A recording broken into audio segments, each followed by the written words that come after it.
So last session started off with an explosion, because that's exactly what wakes everyone up. And so we go out to investigate. We see that someone has set fire to the door in the initiate's chambers. Um, yeah, and we see that the door is also the only door that goes in and out, so really not up to code with the fire marshals. So as we all try and put it out, we realize it's something called Victory Fire, which can only be put out by magic and is common in Victazal Unitas. We managed to get most of the people out safely, though there are a couple of people still unaccounted for. Hivernal and Brownlock, we still don't know where they are. So while we're out there, once we get everyone out and we start trying to talk to some people, we briefly meet two Lyre Song individuals who are BBC John Locke, and they're investigating this and are a little bit rude to us and to Lucon, saying that Lucon is bad at his job, basically doing security, and that Lyre Song basically might have to step in if he can't get this handled, as if like this guy doesn't have enough to worry about. So we end up talking at Memento for a while about what to do next, and what this could mean, and then what our next steps are. And after we do that, Alex finds some red powder leading to the requisitions, so we kind of just decide to start there. And at the requisitions, we find even more red powder, and which we learn is King's Flame Flower. And then we talk to Ambaxis about it. Ambaxis is kind of like nervous, kind of stressed out a little bit. They tell us that last month they received several barrels of King's Flame Flower delivered from a teleportation circle from Akosi, which is basically like the Underdark. Hazan and Clematis, two people on our suspect list from Everson, were volunteering that day, and were supposed to bring it to the herbarium because that's where Ambaxis assumed it was meant to go. And on their order for that day, we find 4 ingredients that are smudged out, including King's Flame, which is suspicious. And we know that 2 things are sent to herbarium and 2 were sent to the Arcanum. So we go to the herbarium first, and we learn that there are a few barrels of plants, but none of them are actually King's Flame. So when we ask the Dragonborn person about it, she thinks it's weird because they're supposed to have it in stock. And also that 1 barrel was delivered by Hazan and not multiple, so there is at least 1 barrel that is unaccounted for. Hazan was also in to look for a love potion, very Olivine behavior, and they just gave him like a potion of like, I don't know, like good looks, basically potion of Botox instead. We're also told that Hazan and Clematis were very close, and that Clematis would have done anything for him, but has been very sad recently. So we go to the bayou with permission to check it out and to try and find her. And then there we meet a Gilf named Valera, who leads us to Wiltmore, an area of reflection and meditation where we find Clematis. Rowan talks to Clematis a little, and she opens up about how she was kind of interested in Hazan and was willing to do a lot for him, but it turns out he was interested in someone else, who we find out is Gertold. And then once we're in there for a little, we start asking a little bit more about her relationship with Hazan and what she knows of Victory Fire. And then she's the one who shares the ingredients with us, which she also shared with Hazan. It is King's Flame Flower, Heliotropium arboreum, a braid of unicorn hair, and a vial of spider venom. So she shared this with him, but she doesn't think he's involved in the incident earlier and begs us not to rat her out and to consider that it's not him and that he's not involved. She also lets us know that it's Gertold, which I think I already mentioned. Yeah. So then, after that, once we get all that information, we stop by the Arcanum, where we meet Zephon again, who is the Triton that sometimes runs the place. Beacon asks about the spider venom and the unicorn hair. No unicorn hair was ever sent here. Probably would have went straight to a chapter captain. But the spider venom was purchased by Ramus about a month ago, who is also on our suspect list, but this is the first time we're hearing about him. Zephon then takes us to the public route to the archive from the library, warning about some traps that Rowan ends up getting caught in, and is very secretive compared to the Deadwood one. We see statues of the Strike Syndicate and the B Team, which is really nice, and some items of notable Vermilion Crest achievement as we're passing through. Eventually, we make it to the area of public access, and we see spirits that are around answering questions. We learned that on the lowest floor is where everyone can basically go from Brave Hollow. There are 7 floors in the archive in total. Second floor is up is basically reserved for Vermilion Crest, and the 7th floor is actually only available to chapter captains. And then when Rykard starts asking a little bit more specific questions about who is here on the 49th of Marrow, because he might have the ability to ask that, the spirit actually starts stuttering, and we investigate the sigils around them, and we find that each spirit's pedestal has been messed with, so that something that protects their memories has been tampered with, so it's messing with that. As we're kind of doing this investigative work, a keeper of the archive named Ambriel comes to us because we're looking pretty sus. But we explain what we're doing, what we find, and he lets us know about this security problems VC has been having lately. Basically, fires and explosions have been happening, and some memories were taken from the 3rd floor. So we end up persuading him to let us go up there and investigate. So we fly up, take a look around. We meet Oriana and Samos, who haven't found much other than that 4 out of the 5 memories were shattered or destroyed, and 1 was actually taken, but we don't know which is which. But we do have the labels, so we know that 1 memory was taken from Survivor of the 2nd Contact event, which is the event when Arianthea and Continentia met together. 2nd memory is from a general of the Winter War, which I think was also a war that took place. Maybe Harry can correct me on this, but I think it was the Raiding Empire, and I think HKU was involved. Maybe Agna as well. Anyway, it was Arianthea and Continentia, right? Yes, it was primarily the HKE and the Raiding Empire, and they were fighting on Wintermount. So they basically almost basically destroyed the entire island, making it basically inhospitable at this point, which was one of the precursors that led to the creation of the Pact of Cassarian to stop that large-scale, almost World War type situation. Exactly. Harry's reading my mind because I brought this up. Because the 3rd memory we have is of Lord Firebrand at the creation of the Pact of Cassarian. And for those who haven't read the Lore doc, I'm pretty sure Lord Firebrand was the one that got assassinated, or was one of the people there, right? He got assassinated, he got killed. Yes, so Lord Firebrand was assassinated at the meetings for the Pact of Cassarian, and this led to tensions getting really high, and the pact was almost not made in the first place, except for it still managed to go through despite the assassination. Yeah. And then the 4th memory was Verilith at the founding of Brave Hollow. So founding of Brave Hollow is also, Brave Hollow is known to be where the Pact of Cassarian is kept, obviously. So all 4 of these memories have something to do with the Pact of Cassarian. And then the 5th memory is the one where we don't know how it connects to the Pact of Cassarian yet, where a nameless fallen soldier, at the start of the Anomalum, some memory from him. And I don't think the Anomalum has anything to do with the Pact of Cassarian. So yeah. So memories 1 through 4 all have connection to that. Who knows? So when we ask more about this, Ambriel starts making it pretty obvious he's had his memories tampered with as well, since he apparently sent assistants up here but doesn't recall having them. So we think that's pretty sus. So Alex casts a spell magic, and we're able to get his memories returned to him. We confirm he does not have assistants, but a drow man, probably Hazan, and a human woman, probably Gertold, have been coming in and asking questions, and he's felt very confused afterwards, and these are allegedly his assistants, and this has been going on for a few weeks now.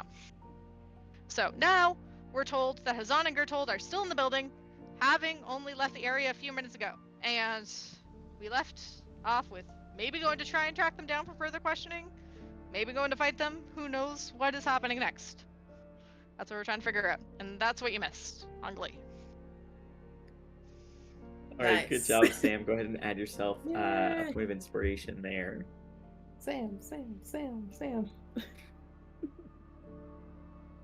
Okay. So, as you all lower yourselves down from the Hall of Memories, floating back down that sort of central flume that leads back to the Aerojaunt archives, you have a few potential courses of action ahead of you. You can choose to either keep investigating the area and what you've already sort of looked over to see if there are any further clues that could potentially prove as further evidence that you could use in your case potentially against Gertold and Hazan. You heard from the two investigators that were already up in that area that the pair had left some minutes ago, although they weren't very specific about the exact timing.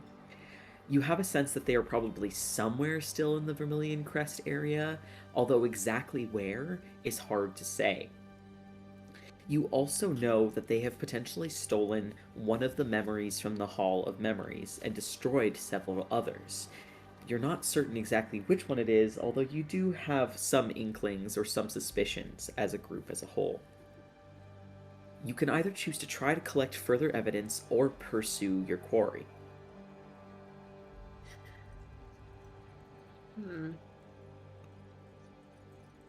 Well,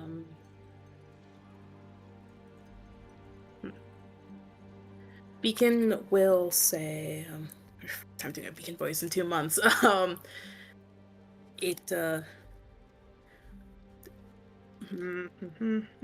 should we do? Do you think there's anything else that we can learn here? Or I think it might be best if we pursue Gerhold in Hazan. I still don't quite feel like we have enough information, but I don't know if we would find anything here. Is there anything else here other than these memories? I'll ask either Ambriel or the two people here. As they all sort of like look over at each other, Ambriel sort of clears his throat and says, well, there are other memories to be found here, potentially. There could be other clues that we have yet to locate. Again, this area has only been secured for a short amount of time, and he sort of gestures towards his head with like sort of a shameful look. I'm not certain how many times they've had access to this place. It's all sort of slowly returning to me. But you two were supposed to be like investigating this place. Did you find anything else other than the shattered memories that was unusual, or just that? One of the two sort of investigators speaks up. Oriana says, well, having looked around here, what we did find were those obvious things, the shattered memories and the one that appears to be absent from the different pedestals. However, this is the main area that we've been focusing on. Again, our attention was directed here by the two that just left. We were, again, under the impression that they were assistants of Ambriel, and as such, we had no reason to look beyond. However, the hole extends off quite distantly. It is possible that other defenses have been tampered with, or potentially that other memories were grabbed as well, although we have not yet had the opportunity to look. If you give us a few moments, we can look through quickly and see if there's anything that we notice. That might. I think that would be helpful. You know this place far better than us, and what would be unusual. Regardless of whether or not you decide to look with us, we could stay here and take a look around and see if there's any additional evidence or information of note.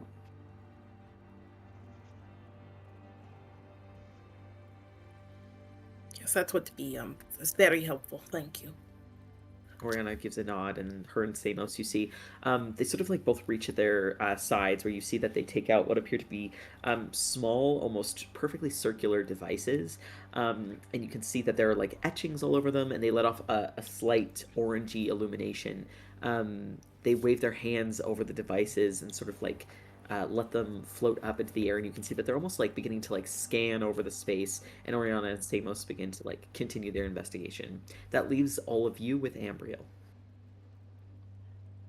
Okay. The sort of greenish teeth looks over all of you and says, what are you planning on doing?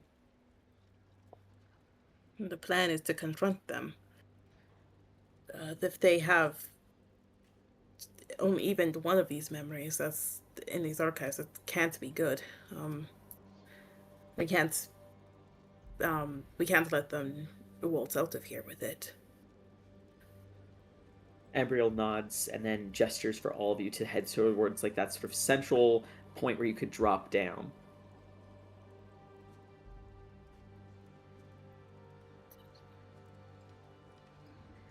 Well, if you plan on confronting them head on, you all have to go find them.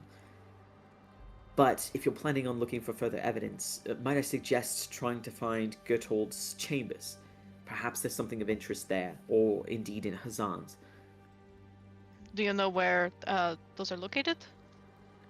I generally know where most of the residences are. However, well, we are slightly dispersed all over the place here. As an archivist, my chambers are not near newer recruits' chambers.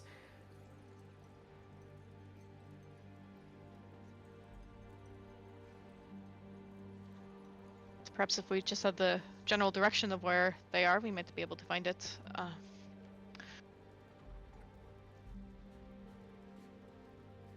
If they left recently, one would assume that they are either, assuming that this is what they found and what they were looking for, they're probably either getting ready to leave and flee with what they got, or potentially they assume that nobody knows that they've been discovered, and as such they're heading back to their dorms. Those are my assumptions.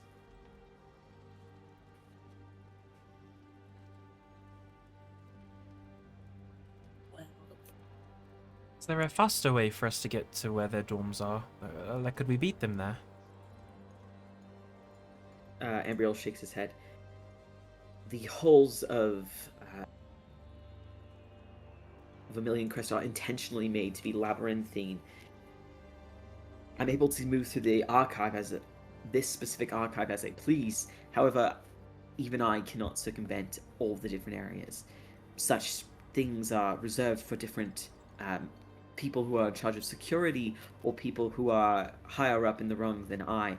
However, we could see if there's someone in security nearby who could assist us.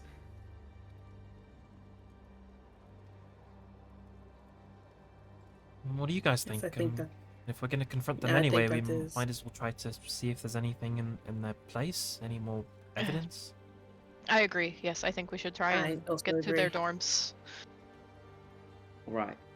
In that case, follow me, and Ambriel leads you all down back to that central area of the Aerodrome Archives, which is sort of like filled with these almost specters and tomes and different scrolls. As he leads you out of the sort of circular, almost domed space, he begins leading you down a different hallway from the one that you had initially entered this space through.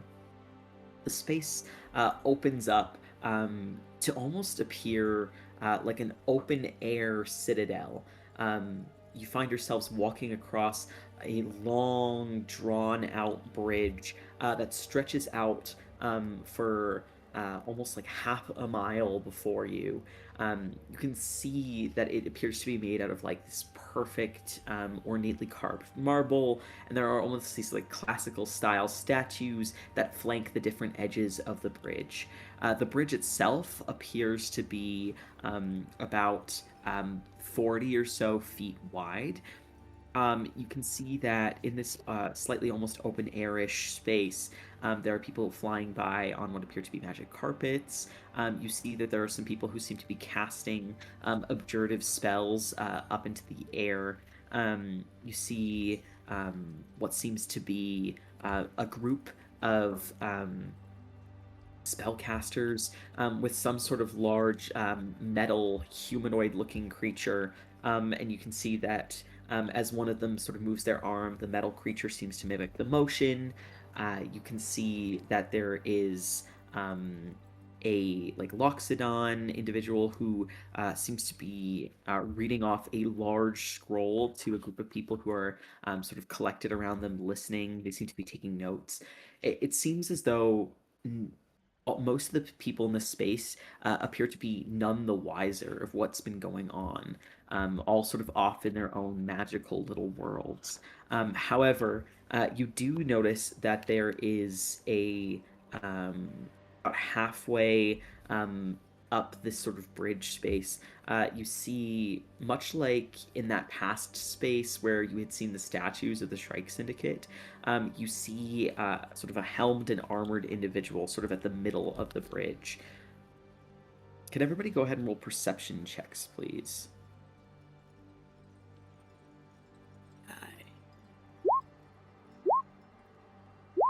What did I just roll? Hopefully a perception check. Hopefully. Okay. There we My go. 3D dice got enabled again on D&D Beyond. What the heck? Yay! Yeah, mine did too. I'm trying to figure out how to close that. Oh, the on-screen dice? Oh, that didn't happen to me. Yeah.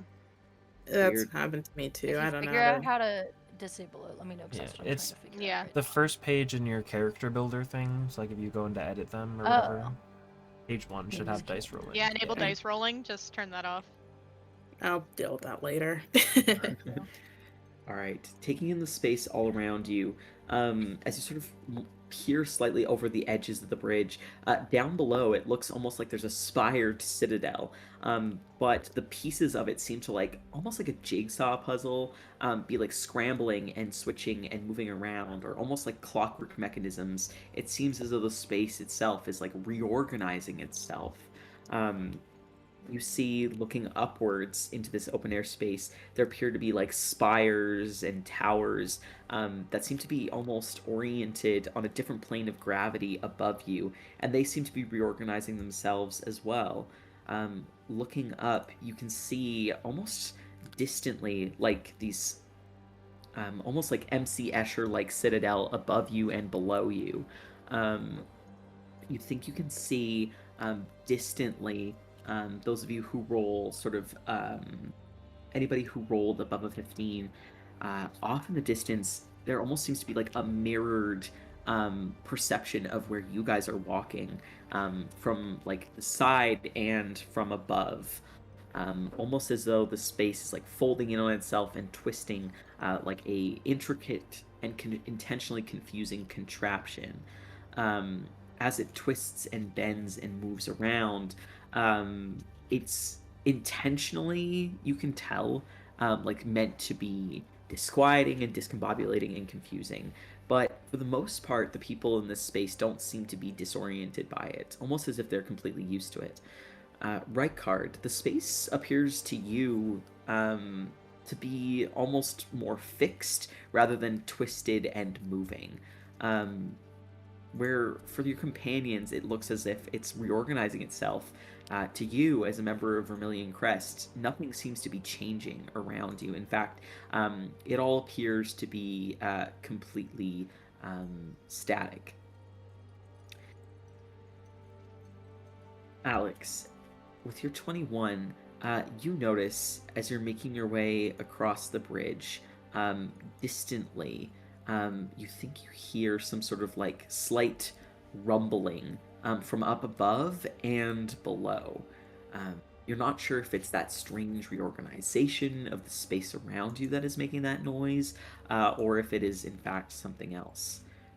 As you continue to sort of move along this space, you overhear a group of individuals. They seem to be all just sort of be staying close to each other. But Alex, you clearly hear as one of them says, "Did you hear about that explosion earlier?" Someone else in the group sort of quietly seems to say, like, "Yes, I did." Another one says, "Do you think that there are creatures trying to break in again?" "I don't think so.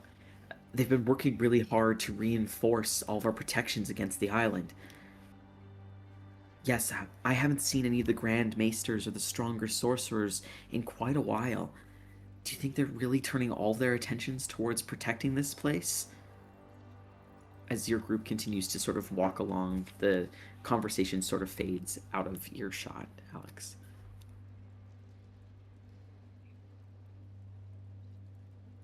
All right. Could I sort of ask? I'll nudge Ambriel a little bit. Is rumbling noise normal? No. Point like up and down. Ambriel sort of looks a little confused, and then something sort of dawns on them, and they nod. Yes, it will seem normal for some. There's lots of strange things that happen around here, but it all begins to fade to the back of your mind after a certain amount of time and exposure. We call this space the Clockwork Halls, and he gestures vaguely. Although the space is sensical to some of us, to others it is intentionally built to confound and confuse. Although it does sound a little louder than usual, you see Ambriel seems to sort of ponder that for a second.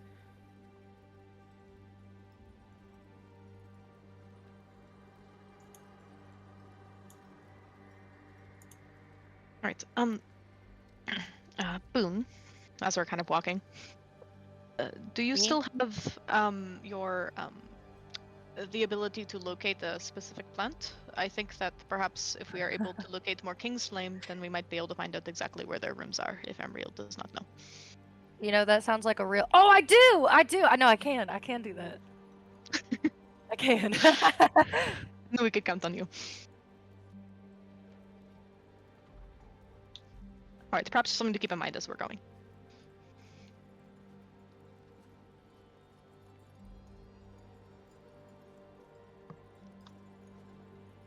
Right. Boone, are you planning on using that now, or are you planning on waiting? So the problem is I need a specific component that I don't believe I have. It's not a monetary component. Do you have your spellcasting focus with you, Boone?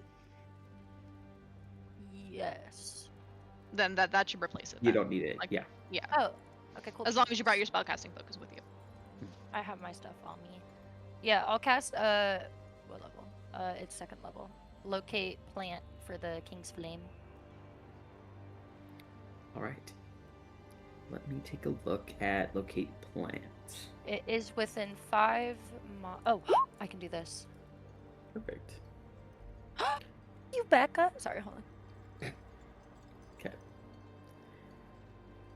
So, as your group continues to move sort of down this large precipice, this space, strange echoing sound, the gears and the rumblings just generally move throughout the space.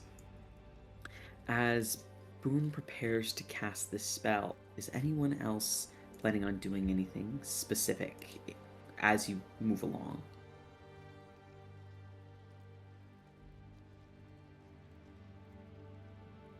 I feel like I'll just be like generally trying to keep an eye out for any more like physical signs that anyone might have been like passing through here recently, I guess. Okay, go ahead and roll an investigation check.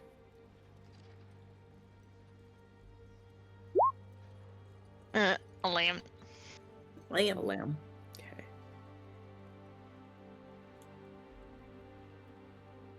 Alex, as you take a look around, you see lots of people have very clearly and plainly passed through this space.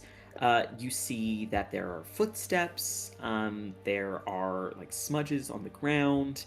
It looks like people might have been moving like heavy carts or perhaps casting spells here. You see some slight marks on the marble-ish stone of this bridge that are reminiscent of like black sort of burn or scorch marks. They're like pocked marks where perhaps some sort of acid had been dumped. It looks as though people have been casting spells quite frequently within this space. Looking around, you also see that there's like slight bits of graffiti that have mostly been cleared off, but you can see that some people have like etched maybe their names or some sigils into the stonework of the sort of rails of this bridge. You can see that there are like little like chalk etchings as well. Again, not entirely sure with an 11 exactly what all of these markings or any of this means, but you do notice that there's lots of signs of life and vibrancy within this space.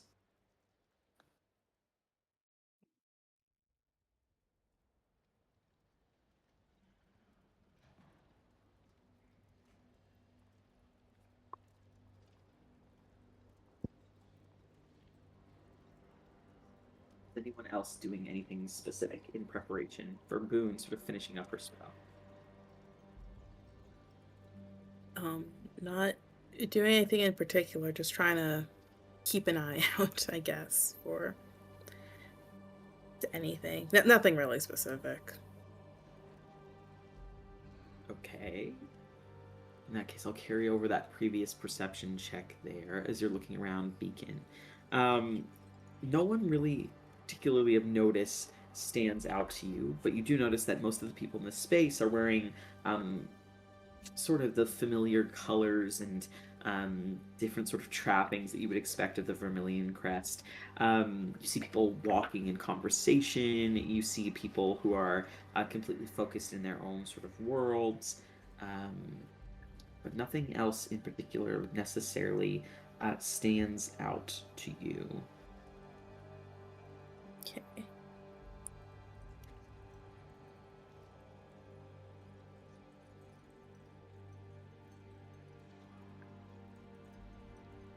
So, Boone, I would like you to roll a perception check, please.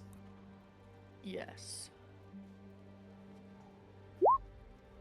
24. Nice.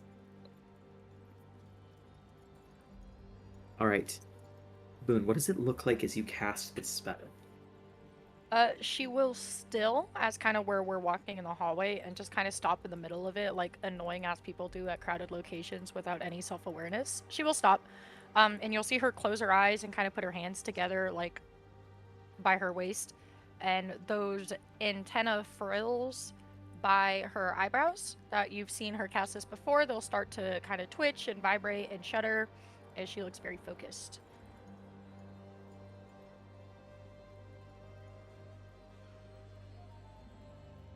As you sort of focus your intention and your magic off towards the space around you, you feel a slight sort of breeze seems to pick up within the space. As your allies sort of move about, continuing along this long bridge, a almost like green, sickly beam seems to sort of spring out from your antennas, only visible to you, Boone, and point you towards sort of the direction you're already walking, directly ahead. Where you expected perhaps some distance, you find that your quarry is not so far away. At the opposite side of the bridge, near a large sort of archway that seems to lead off into another area, you suddenly find that the closest sort of iteration of that plant is just directly across the bridge, slowly moving almost at a leisurely pace away from your group.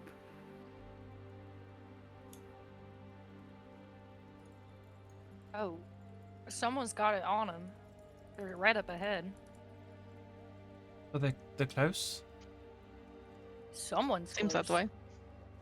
Oh boy. I'll just since we're getting Harry, closer. am I able to tell? Am I able to tell like the quantity of it? Like, is it a lot of it, or like just a spattering? I'd say that you can tell that it seems to be like more than just like a single little flower. I see. I'm just gonna kind of drop off of Reichardt's shoulder and drop my wild shape.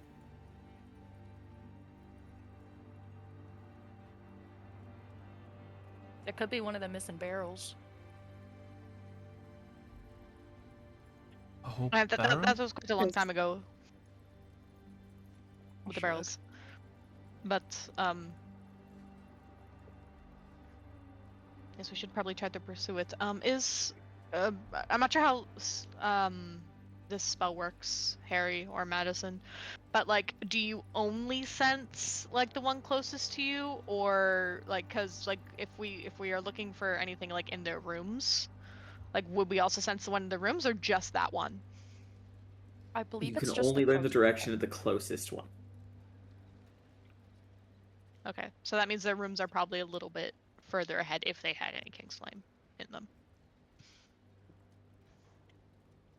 I mean, we could tail whoever it is and try and see who it is or where they might be headed, but or we, you know, we could jump them now. Maybe we should tail them. Tail them, I think. Yeah. I'm able to turn at least one person invisible. Rykard, are you able to do that as well or no? Yeah.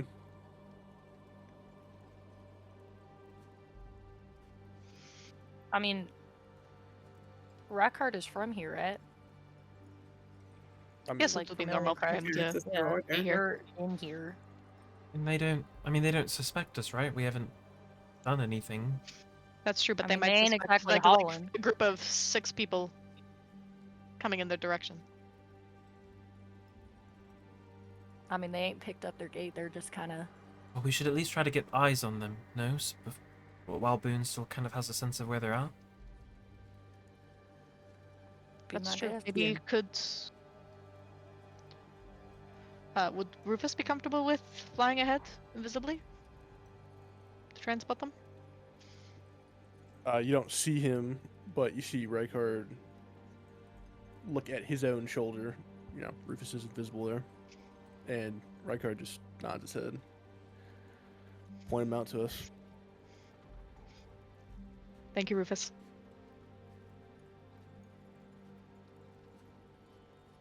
I guess I'll just keep kind of heading forward a bit leisurely. Yeah. And I kind of nod my chin at Rykard in the direction that the plant is.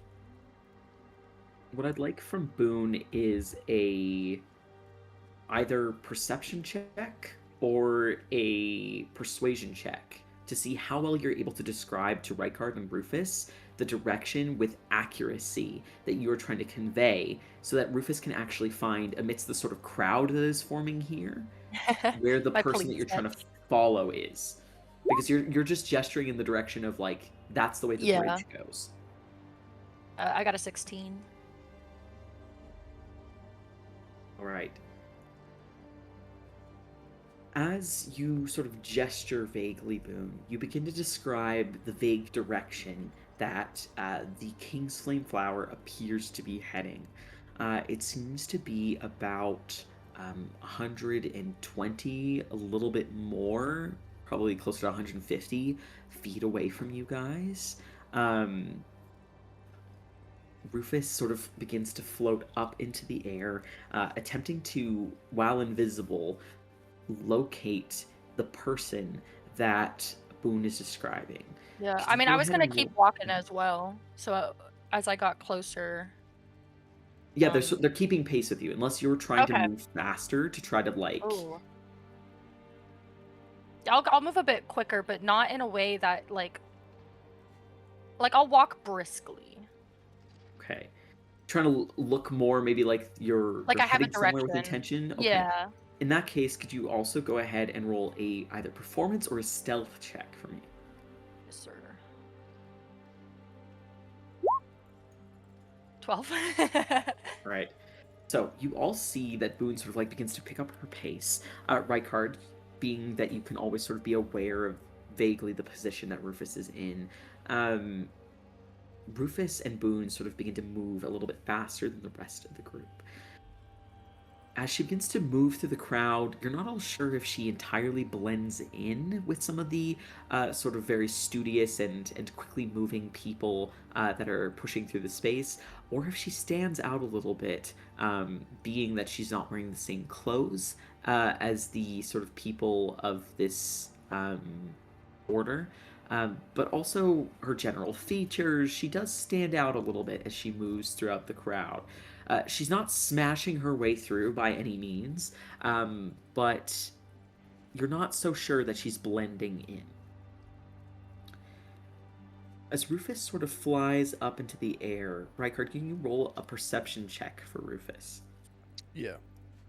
Let me pull up the stat block real quick.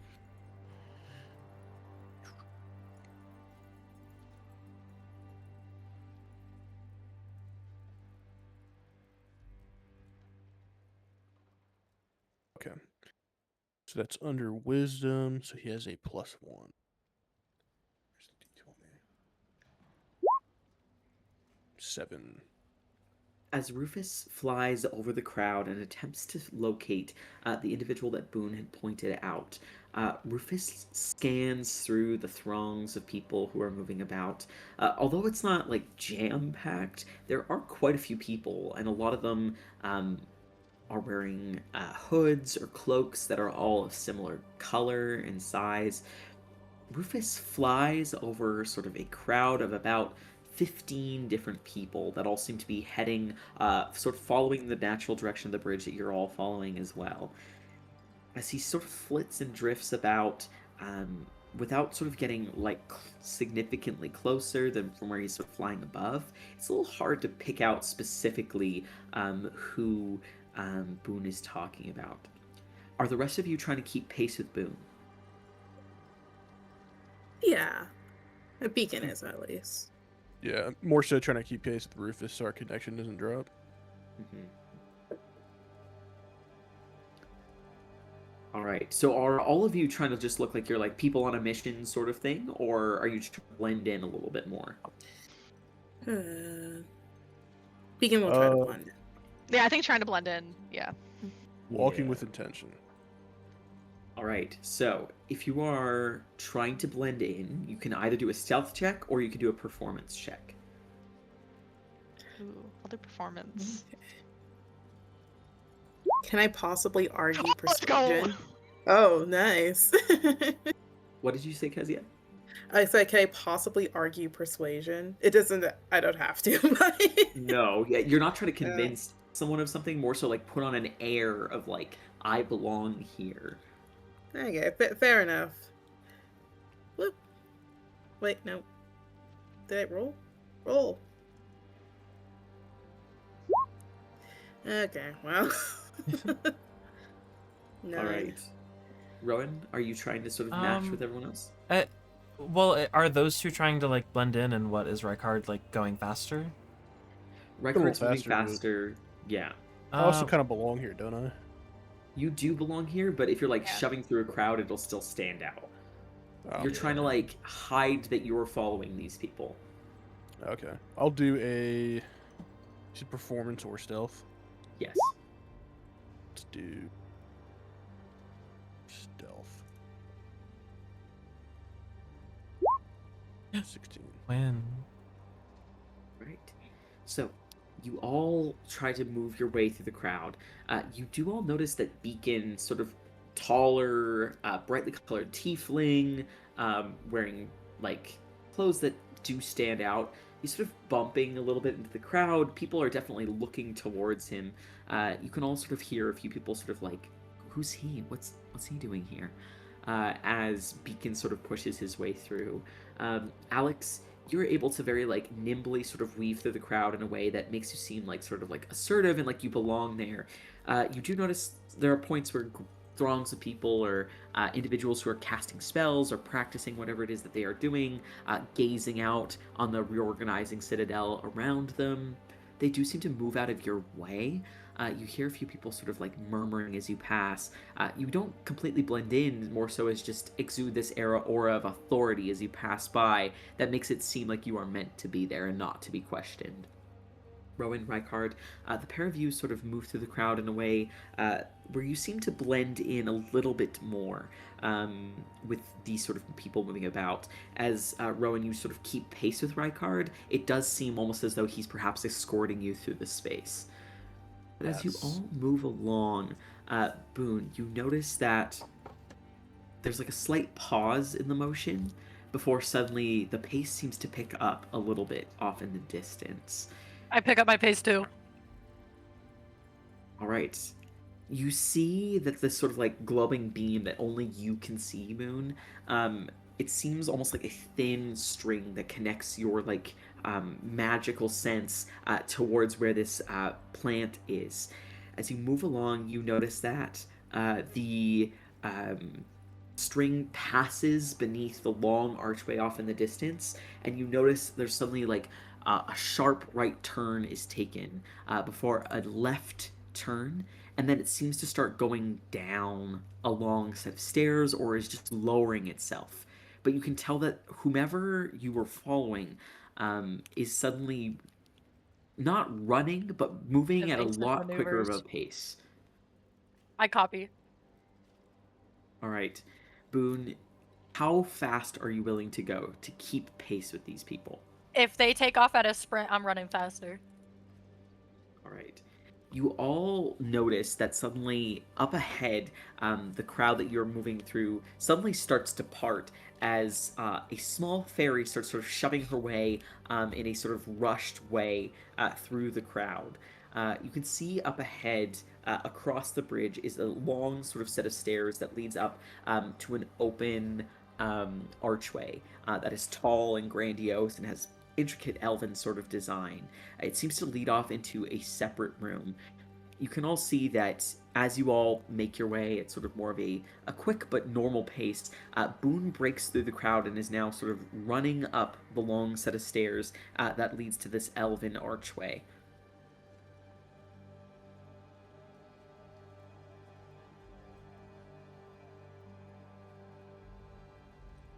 I'll take off too.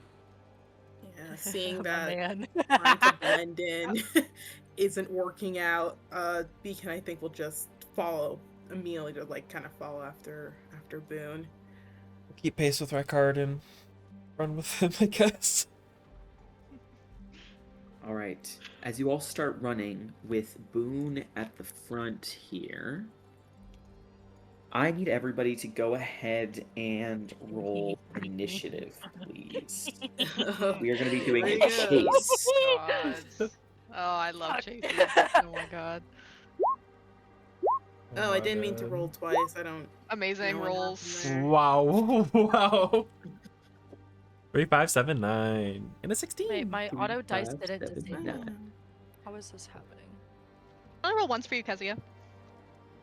Oh, it rolled twice on the. Okay, you know what? I'm just screwed. I'm gonna change this thing. Yeah, it's doing the same thing on mine. Yeah. Even though I turned it off. I turned off my dice. Yeah. Oh. Okay, Your so house is a fucking nightmare. Yeah, I why do think you I'm suck gonna now? die in this house. House. I think I'm Fuck it gonna right now. die in Die this in this house. House. Fireball. Okay, out of curiosity, can you guys see the initiative tracker at all? Yes. Yes. Yes. Yeah. it's empty. We can't see anyone on it. Well, yeah. I'm gonna add you guys all to it right now. Yay. We're gonna try to do a little bit of theater of the mind, but we'll see how that goes. Need some help with it. I'm in my mind's palace. I've got a very theatrical mind. I got no mind palace. I wish you were still a ferret, Hey, I can talk as a ferret, bitch. so I could just fucking huck you at the end. Oh, hey, Bob, throw me.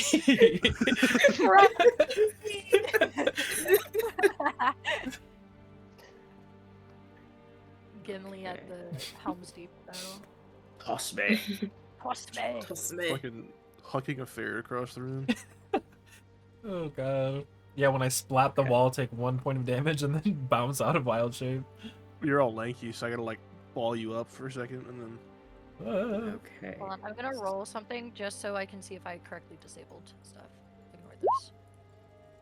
And Okay, I disabled it. Well, I there's don't know our what I did. I natural just pressed it 20. on and off. a bunch Did you? of Oh, I times. was gonna ask, how did you do that? I did it over and over again. If you click on the D&D wait, what did I just fucking click on?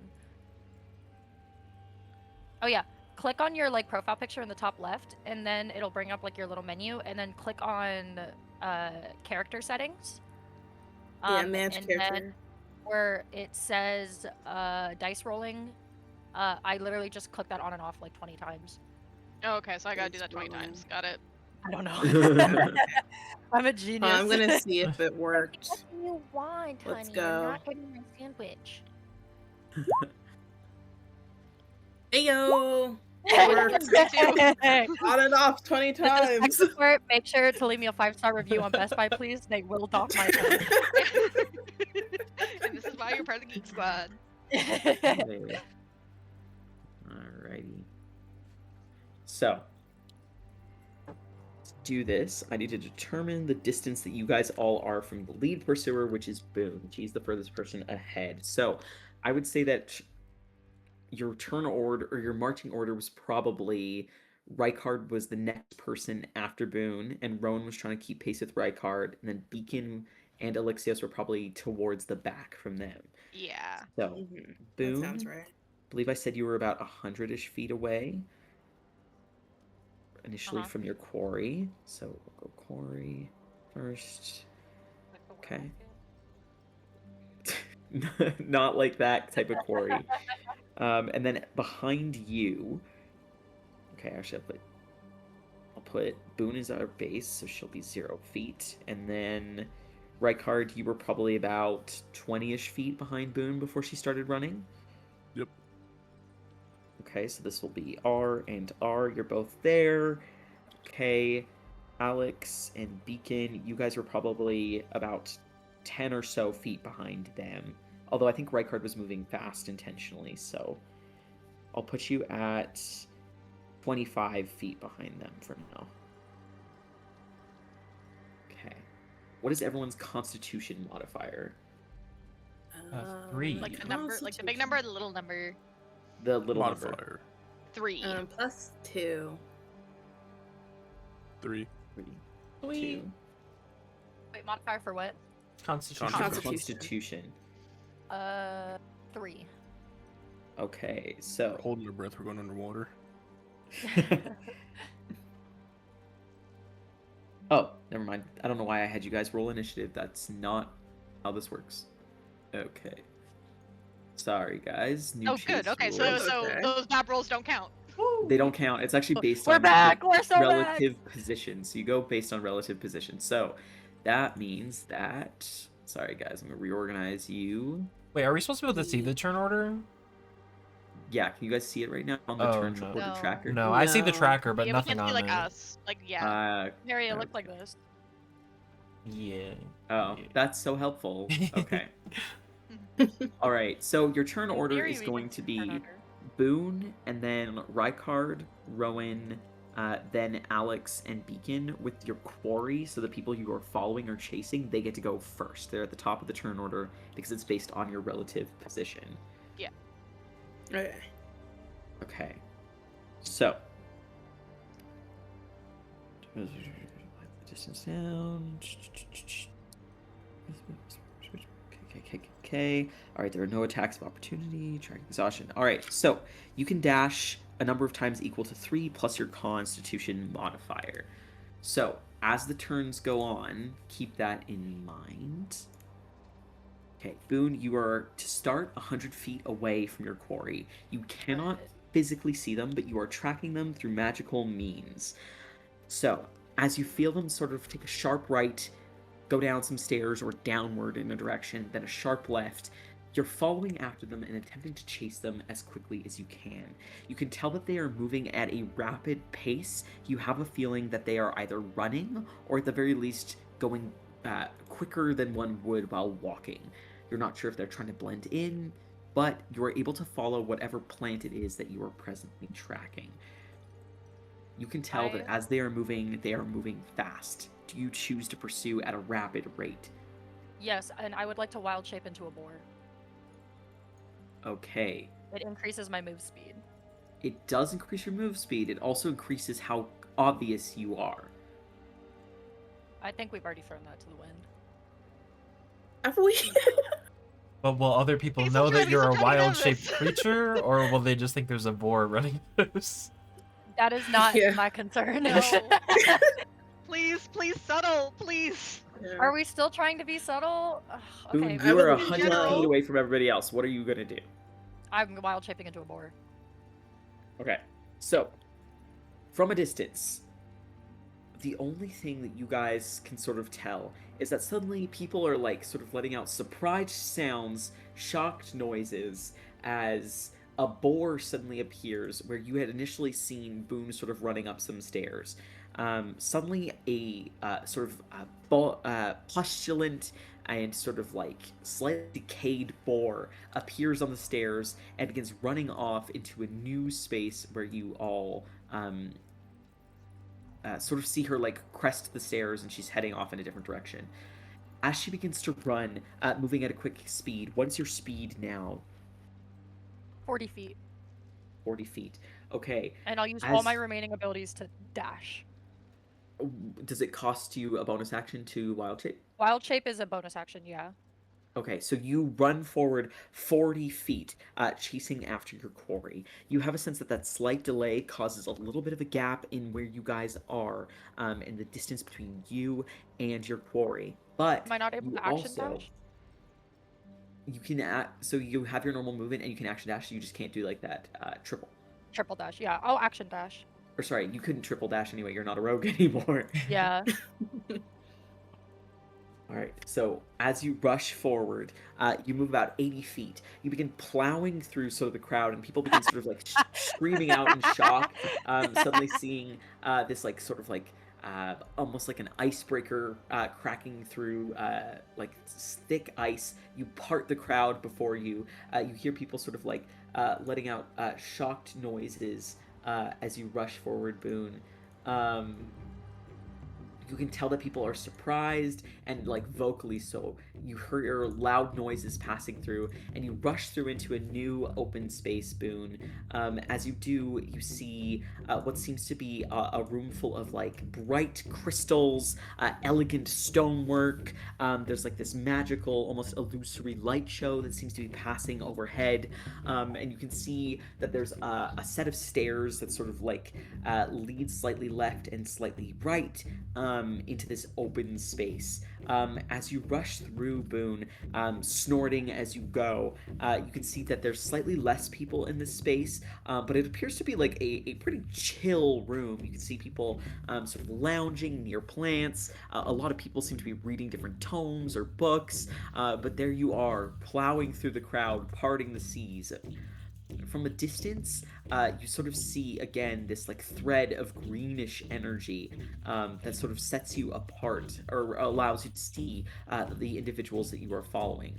They are presently approximately, as you sort of rush forward your 80 feet, they are 130-ish feet away from you as you move forward, rushing through the crowd. Can you go ahead and just tell me what your passive perception is, Boone? Oh yeah. Passive perception is 17. Passive perception of 17. Okay. Pushing through the crowd, you hear like a strange, almost like hissing noise up ahead, and you begin to hear exclamations of shock, not just at your presence, but something off in the distance seems to be drawing people's attention as well. And I can't see what it is? Not yet. You can't. Alright. One of them drew a gun. All right. No. After Boone, Rykard, there's a large distance that now forms between you and Boone. As she begins to rush off, you see sort of like this galloping, heavy boar off in the distance. It enters into the next room, the next space beyond the sort of crest of the bridge, and then begins to move slightly out of sight as it's sort of like you're at like a lower point than she is as she sort of rushes up these stairs. Do you want to rush after her? Yeah, I'm gonna have Rufus, since he can fly at 40 feet, just keep pace with her, and then I'm going to try and take advantage of. I'm imagining she's kind of clearing a path for us a little bit, so I'm gonna try and follow that, and again keep pace with the truffle pig.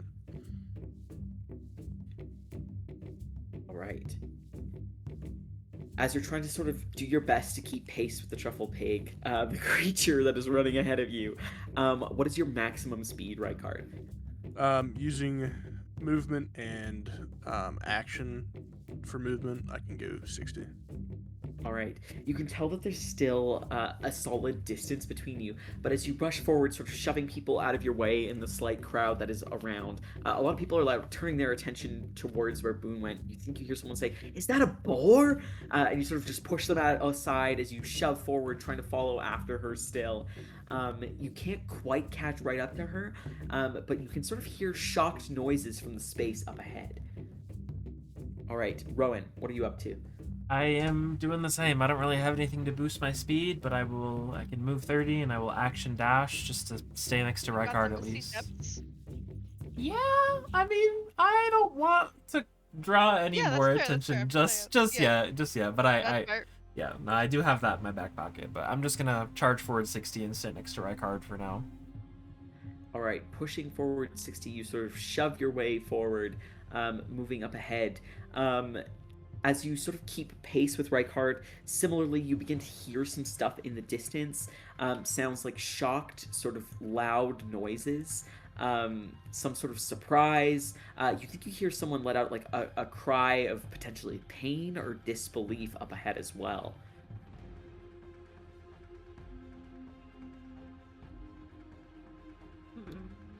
All right, as the pair of you are sort of at the base of the stairs, following after where you had just seen Boone rush forward, Alex, Beacon, you two, I'm assuming, are keeping pace, or are you trying to do anything special? I'm gonna ask Harry a big favor.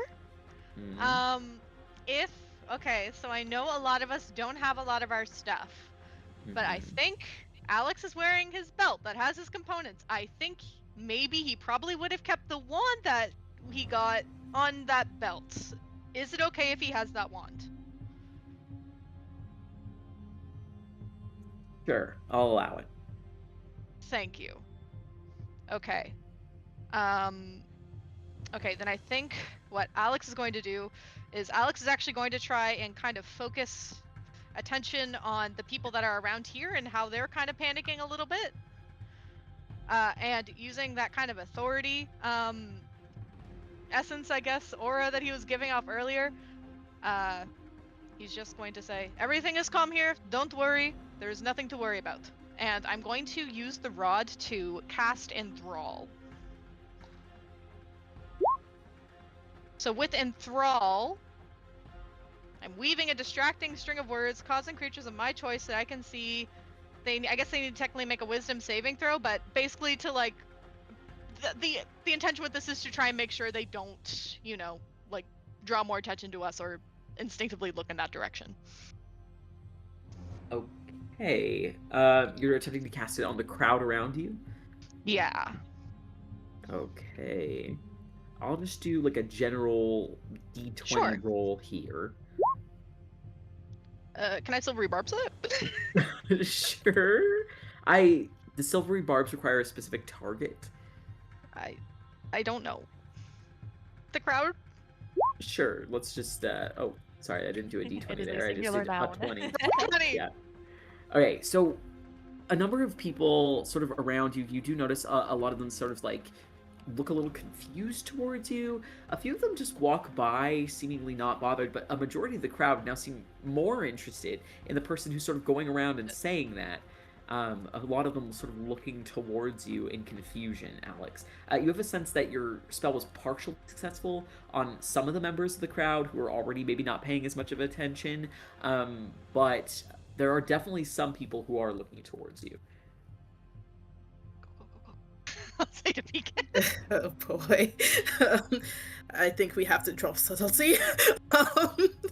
Beacon will say. Yeah. I think for trying to make this subtle. I think we're done with that. Alright, Beacon doesn't have any spells that could be particularly helpful at the moment, so he's just gonna try to keep up with Boar Boone, I guess. Alright, doing his best to keep up with Boar Boone. Alright, back at the top of initiative here. Boone, you have a sense that the people that you are following, they're continuing to rush forward. However, as they continue to rush forward, you can feel that they seem to sort of like suddenly take a sharp right. And as they take a sharp right, suddenly there's like a pause, and then they seem to like be a little bit further ahead. They're keeping sort of the same pace you would expect from them, but you're not entirely sure what their movements are like. There's a giant sort of illusion that is at the middle of the room, but you begin to hear yelling sort of from the direction in which your quarry, the people you are following, went. You can also hear distantly, Boone, what sounds like somebody sort of yelling like maybe orders or commands, but you can't to other people. You have a sense that like maybe there's some guards or something up ahead that are trying to like calm people down.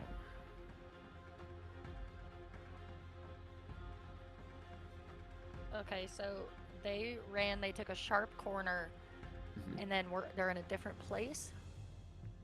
They're not like so distant, but they like seemed like they took a sharp corner, paused, and then cleared some sort of distance. And is it farther like linearly from where I am, or is it in like a different direction? It is slightly further linearly. There, you have a sense that the distance between you and the people you're following, as they sort of move before you do, although this is all happening in tandem, they are still 100-ish feet away from you. Okay, I am going to keep running forward and keep my eyes peeled for anything that looks like it might have been like either teleportation or misty step or anything like that.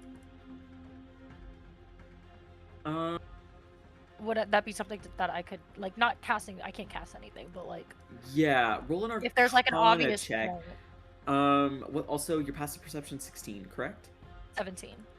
17. Okay. Like I mean, like if they took a corner straight into a wall and now they're like 20 feet beyond it or something like that. Okay. Let me describe first as you rush forward, and we'll see if that's something you still want to do. Okay. So, as you run forward, your full 80 feet, you have to run around sort of the central podium where an illusory sort of image appears to be like some sort of clash or battle between what appear to be like these giant figures is going on. You suddenly round around it and see the cause of all the shrieking and shouting that had been occurring off in the distance. As you round the corner, you see a large, fiery, lizard-like creature. It has frills coming off of its head that are set aflame. It's sort of shaking its head side to side and letting out this sort of like gummy, sort of shriek-like noise. Let me move you somewhere where there's a visual aid. Oh no. Visuals. We gotta fight. Ooh. Oh, he's cute. That's a puppy dog. Oh, I love him. Populate the area a little bit. So you see that there appear to be like several like guard-like figures who are standing around attempting to sort of quell this creature. But you also see that there are a lot of onlookers who look afraid, confused. This thing is like shaking its sort of frills, and you see like flames and like lava flying off of its frilly sort of portions. And do I see my quarry anywhere? Yes, you have a sense that they are over in this direction. Is this like a walkway? Like, what am I looking at? It is a gap. There appears to be like a 10 or 15 foot gap that they appear to have cleared. And you can see that there is a almost like shimmering tunnel-like space that they seem to be rushing off in the direction of. Oh, fuck. And I've used up all my movement speed, right? Yes, for this turn you have. You can see that sort of at the foot of this creature, there appears to be a person that's sort of like trapped underfoot of it, who's like screaming out in pain. Again, you see these like guard-like figures that seem to be like attempting to stop this creature in some way. Is your intention to keep chasing after these figures? You'll have a turn to decide. All right, Rowan, Rykard, you are up. So we're currently off the map, right? Oh, we're up there. I see us now. Oh, I see us. Okay. Yeah. Gotta get closer, so I'll use my 60 feet.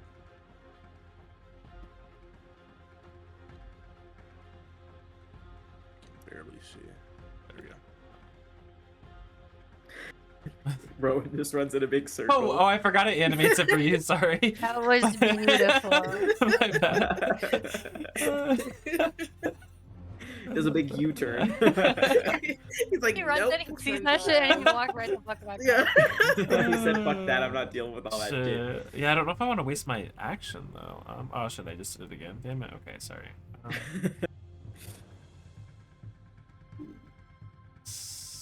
I'll go like, what's in the middle? Like in the middle of this room, is that like a pillar or is that walkable space? So it is a large, like, illusory thing that is like shimmering and taking up space. Some sort of like magical conjuration is basically being almost like aired, like a hologram at the center of this space. I see. And we can't see through it, so we can't see the creature on the other side? Cannot see through it. It is like solid and opaque. Okay, so we just hear kind of yelling happening in the room. Yes, you hear yelling, sort of screaming. You can see that there are a few like guard-like figures. I don't want to overpopulate the map with like, every single civilian that's here, but like you do notice that there are like several like guard-like figures like over here that seem to be like turning their attention sort of in the direction that Boone is in. Now you're not sure if that's because Boone's running around, but you can hear some sort of large and loud noises off in the distance as well. Okay. Would I be able to see Boone if I run up here next to Ricard? I'll use my action to dash to keep speed with him. Sorry, what? Am I able to see Boone from here? Like, I can't tell if this is blocking. Yes, you can see just the edge of Boone. Yeah. Okay, I'll just kind of I'll use my action, dash, keep pace with Ricard, and just kind of like point to where she is. All right. So that is 2 rounds of dashing there. Yeah, I have Rufus keeping pace with Boone too. All right. So Rufus will assume is just sort of floating above him. What is Rufus's speed? 40 feet. Okay, so he's just flying overhead there in that case. All right. Okay, as you two dash forward, Alex, Beacon, you two are just sort of at the back / very top of the map over here, following after your allies there. You can see sort of like the long bridge is, you're sort of at the foot of the stairs that lead up to this next room. The long bridge behind you, you can see it's sort of an open space with a dimethyrium glow to it. Do we see the big boy now? You cannot see the big boy. Similarly to the guys before you, there are like sets of stairs in the way that sort of raised pedestal, but also there's this like big opaque sort of illusion that is being projected on the central pedestal over here that is blocking your vision. You can hear that there's some sort of clamoring or something off in the distance. Okay. Well, Beacon, if definitely suspecting something is up, but not seeing anything. He's just gonna keep going at the pace that he was before. So just using my action to dash. Okay. You should be able to move your token. Oh yes, for sure.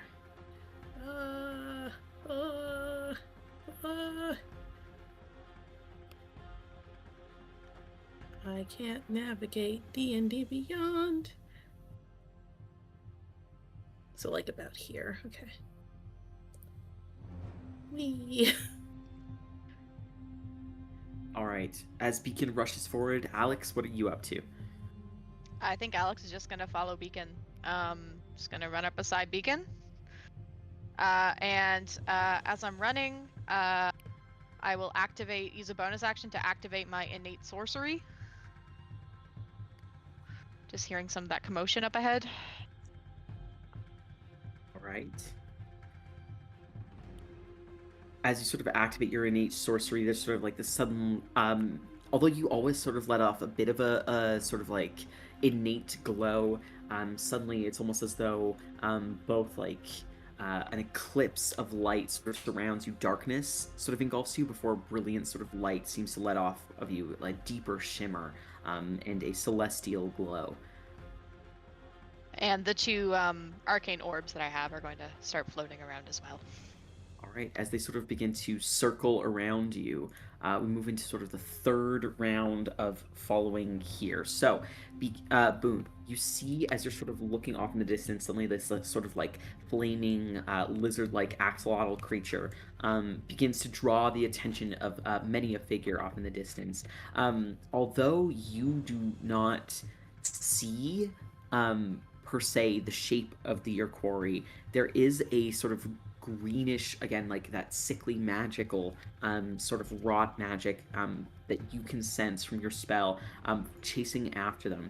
You notice that no one seems to notice the figures you're following, but they seem to run off, continuing their steady pace, off over this way, following through this sort of like arcane tunnel that is covered by this, again, swirling, elegant, elven sort of design, and they seem to sort of run out of view off in this direction. You think you hear someone yell for reinforcements, and you see one of the guards sort of closest to you over this way, Boone. They seem to sort of like wave their hand over a shimmering red stone at their side that seems to pulsate red, and you can see as all the crystals in the space that are letting off a yellow glow begin to turn almost like from a vibrant yellow, they're shifting to a gradient of deep red. You have a sense that some sort of alarm or something like that is being triggered. You can see above this sort of doorway, bars begin to sort of like playing, and you think you see that like there's like a pneumatic hiss, and you have a sense that there are bars that are going to be sealing off this room. Oh.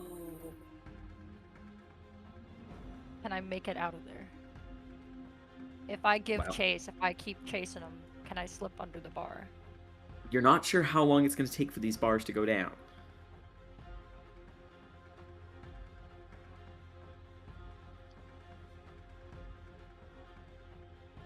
What would you like to do, Boone?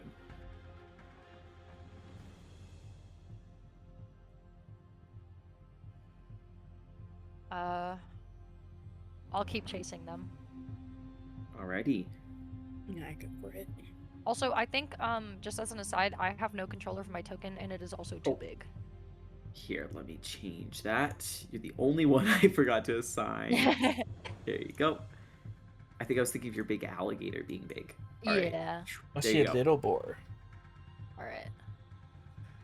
Just a regular one. Alright, I got 80 feet. Alright, I can get to about where they were. Am I able, like, is this a walkway? Like, can I go over here? So, do you see this sort of brown space? The browns? See the brown? Yes.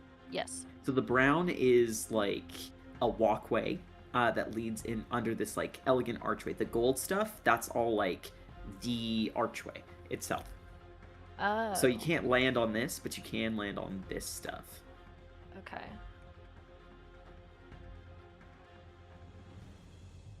If I'm able to get here. Does that work? Let's see, and you would have a running start.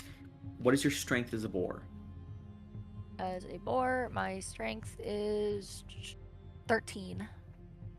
13, okay. I believe you would just be able to jump that distance with that running start that you have. Alright. Alright.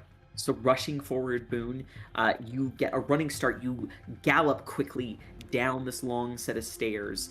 You rush past one of the guards that is running their way towards Axolotl, sort of bump them out of your way, and you make a long run and soar through the air, landing on this stone and wood, this strange, almost magically textured pedestal.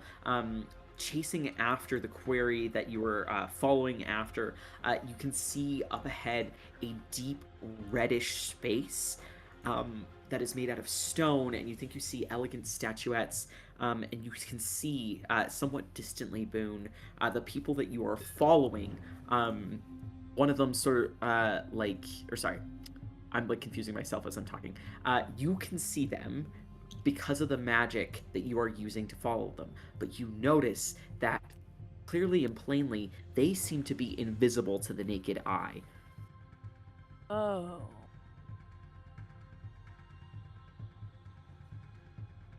Interesting.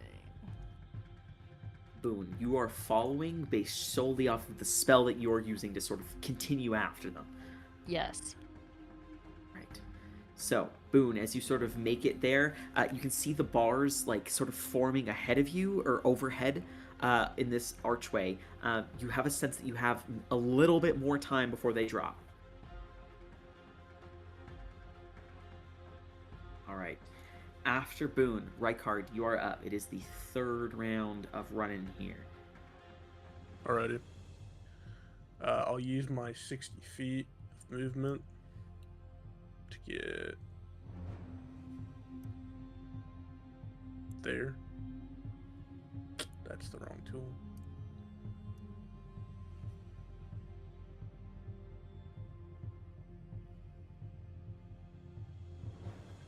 Get there. By the time I'm over here, do I get to see Boone jumping off? When you get over there, it's sort of around the corner. It's just at the moment that you see like Boone basically bulldozes this guard here and knocks them over prone, and then makes a soaring leap through and seems to be running off into the sort of direction of this like slightly illuminated tunnel. What is your passive perception, Rykard? 12. 12. You vaguely have a sense that like all of the gemstones that are giving off light in the space are going from yellow and turning into like a deep red, and you can hear a lot of these guards yelling. You have a sense that some sort of security system or security measures are being put in place to deal with the issue of this thing here. Do I recognize what that thing is at all? Does that look familiar? Roll a history or nature check at advantage. History or nature? Mm-hmm. Tire. Same thing.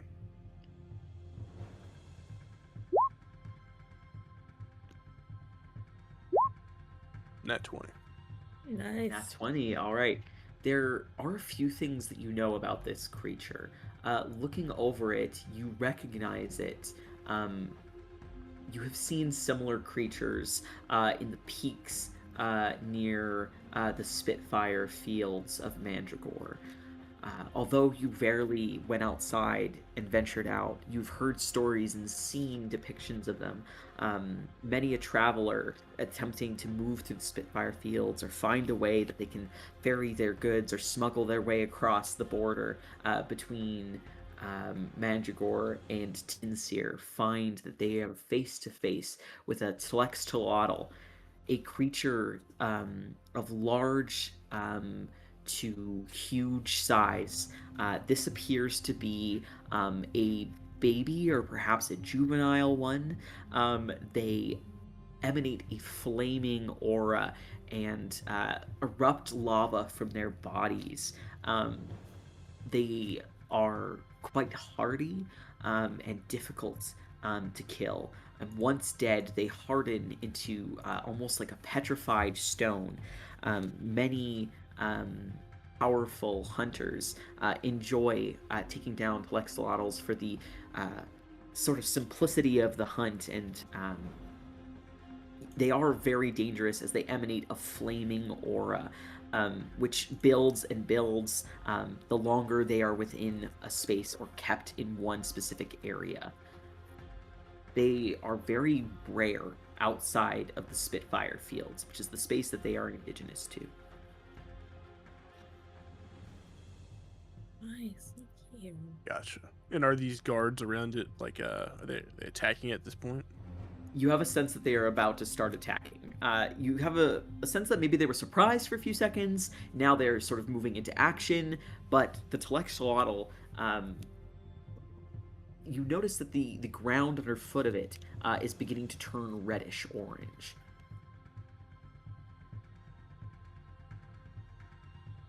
Gotcha. Well, this is as far as I can go. So, I'll continue to have Rufus keep pace with Boone. Yeah, that ends my turn. Alrighty, Rowan, what are you up to? Well, I don't want to be alone, and I'm confused. So Rowan is going to use his action to dash, to stay close to Rykard, and also kind of being able to see a glimpse of the direction Boone was heading. We'll try to stay close as well. I guess over right here. I'm gonna kind of take in the same sight as he's seen.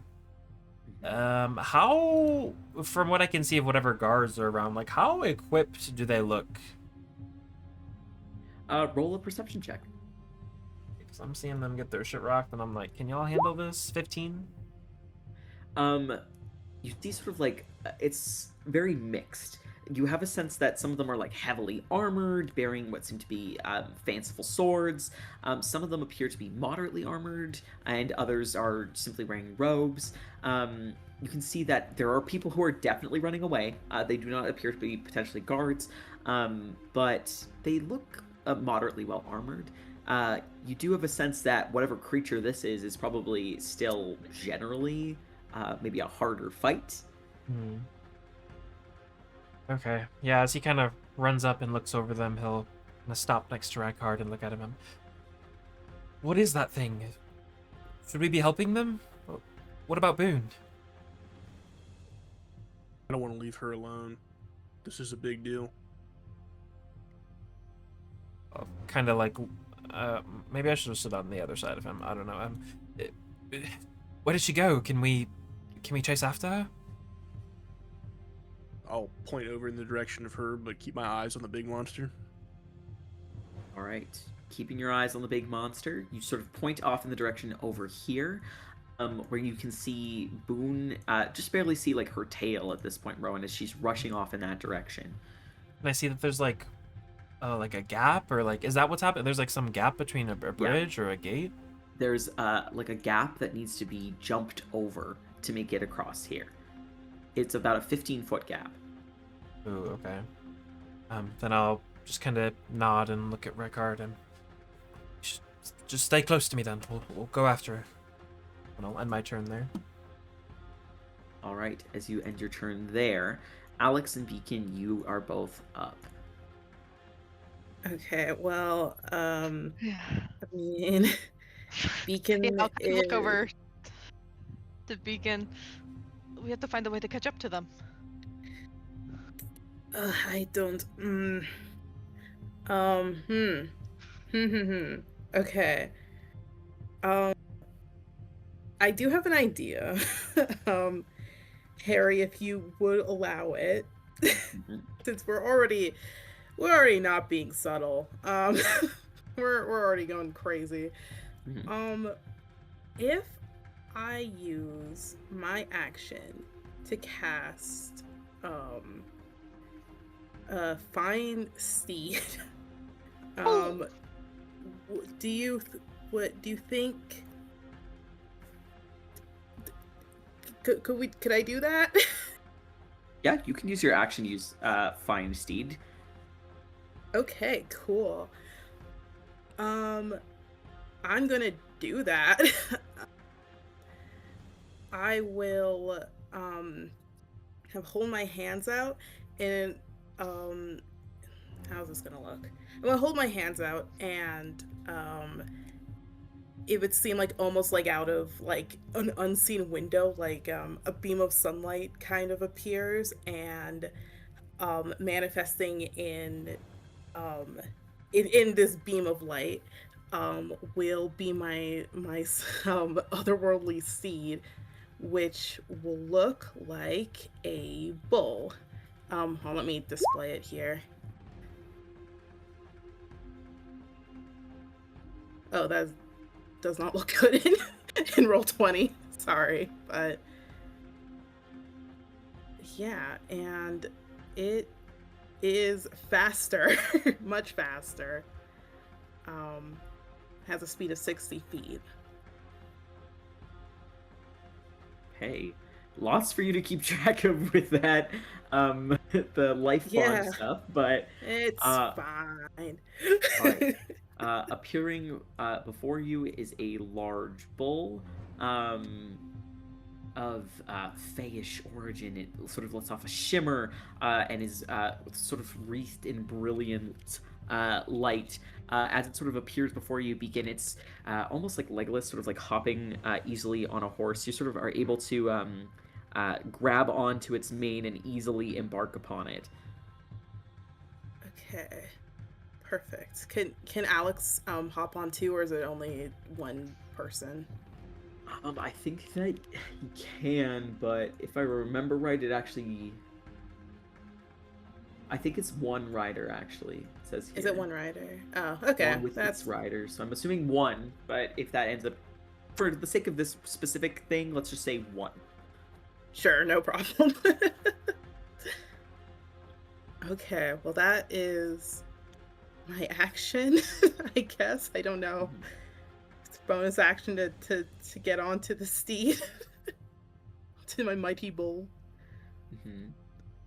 Your movement? Yes. So, yeah, I guess I'm moving 60 feet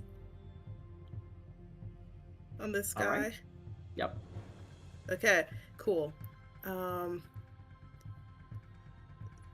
We go 60 feet this way. Okay. Together.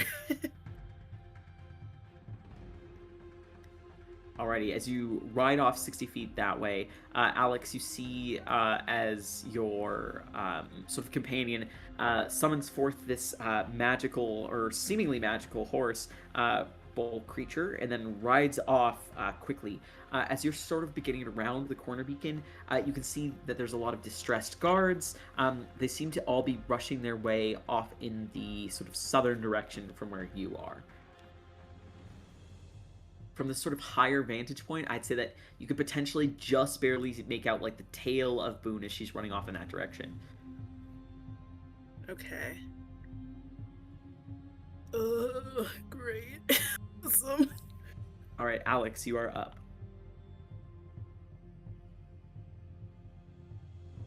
Okay. All right.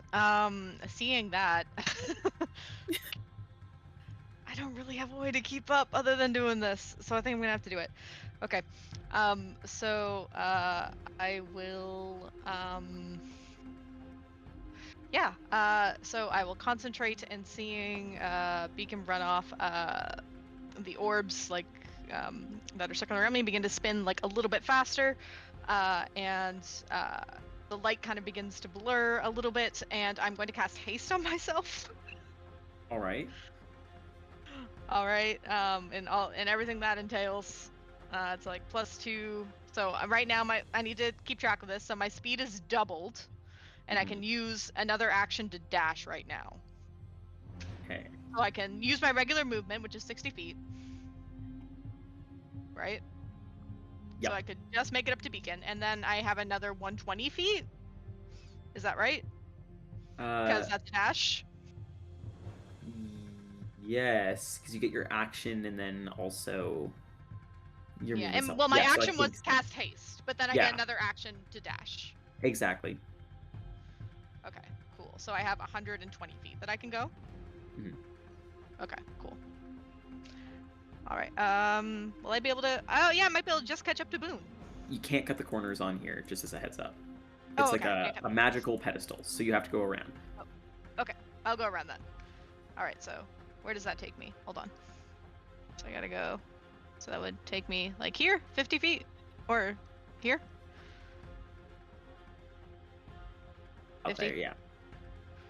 Okay, and then it would be a straight shot to Boone, right? Is your jump speed doubled when you got haste? My speed is doubled. Yeah, but is your jump like distance doubled? I don't believe so, but I do have dexterity. What's your strength? Jump is strength. Don't ask me that. 8. Got any acrobatics in there? Alex runs past at 80 miles an hour directly into a hole. Do a flute!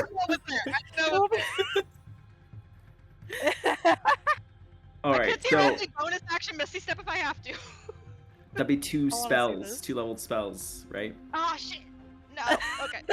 Alright, so Alex, as you're running forward, you reach it here and you realize there's a 15-foot jump that you need to make.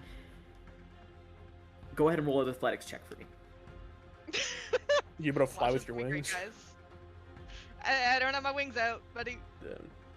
But I do have magical guidance. Is that a fail? Because magical guidance only works if like I only use it if it fails. Did I fail? You'll be short, yeah. Okay, I'm gonna roll again.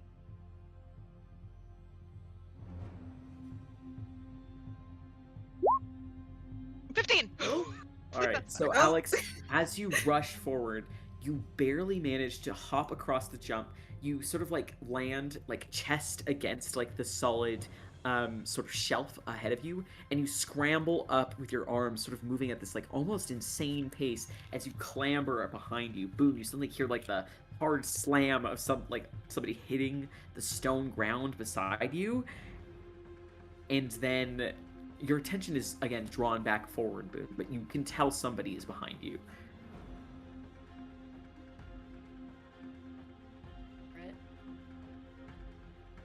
All right. Back at the top of initiative here. Now, so this creature begins to sort of almost seem to come into its own, like it's realized where it is, its surroundings. The Tlexolotl suddenly begins to emanate like this hot, flaming glow that seems to come off of it. There's suddenly like a brilliant sort of reddish, white sort of hot energy seems to start coming off of it as cracks of lava begin to sort of like bubble out of its solid stony skin. It lets out like a shrill noise somewhere between anger and confusion, and it's going to attack one of the guards in front of it. As it does, it swings its tail wide against the one back here, sending this guard sort of flying back about 15-20 feet. The guard in front, it attempts to sort of take a large bite out of them, but the guard sort of raises their arms quickly, and a shimmering orange shield surrounds them, and this creature sort of like, almost like a dog with like a chew toy, tries to like gnaw down on it, but is unable to like sort of break through the magical shield around it. The guards sort of begin to approach it, some of them yelling orders at one another, others yelling orders to some of the sort of, not necessarily civilians, but the members of Vermilion Crest who appear a bit more bookish, to sort of like move out of the way. You can hear distantly Rowan, or not so distantly, one of them sort of yelling out, saying, "Get the defense systems going!" Another one sort of yells out, "Already done! Grab a staff!" They all sort of begin rushing towards this creature. You can hear some shouts of surprise, some cacophony. There are a few people who seem unfazed, who seem to sort of just like calmly gather up their things and rush off. This thing's letting out various shrieks and sounds. Boom. In the other space up ahead of you, you sense that the figure or figures you are following continue onward, rushing forward. You can also tell, Boone, that the bars over your head begin to lower. They go about halfway down, sort of like closing down on the space. As they lower halfway down, there's about 6 feet of clearance that you're able to pass through if you want to keep going. I like to keep going. All right, Boone, as you rush forward, are you going to dash again? Yep. All right. Boone, just so you're aware, you can dash without consequence for one more round. Okay. All right, you're going to rush over here, and Boone, let me see if I can do this easily. You are going to be... Oh, hang on. I know I can do this. How do I do this? Boone, you are on this map now. Do you see a new map, Boone? I do see a new map. I see a lot of stuff on this map. What the fuck? Uh-oh.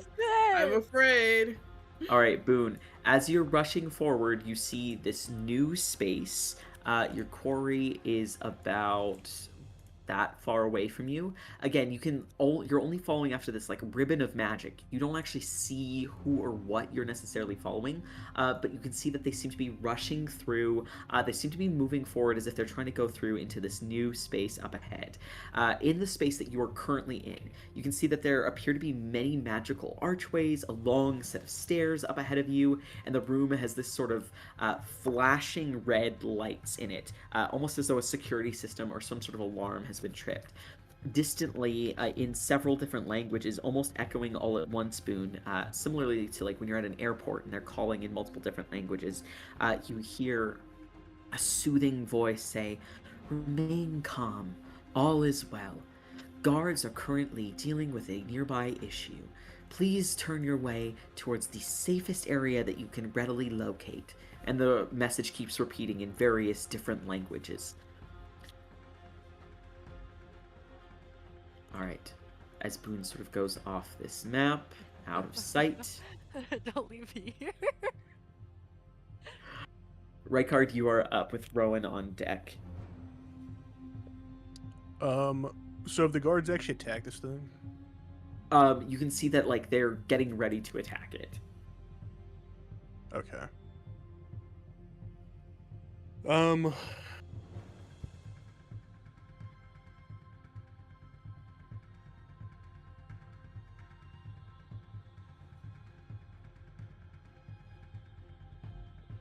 I'll let Rowan for a second go before me. Just because Rykard's kind of thinking for a second. I guess as he's kind of getting ready to run, he's kind of reach out to grab your arm. I think I can get us both across. Are you ready? Yeah, go. Okay, I'll pull you and I'll start running. I'll run with him. Okay, then yeah, I will have to dash to get to the edge. This is the edge, right?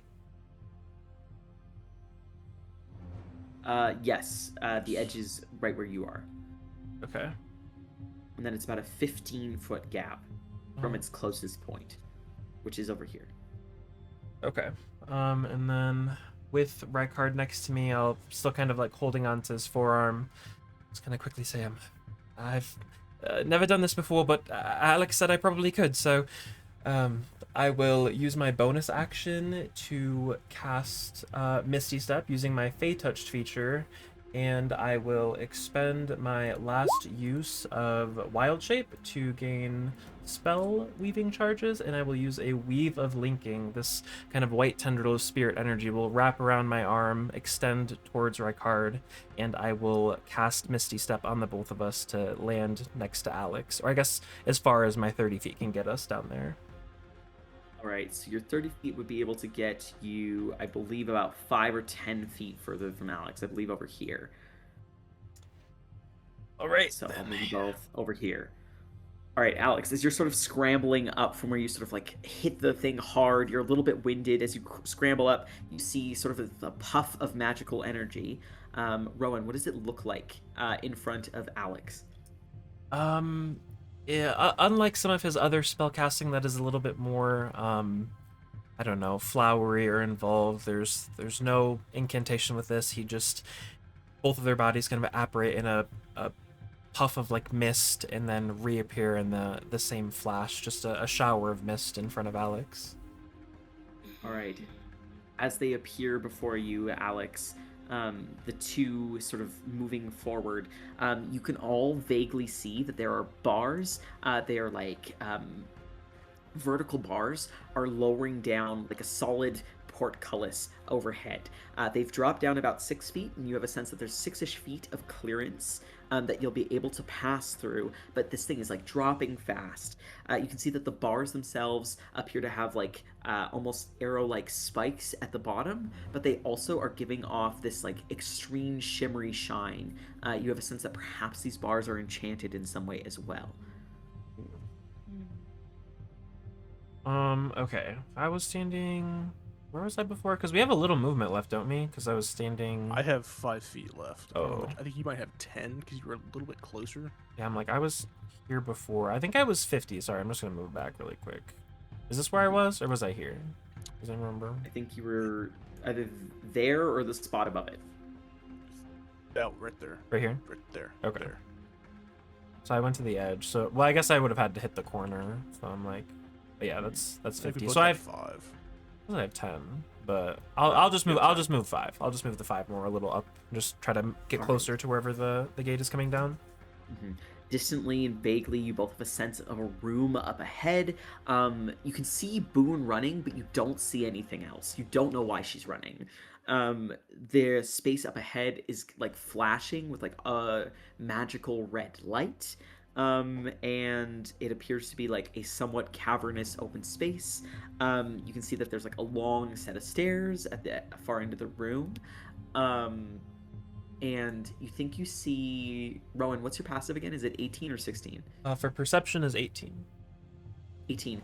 Distantly, you think you see almost like reddish, like lights. Not like the flashing ones, but rather almost like a long strand that seems to be passing through a doorway up ahead, and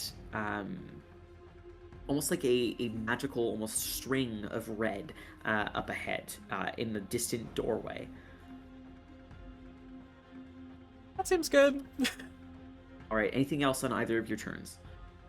That was everything I could do. That's it for me. Alrighty. Alex and Beacon, you're both up.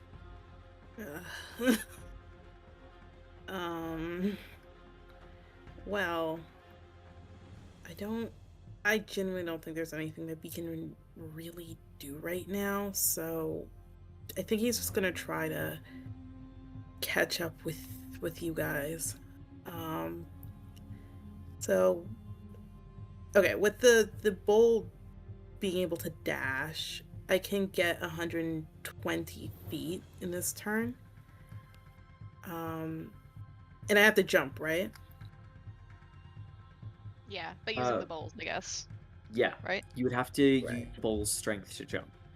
Alright, let me check that real quick. Find speed. The strength modifier is 18, so yeah, plus it can 4. easily make the jump as long as you get the running start, which you will, because you're running. Okay. Ugh. Alright. Yep, that's what I'm gonna do. Remember, you can't cut any of the corners here. Right. Okay. I should make it either way, but, just to make sure. I don't know how to move it with the ruler. I'll figure it out later. And then just a straight whee, I think should be good. Okay.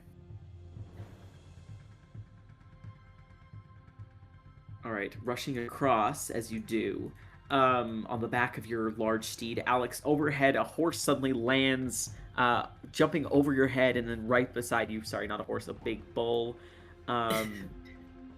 as you sort of land firmly beside Alex. Alex, what are you gonna do?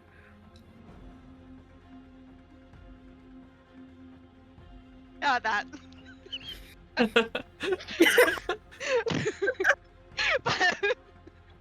but no. Okay, so I'll look around, kind of surveying everything, and Beacon, you'll see that, like, Alex is just kind of, like, not himself shaking, but, like his body just seems to be kind of, like, going, like, in and out a little bit. Oh my god! I just got transported somewhere? Hello? Oh no. Oh, sorry, this is the next map. Oh no. Yeah, I can see that. Me too. Oh no. Oh dear. Oh dear. But Join no, me. Alex Join me. will. I mean, I'm going right there anyway. But yeah, Alex will just kind of like run past Rykard and Rowan, give Rowan a little bit of a pat on the shoulder, say good job, and then start running into here because I can just use my regular movement now. My regular movement's 60 feet. Okay. So to at least be able to get in and slide through the bars. Mm-hmm. You slide through and under the bars, and I will move you to that map you saw for a second there. All right, so you are able to get basically on par with Boone. As you slide under the bars, Alex, you see a completely open room. You do not see whatever it is that Boone was chasing after, but she seems to be moving with like intention and focus, sort of following into this space. What is your passive perception, Alex? Mine is 16. 16. Okay. Distantly, you have a sense of some sort of like reddish glow off in the distance, but you're not sure if it's a trick of the light from the flashing that passes through all these sort of glassy panes in space. You can see that there are like heavy bars to other sort of entrances or doorways that seem to be lowering down within this room as well. The other thing you notice, Alex, is that there's large stone statues distantly in the space, sort of set into two distant alcoves. At the head of the room, you see that there are two massive, or rather, sort of huge in size stone statues that appear to be like grave-looking, almost like wizardly figures that have large stone helmets and are holding what look to be large stone staves, sort of pointed inward towards this archway that has a griffin in it. Okay, a lot of information to take in there. Okay, all right.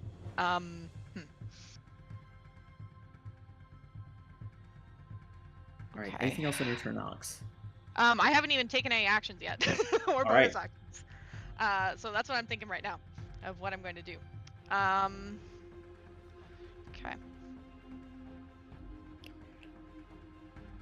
Okay. So are these things, like, are these pillars by any chance? So these are doorways that seem to lead elsewhere. And they have bars that are slowly lowering themselves, a lot slower than that central one that you are passing through. Am I skinny enough to, like, use my action to try and hide, like, kind of tucked into one of the doorways? You could try, but you're not sure that there's enough space and distance, and indeed, you don't even know what you would necessarily be hiding from, seeing as you cannot see what it is that Boone was chasing. Yeah, but I knew Boone was chasing something, and those stone things don't look good. But okay. All right. Sorry, I'm just trying to see what I can do as my actions for haste. I can dash, disengage, hide, or utilize. Okay, can I look around and, because I know that this gate is coming down quickly, can I see if there's anything that might, like, stop the gate from coming down around us? That I could use? Perception check.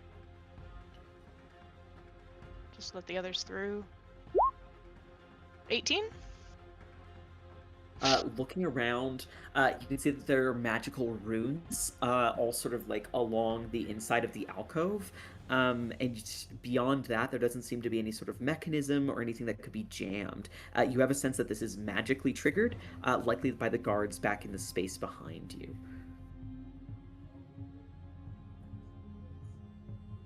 You have a sense that potentially like a spell or something could maybe dispel it or stop it, but you're not sure how easily it would be able to do so. Yeah.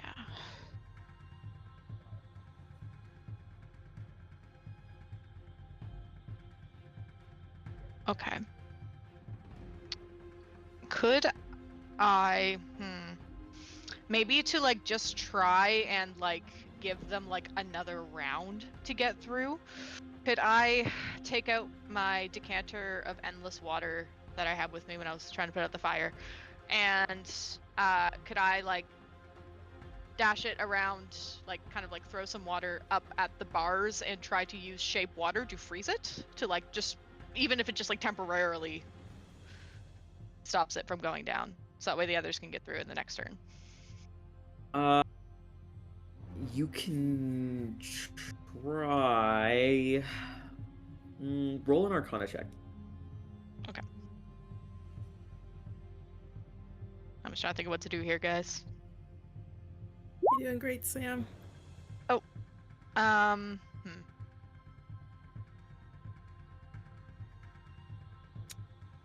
So, as you sort of like set off the decanter and water begins to spray out of it, you attempt to cast shape water as well. As you do, you just have a sense that it likely won't be strong enough to stop whatever this is, but you follow through with the action regardless. As it begins to spew out water, you attempt to freeze it, and as it freezes over, you can see that as it sort of meets the bars themselves just continue to push downward.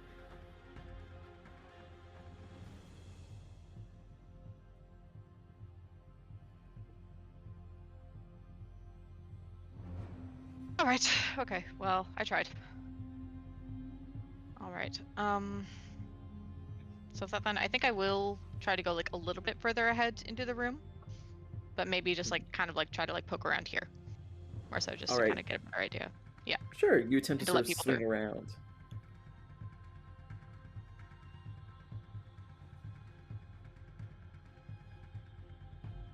All right. As you sort of swing around to the side, top of the initiative order. So the Tlexlotl is going to sort of like rear its head back. The people sort of standing in this like aura that it's emanating, immediately those in like sort of heavy armor, their armor sort of begins to like blister, sort of a brownish deep color, almost as if it's rusting quickly, before suddenly like the metal armor seems to turn sort of orangey red. You can tell that the heat of their just proximity to this creature is beginning to sort of like make their armor blisteringly hot. Several of them sort of like back away. One of them sort of sends a spiral of ice flying towards this large creature. It sort of crashes against its hide and it lets out a shrieky sort of warbling noise before it turns its head towards them. It moves a little bit in their direction. One of the other guards launches out like this large metal bolt towards it. As it crashes against its hide, it sort of like seems to do absolutely no damage against it. Other guards still begin to sort of sling different spells towards it. One raises their hand up and lets out the loud sort of rumbling sound of an incantation that sends like these almost streams of viney earth over it that seem to sort of try to drag it down to the ground, but the creature immediately sort of snaps out of these snares. As it thrashes back and forth, it bites against this guard, who sort of like lets out a cry of pain as their arm is sort of trapped in the flaming mouth of this creature. It also swings out a tail and sends this guard flying back 20 feet. In the other space, up ahead, Boone, you can see that the figure that you're following seems to run forward, and as they do, suddenly this like loud noise begins to sort of shriek through the space. It sounds like the croaking of a loud sort of like bird-like creature. This absolutely cacophonous noise. Alex, you can faintly see that the weird, like almost reddish, threadish shape that you saw up ahead seems to almost suddenly break for some reason. And these two large statues, their eyes begin to glow a deep, deep red as they suddenly begin to jerk and jolt and move, suddenly animated for some reason. Boone, you can see that the thread that you are following of green energy runs through this sort of doorway and into another space up ahead. All right. It removed Boone from the turn order. Let me add you back in there. Boone, you are now up. Yeah, and now that we're on the map, like we can't see the other turn order. Okay, let me move you all over here, since you're all basically over here anyway, but you guys are a few feet back. Okay. Alright, is everybody able to see the new map? Yes. Yeah. Yeah. Okay. Question. About how far from this doorway here are they now? They've like run through it and past it. They're probably about like, I don't know, 15 or so feet through. The thread of magic that you see anyway. Okay. Fuck. Alright. I am going to use my full movement to... Oh, wait. No, because then I'd have to... Okay. Okay. I will run forward 40 feet. That's my movement. Wait, I just lost the square. Here. I am going... Wait, was that... Oh, you can track the... Oh, that's cool. I am going to use my bonus action to drop Wild Shape. Mm-hmm.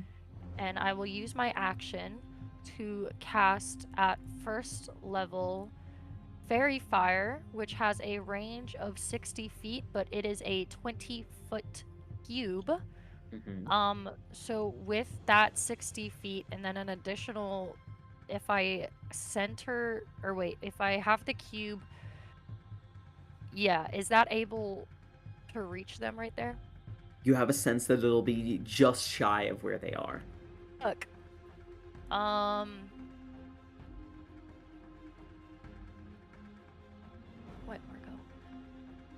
feet. Okay.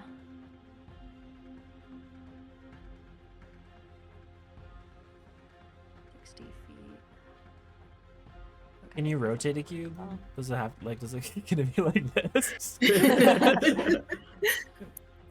I don't see why you couldn't, but you'll still just barely be shy. Yeah. I tried, friend. I tried.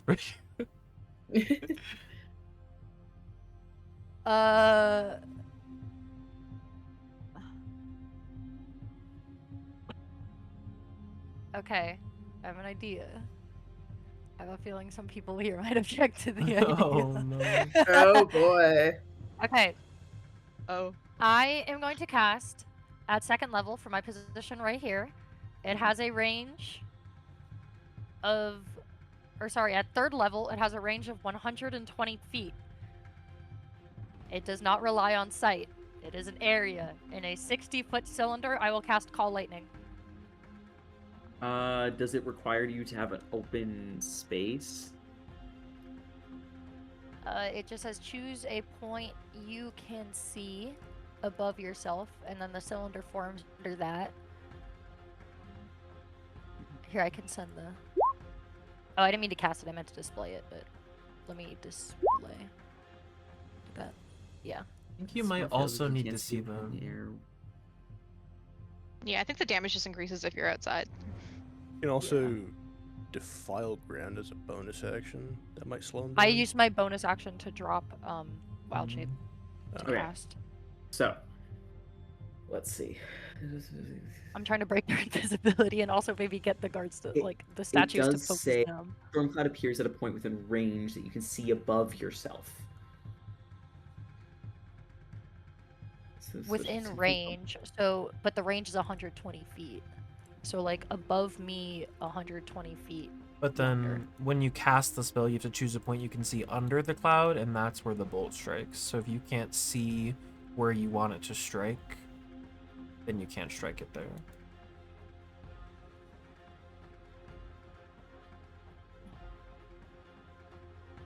It's a confusingly worded spell. Okay. Very.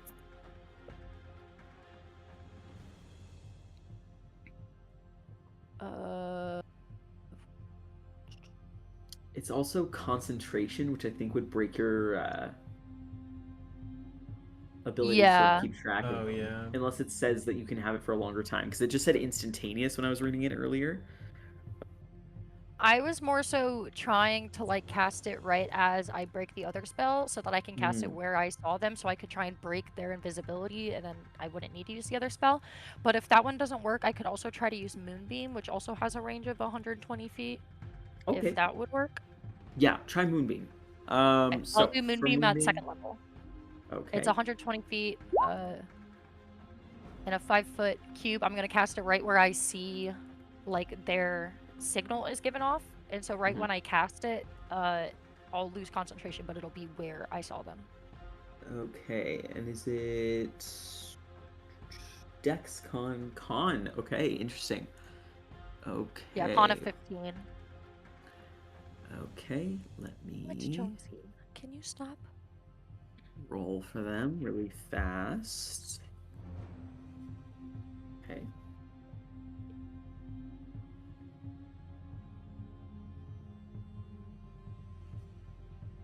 Okay, first one is a 10. Second one DC 15. is Yeah, let's cast it.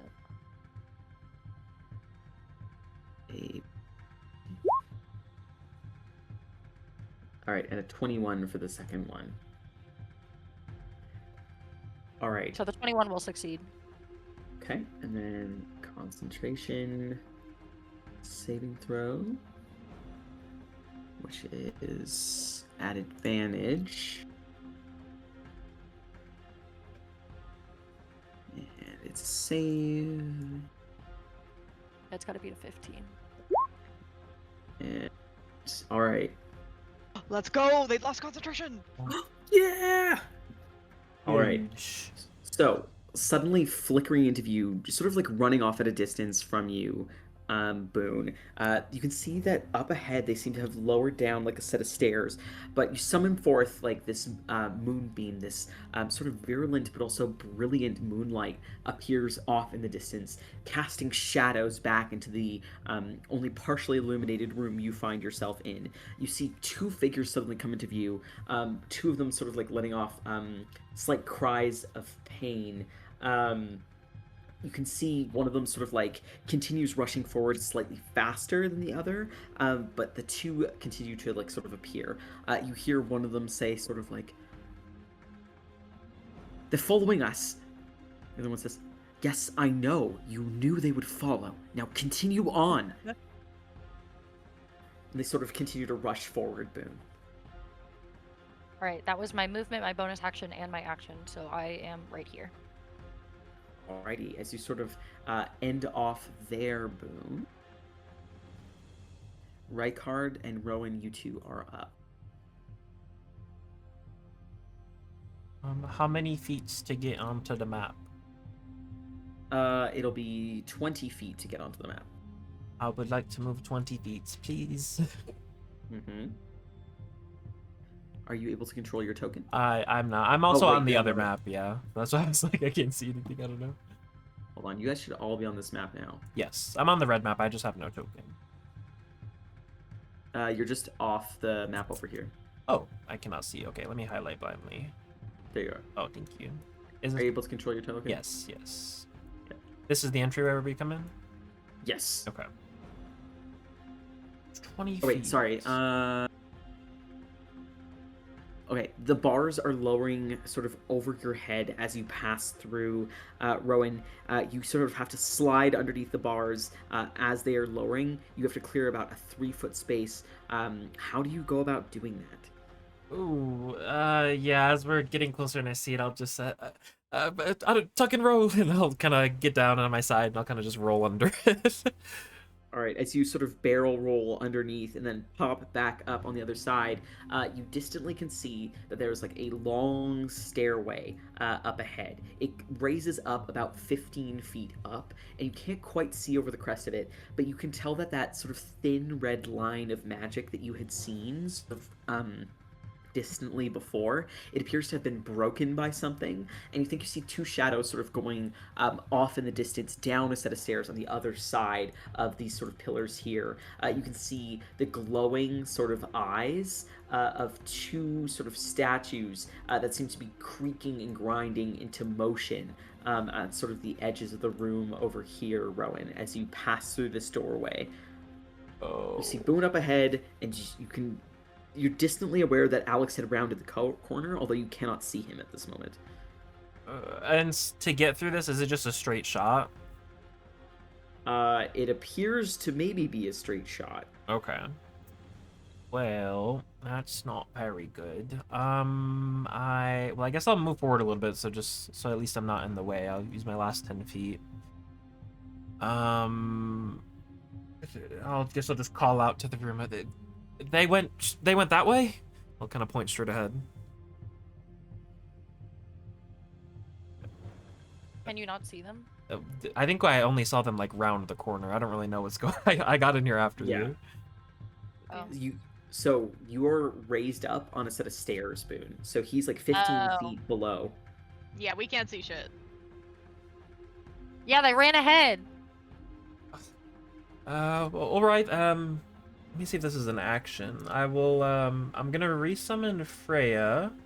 She just has, I guess I left her in the archive. I don't know, when we stopped using her to fly. Oh, you suck. hey, it was safe there. It was safe there. Does anyone see it? What do I use to resummon that? Oh wait, that's Flock of Familiars, my bad. That's why I'm confused. 1500 Freyas, eat this man. Oh, as a magic action, so it would be my action. Not eat this man. Okay, yeah, I'll use my action, then I'll snap my fingers and I'll resummon Freya, who's currently a giant dragonfly, and I'll summon her in front of me, just so at least I have something to move a little faster on my next turn. And that's it. I don't really have a lot to do with bonus action. Yeah, that's it. I'll just kind of stand next to Freya and get ready to hop on in a sec when I can. All right. As you prepare to sort of hop on Freya's back, Rykard, are you trying to use the 20 feet to get into the space as well? So me and Rowan have been pretty tied for speed so far. I think we're actually tied on initiative too. Mm-hmm. Does it look like Beacon's gonna be able to make this on the bull and everything? He might have to hop off and slide underneath, but he can make it. Okay. But you have a sense that there will be bars lowered behind you. Behind Beacon when he makes it through. Yeah. Okay.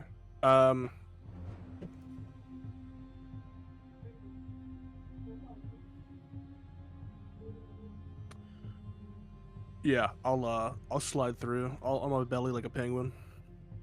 All right, as you sort of like penguin slide underneath and then pop back up on the other side, you make it past where the bars are, and you're able to see sort of the scene ahead of you.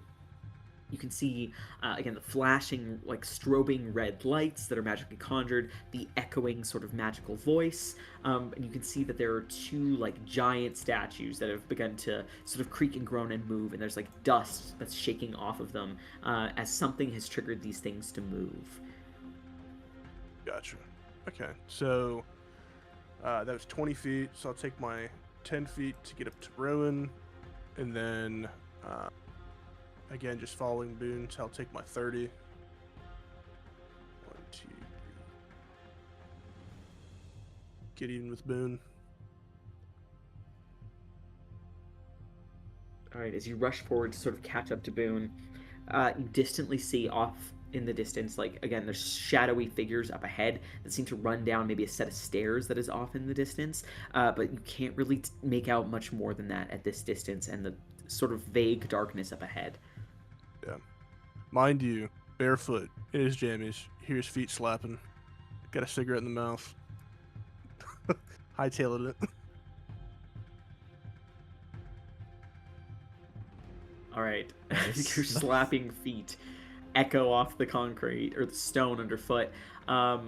Beacon and Alex, you are up. Okay, I gotta ask your permission about something, because with the otherworldly steed, I can choose between Fey or Fiend. Yeah, Fey, Fiend, and Celestial. So is it possible if this otherworldly steed is Fey? I misread it. I think it's supposed to be... I think it's supposed to be tied to your alignment, but it doesn't actually really say that here, so if you want it to be Fey, sure. It just says your choice in the stat block. Yeah. Okay, cool. Well, in that case, this bull can teleport with the Fey, with Fey step. So on my turn, I will teleport on the other side of the bars, and try to catch up with the rest of my friends. All right, as you sort of almost vanish from sight and then reappear, you're teleporting 60 feet? Yes. Okay, if I can see that far.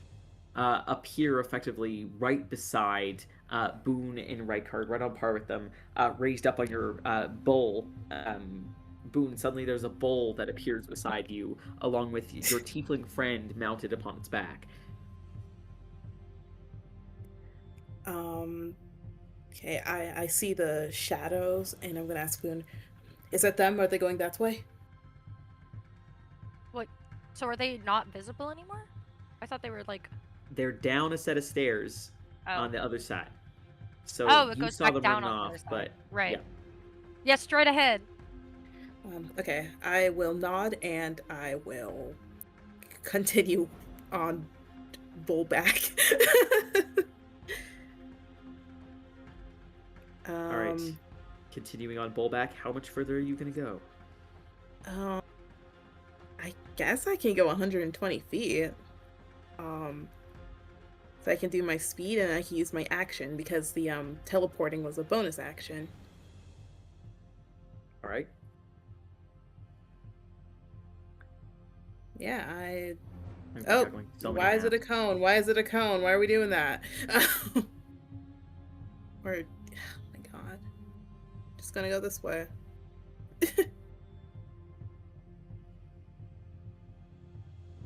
Off the map. There I go. I'll put myself there so it's not confusing. You're gonna have to go to a different map anyway, so... Oh, awesome. Alright, let me move just Kezia to this other map. Yay! Map shuffle.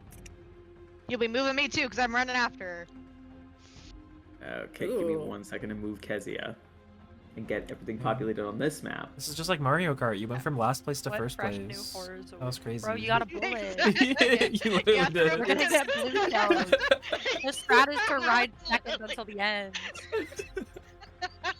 Alright. Kezia, are you able to see that map? I sure am. Did you dispel Moonbeam? No. Ooh, She did. gonna run through that. Yeah, because it's right at the doorway. So, when they first enter Moonbeam, they take damage, right? Yes. All right. So It let's is. see. Well, It's a con save. it's a DC Con 15 save. On a failed save, they take 2d10 radiant, and if the creature is shape-shifted, it reverts to its true form. On a successful save, it takes half damage. But the radius is only like 5 feet. Can you like move around it? No, it's like the central doorway has like only a certain clearance there.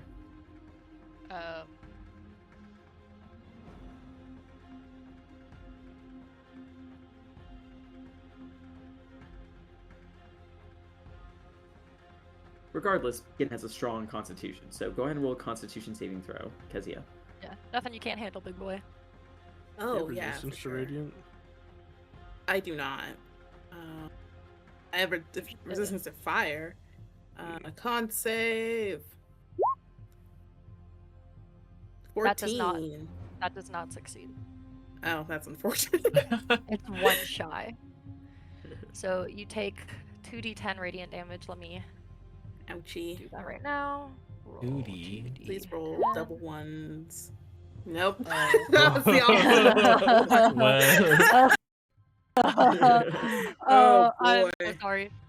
All right, Beacon, as you sort of rush through, you do take a little bit of a blast of magical energy passing through. Your sort of steed lets out like a whine as you pass on through. You take 17 points of radiant damage. I should keep track of my steed's health. Oh, I have to do math for that. Fine. Okay. 5 plus 20? Okay. Ooh, my steed is not looking great. Immediately. All right, as you and your bull begin to rush forward, Alex, you are up. All right. So I'm going to run in the direction that Beacon went. Only 60 feet. Which door was it? Or are they both the same? They lead to the same place, but it narrows down to like a single, like 5-foot sort of narrow space. Oh, I see. Okay. All right. So I will run here. Do I see any of those figures that we saw before? No, they are down a set of stairs. They're down a set of stairs. Also, Beacon is in the 5-foot doorway with his big horse. Okay. All right.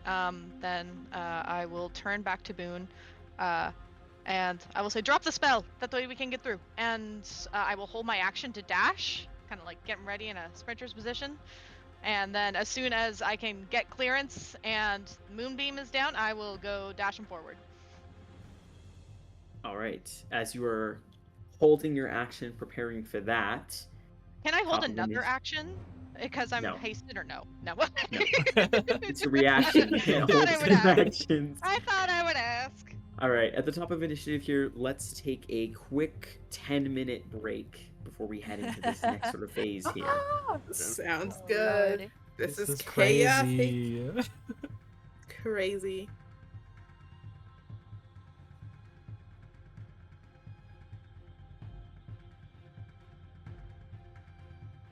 Here. Okay. All right. Okay. So, the top of the initiative order now. As the gate slams shut on an initiative count, sort of 20 behind you here, Rowan, you hear the bars fully slide down. You hear some noise coming from beyond, but you also hear this slight magical thrum. As you peek behind over your shoulder, Rowan, you can see that magical energy sort of coalesces between each of the bars, forming almost like a what looks to be some sort of like reddish mesh that seals you off from the room behind you. As you look on ahead, you suddenly see now completely moving. They have completely separated their arms off. These statues begin creeping and moving forward. Could everybody who's out in this central space, other than Alex, since you're about to move into the other room, go ahead and roll a perception check, please. So that is Rykard, Rowan, and Boone. Boone, let's go. I'm getting accosted by a kitty right now. Kitty attack. Alrighty. 11:23. All right, so Boone, you can see that on each of these figures, these stone figures, there are like reddish, like arcane symbols that suddenly come to life, and a blue glow in their eyes. You can see that at the center of their chests, there is an orange gemstone that is giving off a radiant, pulsating glow, almost like a beating heart. As they begin to move, you can see the figures these stone figures themselves have what appears to be the sigil of Vermilion Crest on just above the glowing stone at the center of their chests. And you can see that they're both wielding staves. You see this one on the upper side here begins to move. It is going to move. Hold on.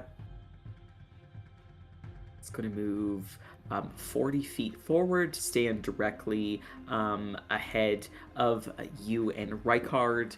As it sort of moves towards the pair of you, you can feel the ground shake. It holds in one of its stony hands a long sort of stone staff with like swirling, intricate sort of almost like jagged edges at the tip, and it holds out its other hand towards you, and you hear, without its mouth moving, this low, booming halt noise. I need Rykard and Boone to please both go ahead and roll a wisdom saving throw to try to resist the slow spell. Oh man, okay.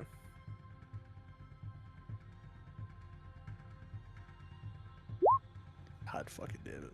A wisdom save? A wisdom saving throw, yes. Oh, I have proficiency on that. 16? Alright, so Boone, you succeed, but Rykard fails. So, on a success, nothing happens. However, Rykard, your speed is halved, and you take a -2 penalty to both your AC and dexterity saves, and you cannot take a reaction. On your turn, you can either do an action or a bonus action, but not both, and you can only take one attack on your attack action. Okay. And do I repeat the save ever? You'll repeat at the end of each of your turns. There's also something about somatic components. We're just going to ignore that because we barely keep track of that shit anyway. So it'll be speed halved, -2 to AC, -2 to dex saves, and you can only take an action or a bonus action and no reaction. So I'm going to mark you with an orange dot to show that. This one is concentrating on that now. That was its action. The other one over here is going to move forward, again, 40 feet. It's going to point its long staff towards you, Rowan. What is your AC, Rowan? 16. 16. Okay. It is going to send 2 force bolt attacks towards you. Hold on. I don't know why that one just rolled damage, but a 19 to hit. I would like to Silvery Barb, so kind of dodge the first one, and then seeing the other one kind of aimed straight at him, I'll kind of sling this weave of magic and try to knock their knock their aim, I guess. Okay. 13 to hit. Ooh, on the okay. first one. Yeah. All right, the second one. You know, we can't win them all. I will. I'll is give the 22. advantage to Rykard. All right. So as it sends this like careening bolt of force flying towards you, it crashes sort of directly into your chest after you sort of make the other one crash into the wall beside you. There's like chunks of rock come crumbling from the like pillar beside you, crumbling down to the ground around you, Rowan, and you get knocked back 5 feet, Rowan. You also hear in the exact same cadence, the exact same rhythm and tone, you hear the same halt. As you guys attempt to continue to move forward. On the other map here, at the sort of top of initiative, you have 2 figures in this other room that you can currently see, Beacon. You can see that they sort of split up to either side of the room, moving distantly sort of apart as you're sort of smacked with this moonbeam when you first enter into this space. It's hard for you to sort of see both figures at the same time, but you can kind of make out that there are 2 shadows on the far corners of each side of the room here. Beacon, I would like you, as you sort of see this sort of figure in a long sort of flowy red robe, hood pulled up over their face. They've got sort of like elegant, like white opalescent filigree on their outfit. They sort of extend a hand towards you. I would like you, Beacon, to go ahead and roll a wisdom saving throw. Have advantage on this wisdom saving throw.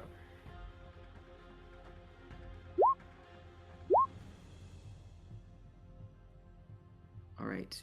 12 is unfortunately a failure. You begin to hear a soft voice speaking out to you, Beacon.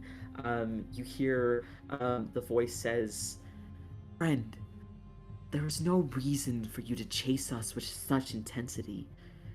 In fact, I'm sure you don't mean us any harm. Why don't you stay there? Just for now. I'm sure that you can explain to your friends who are following us that we mean no ill.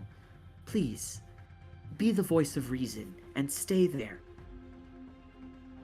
You feel like voice sort of echo through your mind, and you feel a kinship and a friendship sort of forming with this figure who's speaking to you, Beacon. And you feel a desire to sort of follow through and ensure that your friend is kept safe. You don't feel a push towards aggression towards your friends, nor do you feel any sort of aggression towards this person anymore. Okay. Yeah, well, Beacon kind of had like a more defensive stance, but I don't know. I don't think anyone can see, but his demeanor he becomes a lot more calm as he is enchanted by these words. All right, Beacon, marking you with a purple dot to show that you are charmed by this figure. The figure is then going to move sort of back towards her corner, and her attention seems to be drawn, Beacon. Although your attention sort of like starts to pull back towards your friends, of course you have to try to persuade them to stop whatever it is they're doing. You can faintly tell that she's doing something in the corner of the room, and you can hear the male companion who's in the room is speaking in sort of a hushed tone towards her quickly. All right, he is going to take some actions in his own corner of the room. All right, back on the other map, Boone, you are now up. With Rykard on deck. I am now up. How tall are these lads? About 20 feet tall, so they should actually be a square big. I'm sorry, I asked. Oh. Or move the Moonbeam onto them. That would also work. Doesn't Moonbeam only move like 10 feet at a time? Yeah, and also it would pass right through Alex. I do it for good measure. Yeah, so step 1, I will use bonus action to drop my Moonbeam. Is gone. And then, okay, question. If I pass through their melee on my turn, but I don't end my melee, if I don't end on their turn, do they still get an attack of opportunity? Do you mean like, do you pass through it but then return back into it? No, like I get the fuck out of there, pass through it. No, that's they get an attack of opportunity if you pass through their melee. Fuck. If you leave their melee, that's when they get the attack of opportunity on you. If you pass through in their melee right now? Yes. They have okay, reach. so it doesn't matter anyway. Yep. Okay, cool, that's fine. In that case, I have 30 feet of walking speed. I use my bonus action. So I am going to move right here, which is still in his melee. And Yep, for right now. Yeah. I am going to cast. What are they made of?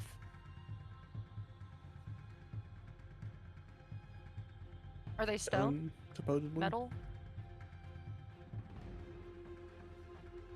Probably. Is Madison a robot for anybody else, or is that just me? I can hear. I can hear. A little bit. Okay, I'm What are gonna they made leave out this of? back real. We did it. Anarchy? Oh no. I was asking what they were made of.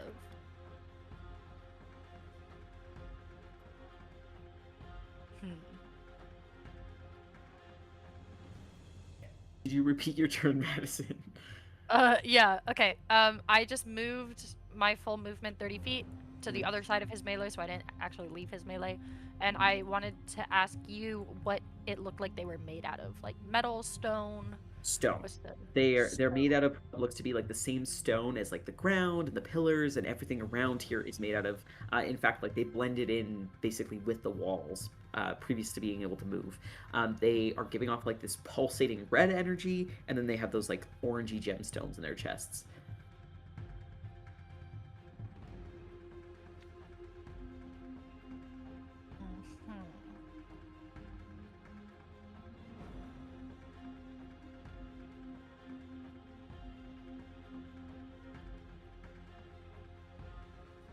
Okay, so I moved 30 feet from here to here. If I instead, well no, because that's in that one's melee. If I move to here, I would like to cast Thunder Wave on this one at 2nd level and shove it in this direction so it's not getting launched at Rykard. What kind of saving throw is Thunderwave? Thunderwave is a Constitution save. Okay. DC 15. As a stone golem, it has advantage against magic, but it still needs to roll. Galio. All right, a 23. Yep. Just makes it. Yeah, so close. Okay, so it takes half this damage. Okay, go ahead and roll. And it isn't moved, if I remember correctly, right? It is not moved. But Thunderwave does double damage to stone, constructs? Yes. Yeah. So it will just be the flat roll then. Which does 10 damage. All right, so 10 points of thunder damage to this construct here.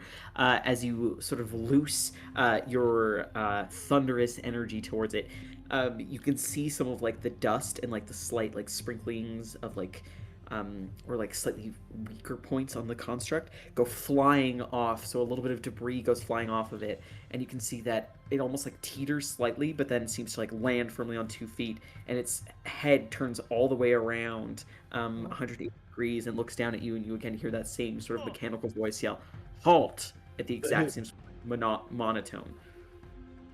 Does that hit both? Were you angling to hit both? It's a 15-foot cube. No, I shell. was angling so that if it did get moved, it wouldn't hit Rykard. So I was aiming diagonally in this direction. Okay, Gotcha. makes sense. Yeah. Alrighty. Okay. Anything else on your turn, Boone? That is I guess it's your literally bonus all of and my all of thing. your stuff. Yeah. All right, Rykard, you are up with Rowan on deck. Okay. So I guess Rowan probably sees it the most. Rykard's kind of momentum gets haltered for a second, and you can see his speed decreases. He just looks fatigued and tired. So what's the conditions for me, Harry?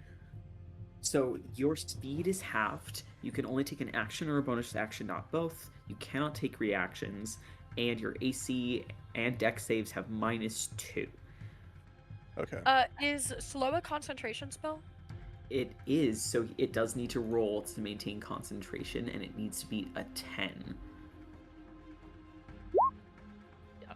So it maintains concentration. Right on the edge there. Good looking out, though. So I guess, Rowan, you'll just hear Rykard go, "Ah, shit," and he one pulls the cig that's in his mouth, and he'll take his 15 feet of movement, since it's halved, to get in between them, and then you see this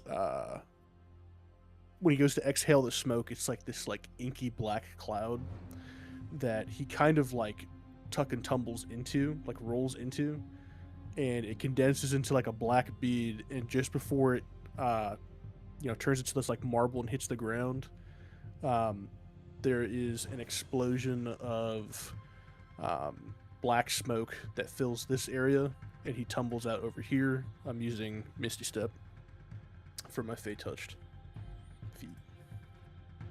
Right. As you sort of reapparate in a different spot, Boone, you can sort of see him vanish and reappear. The head on this one that was already turned to face towards Boone, its glowing eyes sort of give off almost a spotlight effect. You notice that it's almost like the eyes split and one spotlight goes towards you, Rykard, and another one stays on Boone. And again, the voice booms, "Halt!" So that's my half movement and my bonus action, so that's all I can do. Yep, and then you get to redo your saving throw. It is a wisdom saving throw at the end of your turn. At advantage. And I had advantage on this, right? Yep, from Silvery and Barbs. Advantage, yes, from Rowan's Silvery Barbs.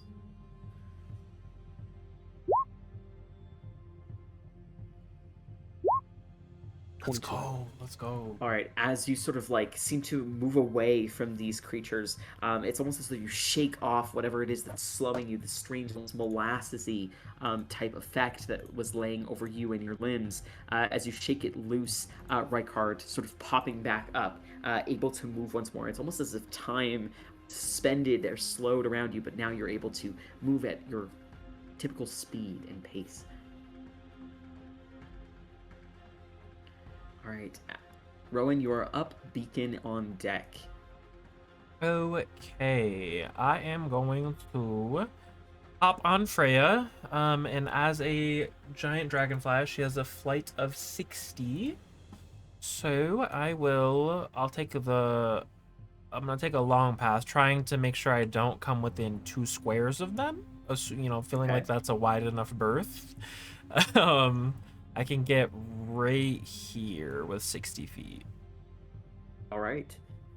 And then...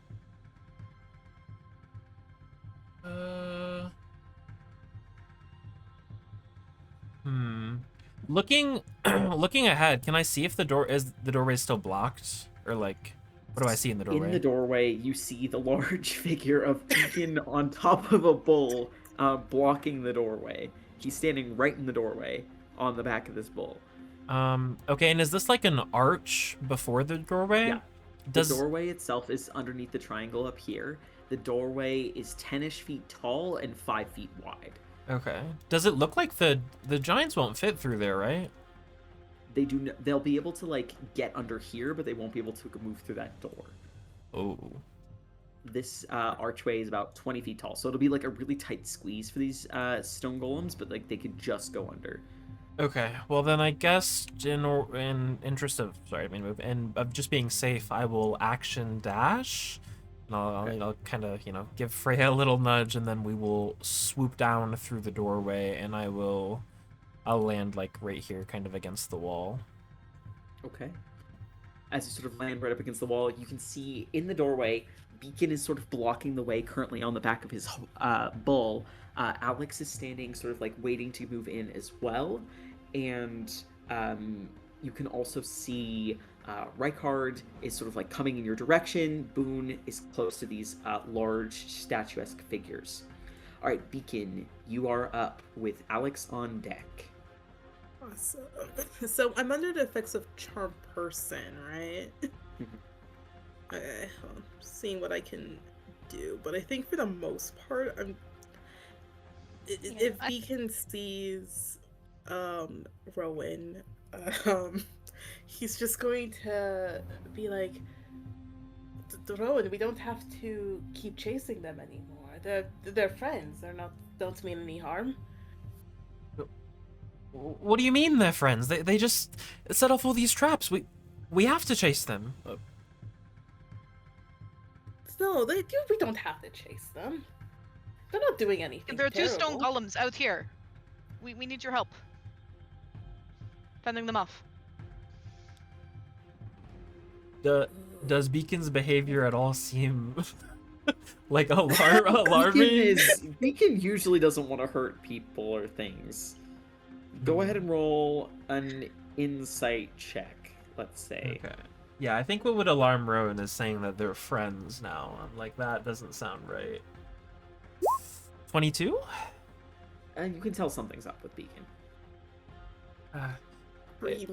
He just kind of looks over to Alex, and he'll kind of say loud enough so that way wherever they are, Rykard and Boone can hear too. I think something's wrong with Beacon. Maybe like what happened to Embriel? I guess that's it.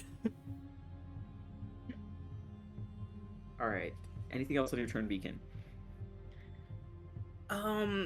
Just standing there protecting your friends? Yeah, I guess so. All right, Alex, you are up. Okay.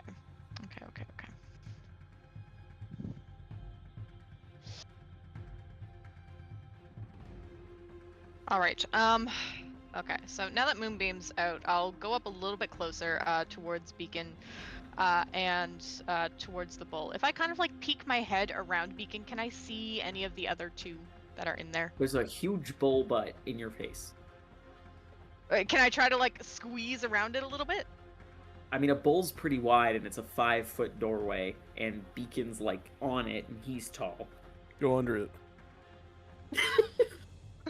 Can I? And if I say kill the bull? I suppose you could go under it, but you can't really see past him, is what I'm trying to get at. Yeah. Yeah, but if I were to go under it, would I be able to get into the room or no? Potentially. All right, yeah, I'll give it a go. Okay. All right. In that case, Alex, you sort of slide under. Out of curiosity, how long does your haste last? I have it up for... This is my 4th round with it, so I have it up for 6 more turns. Okay. Alrighty. Okay. Alright, this might have also moved Madison to this map by accident, but... Okay, so you make it through the very narrow doorway to where it begins to open up again on the other side. You see what appears to be a very small library-esque space. It has a spinning, swirling disc that is flashing red at the center of the space. You can vaguely make out in the sort of low, dimmish light, aside from like the light that is cast off by this glowing red orb in the space, 2 figures. You see what appears to be a woman who has sort of long brown hair that is sticking out from underneath a long red and white hood and sort of draping robes. and you can see what looks to be sort of wearing very like subdued, almost like indiscernible, or like clothes that seems like they could almost belong to any order. It looks like almost as if when he moves, there's like a flash to the weave of his clothes that makes it look like it's all the colors at the same time. A drow man in the far corner. You can tell that the woman's attention seems to be focused on something in the corner here, and she seems to be muttering to herself. Hasn't really noticed you slip underneath the bull. Beacon, are you reacting at all to the fact that your friend is sliding underneath your bowl? Yeah, I want to, but before I do, at the end of my turn, do I get to re-roll the wisdom save? Yes. Okay. I'll do that real quick, and my actions will depend on what I get. Or hold on. And no, no, it's not. Sorry, you don't get to re-roll it. You get. It is until the spell ends or until you or your companions do anything harmful to it. So, if she harms you in any way, Beacon, then, like, be different. But the spell lasts until... for 1 hour until she loses... concentration. Or if I harm her, then that would also... No, if she harms Beacon. But... I have Charm Person as well, and I think it says target until the spell ends or until you or your allies damage it. Yeah, the creature that you have enchanted. It's referring to the creature you've enchanted. Yeah. Oh, I see. Okay. Yep. Yeah. So unless she harms Beacon, which she hasn't That makes more sense, because that was very confusing wording to me. I was like, what? Yeah. Okay. Okay, cool. Well, never mind then. Regardless, Alex, on your turn, before Beacon reacts to the fact that you're doing this, as you slide under, you can see the two figures in the room. She doesn't seem to have fully noticed you, at least as you start to slide under, but the drow does seem to sort of take notice towards you.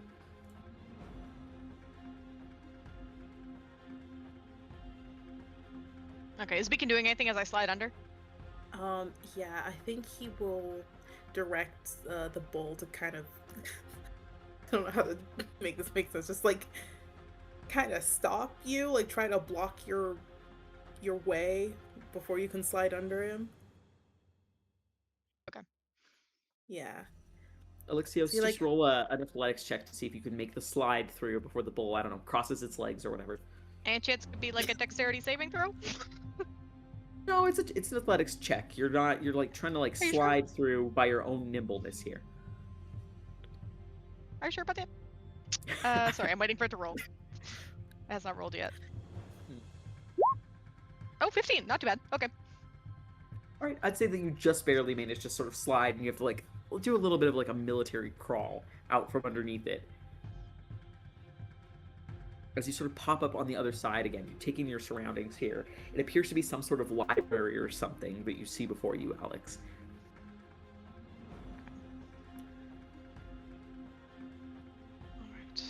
Beacon.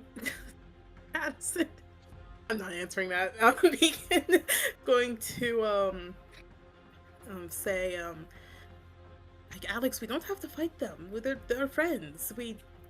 You can come back. We should probably deal with other things like the lizard in the other room. It's okay, Beacon. Don't worry. I'm not here to fight them. You can see Alex in reaction to you saying that. The drow looks a little like wide-eyed, maybe confused or concerned, but you can see that the human woman doesn't even she's focused on whatever it is that she is doing. She's not turning her attention towards you.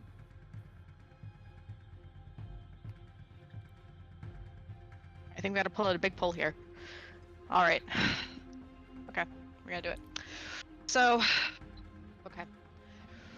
So, I am going to use my bonus action to convert a second level spell slot into sorcery.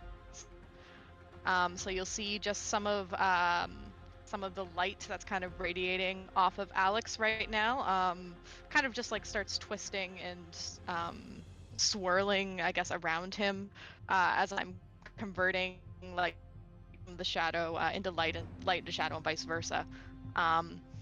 So to give myself, or wait, no, sorry, I'm converting spell slots into, or sorry, sorcery points into spell slots. So to get a 3rd level spell slot back. So that way, as my action, I am going to reach my hands out and I will cast Hypnotic. Ooh. Okay, this is gonna be a big play here. So I'm hoping.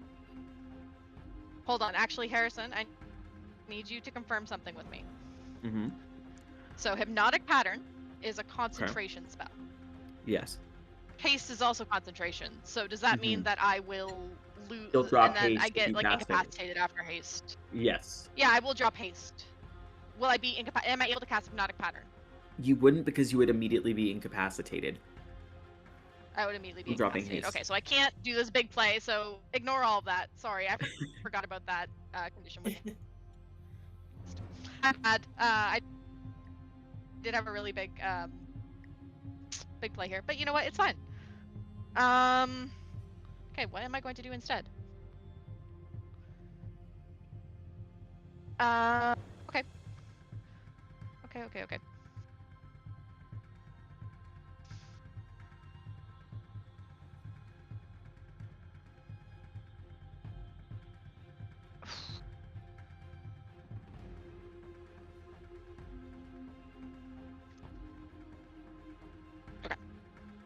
So, what I will do instead is I will take out the wand that I had earlier. This is not a concentration spell.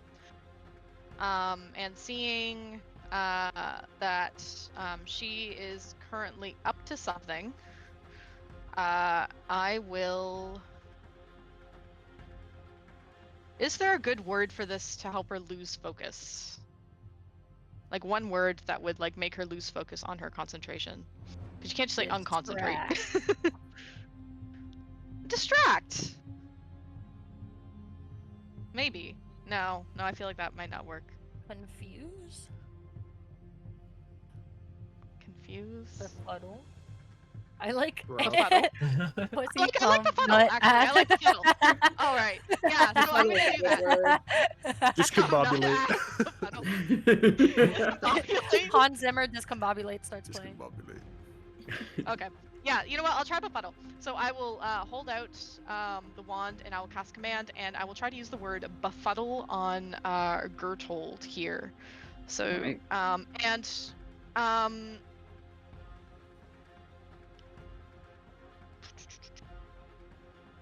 yeah, I'll just do that. Okay. 17. Ooh, that just makes it, so I'm gonna silvery barbs that. Okay.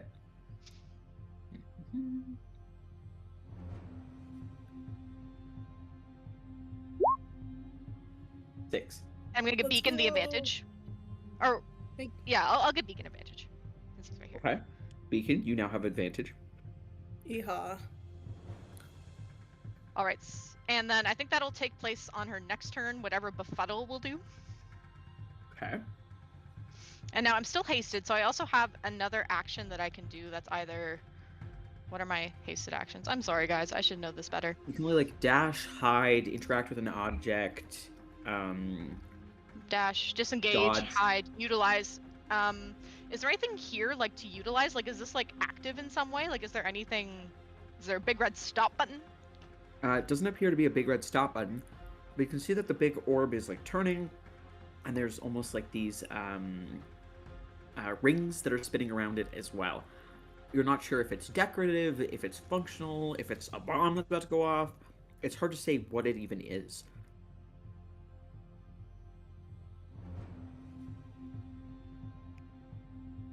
Okay. Can I use my action to try and figure that out? Sure. Go ahead and roll, we'll say, either Arcana or Investigation. Ooh, both are equally good. I will do Arcana. All right, go ahead and roll an Arcana check for me. 20! Yay! Taking a look over it, you have a sense that it is some sort of perhaps trap or something else of the like. Its exact school or anything like that, you're uncertain, but you can tell that it seems to be like increasingly unstable.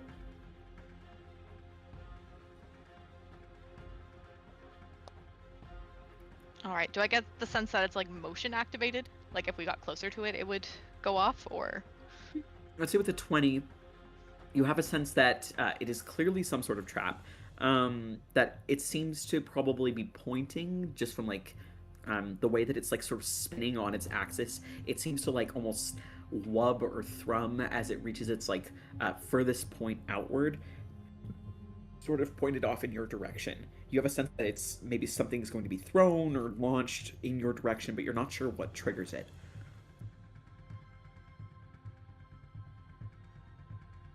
Alright, get out of the doorway, and I'll try to like pull Beacon along with me, if possible. Probably not, because he's on a bowl. Yeah. You can push the bowl. Yeah, roll a athletics check. Let's see if you can push the bowl. Alex is Let's see if I can push push you. Oh, let's go. Let's wanna fucking see go, this. guys. Telekinetic shove his ass. 16, not too bad. Maybe that should for a bowl. It's not enough to move both the bowl and Beacon, who is on the bowl, but you do feel like you're exerting a lot of strength, Alex. Yeah. I'm doing such a All good right. job. All right, and then So- yeah, I will. Is there a way that I can like jump over this desk here to like get out of the way?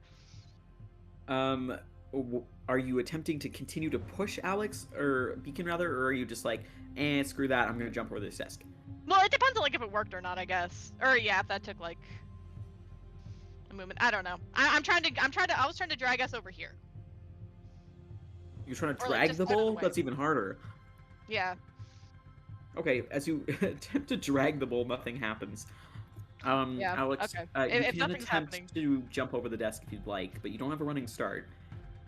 Okay, then I'll I'll just just run say- around it. I have enough movement speed to just move around here, if that's okay. Sure. All right. So as you sort of like attempt to tuck beside this sort of desk here, let's go to the back. The back. Oh, I can't talk. The top of initiative here, for all these golems over here. All right.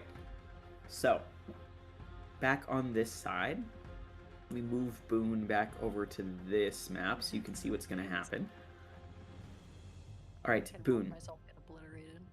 This one here is going to sort of turn its attention towards you. Let's see if it recharges the slow spell. On a 5, it does recharge the slow spell. Where are all of you situated? A 40-foot cube.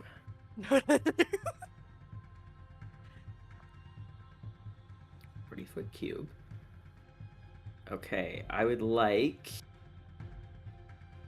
wisdom saving throws from Rowan, Rykard, and Boone, please. Can I see them casting the spell? Are you looking towards Beacon, who you were just trying to ascertain what was going wrong with him? I mean, I guess, yeah. Okay.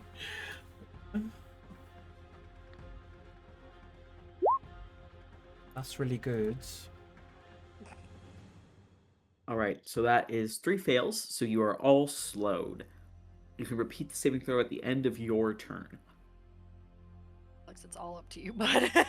This one's now going to move over here as well, almost like trying to interpose itself between Boone and the exit way here. This one over here is going to move towards Rykard. Rykard, what is your AC? With the slowed condition, It doesn't affect AC. -2. Yes, it does. Oh, 11. 11. Okay. This one is going to attempt to do a slam attack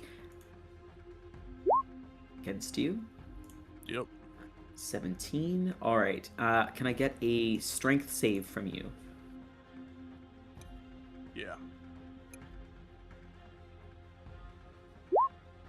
7. All right, so Rykard, it grabs you up in its fist, and as it sort of like picks you up, it also slams you back down on the ground. You are grappled, and you will take 17 points of bludgeoning damage. Okay. All right, and that's both of their turns. Would you be able to send the slow like spell in the display real quick so I can see what it does? Mm-hmm. Thank you. I'll try anyway. It's not really letting me do this. Here, I'll do a... So your speed is halved, -2 penalty to AC and Dex saving throws. You can only do an action or a bonus action on your turn, and you get no reactions. Word. Right. On the other map, the Befuddle comes in. We'll say that that's almost akin to confusion. I'll say that that's effectively halt. So she sort of stops in her tracks, the muttering that she was doing to herself stops, and Alex, you can sort of see as she sort of doesn't fully double over, but you can see she almost like reaches for her head, almost as if there's some sort of pain or confusion that comes through in that sense. Her eyes sort of go wide, and she stands there without any sort of movement, sort of like, again, still staring towards direction, but her eyes wide and unresponsive. The drow sort of like looking towards you, Alex, beacon in the doorway, and towards his compatriot, who appears to be in pain and, or at the very least, just unresponsive. He is sort of going to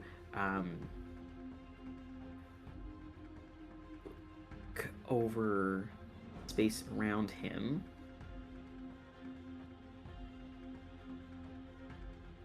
And he is going to...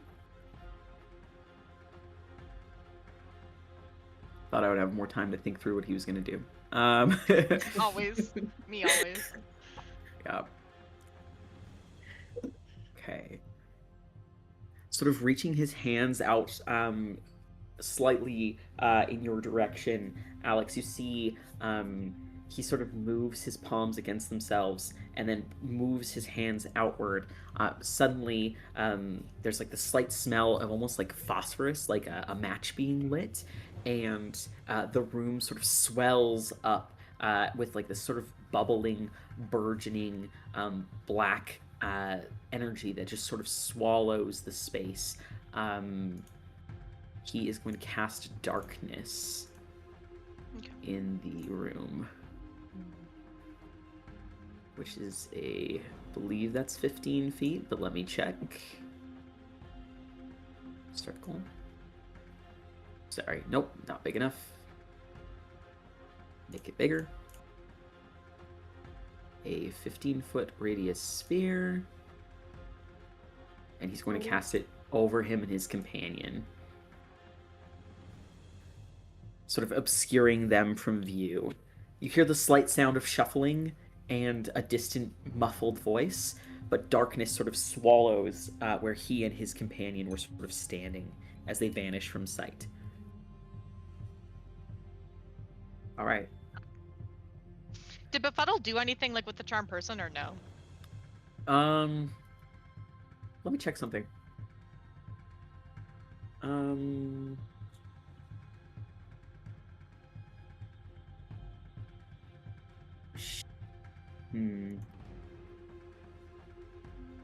I'll say that instead of it forcing her to drop concentration, instead it took up her action, bonus action, everything that she could do. Sort of like halt. Okay.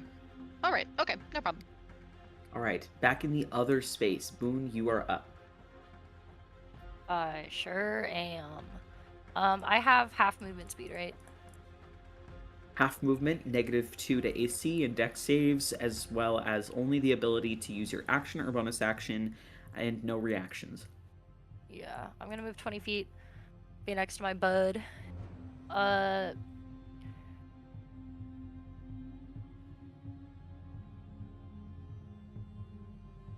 Okay.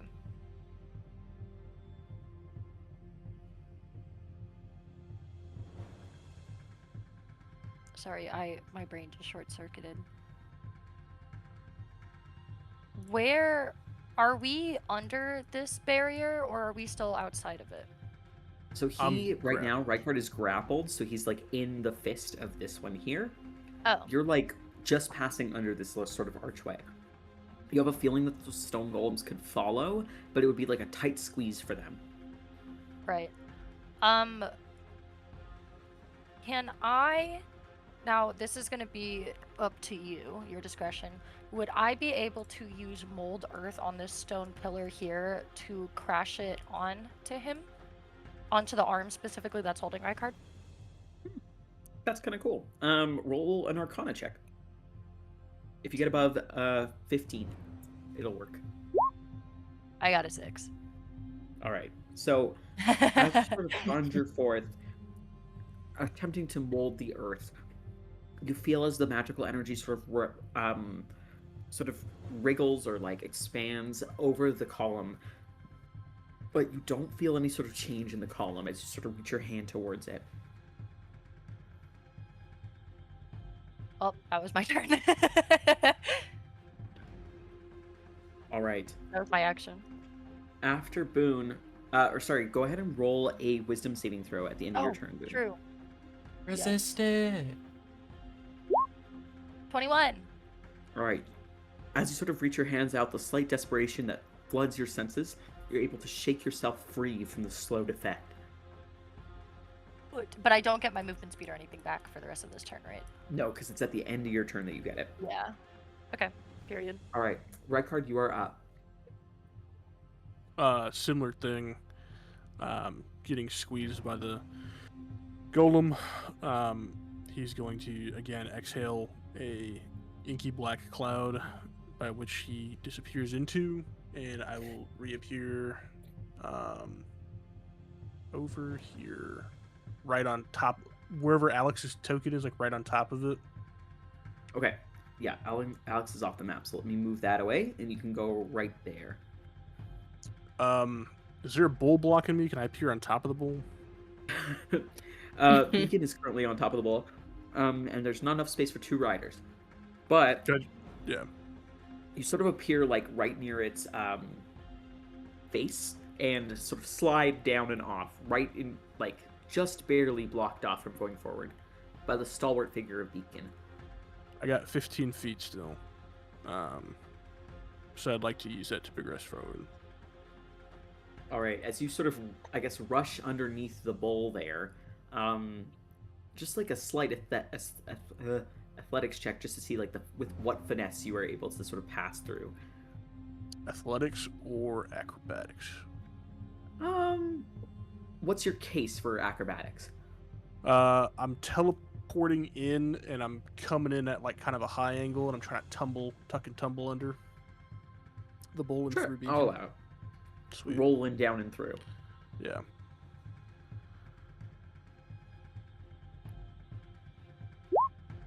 $25. All right. With a surprising amount of grace, Rykard, you sort of like roll in like a quick tuck over and to the side of the bowl. As you land in the next space, what you see is a large orb of blackness that is sort of consuming the far end of the room.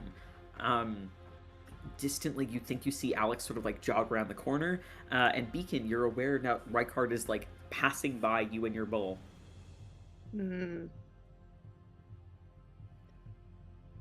I got 15 feet. Can I still use it? Sure. 1, 2, 3. And then end of my turn, I make the save again, right? Yes.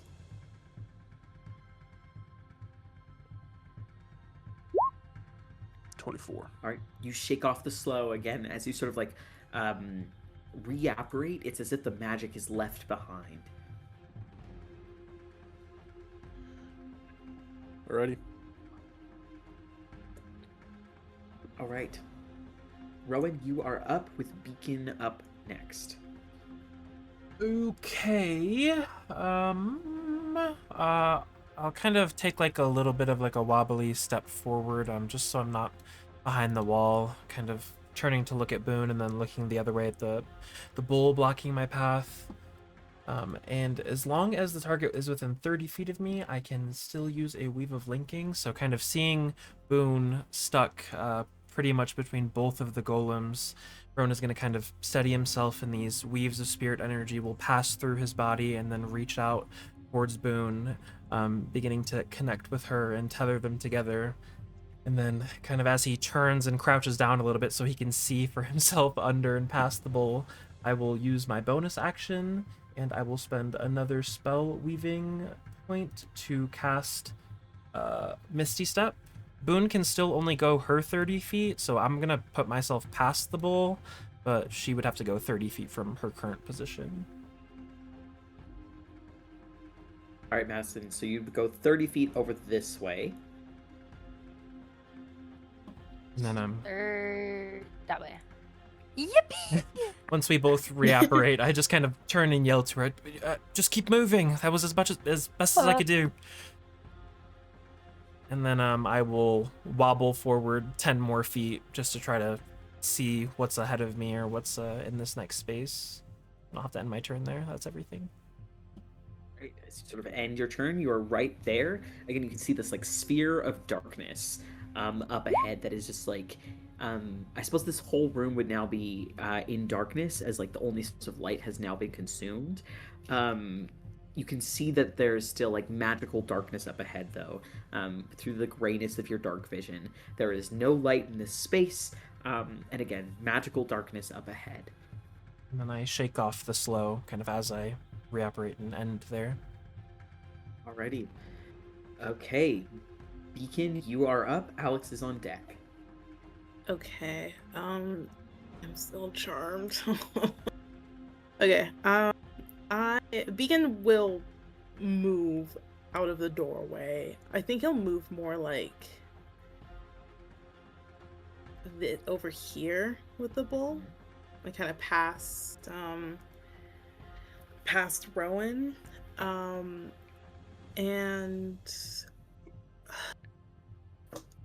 yeah, no, I'm just gonna be like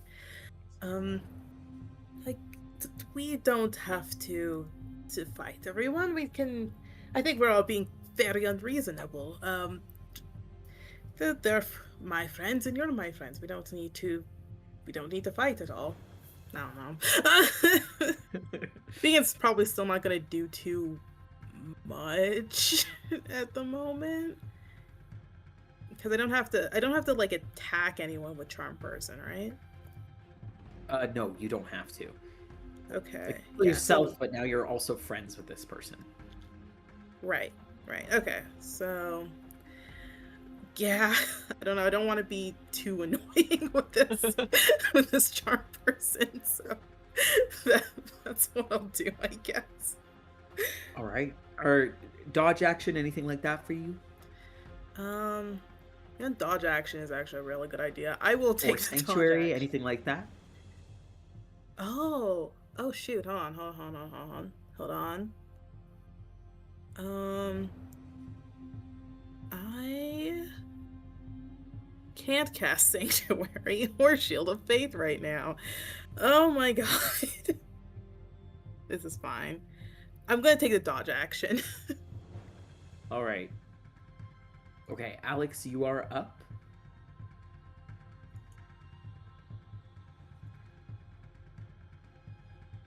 Okay, I really don't know what to do here. Build them!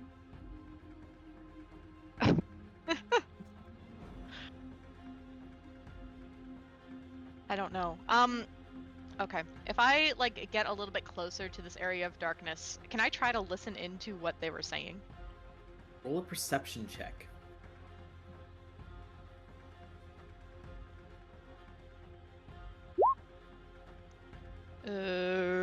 Oh, 12. You vaguely hear a muffled voice, but it sounds like they're not speaking common. What languages do you speak? Celestial, Common, Elvish, Giant. It is not a language that you speak.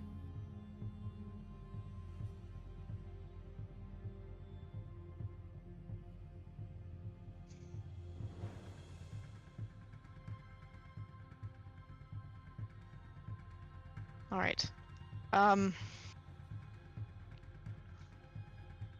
Shit.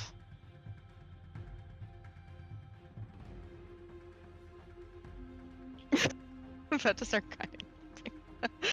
Okay.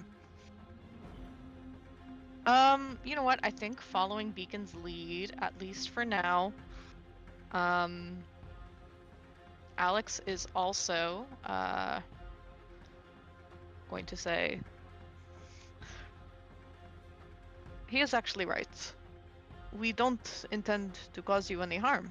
We just wanted to speak to you about something that's been going on. You can step out if you'd like. Or we come in after you. Roll persuasion or intimidation at disadvantage. Okie dokie. Ooh. You know what? Maybe I'll use my... You said disadvantage, right? Yep, disadvantage. Yeah, you know what? I'll use magical guidance for this one. All right. 15? That nat 20 would have been hot. Yeah, could have been, but as you sort of call out towards the darkness, you hear some movement inside Alex, but you don't hear a response. Okay. Anything else on your turn? Bonus actions? I'll take the... Let me see something.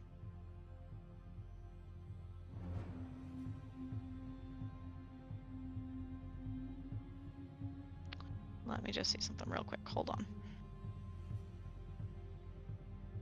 Which isn't... No. Actions, bonus actions. Ah, darn, has to be a creature you can see. Well, so many things are a creature you can see. Alright. Alright.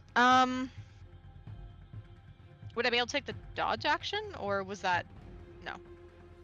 You can take the dodge action. Okay, yeah, I'll take the dodge action for now. Okay. Alrighty.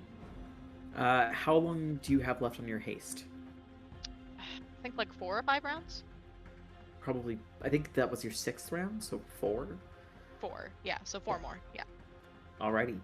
Back out in this sort of common area, Boone, the 2 sort of statues look towards you. We'll see if this one regains its slow. It regains its ability to slow. It's going to point its hand towards you again, Boone, and it will say, "Halt!" Yet again. Can I get another wisdom saving throw? Yeah. Yes! No. This time you manage to resist it. As you do, this one moves this way to sort of get a different Fucking angle. try me. I swear to God. It sort of shoves its stone hand underneath this archway towards you, and 2 large energetic bolts come flying towards Oh, you. I've been You'll there, have to bestie. do that. All right. Yes. So that is a nat 1 to hit you and a 20 to hit you. The 20's gonna hit. The 20 hits. All right. Oh my God. What the hell?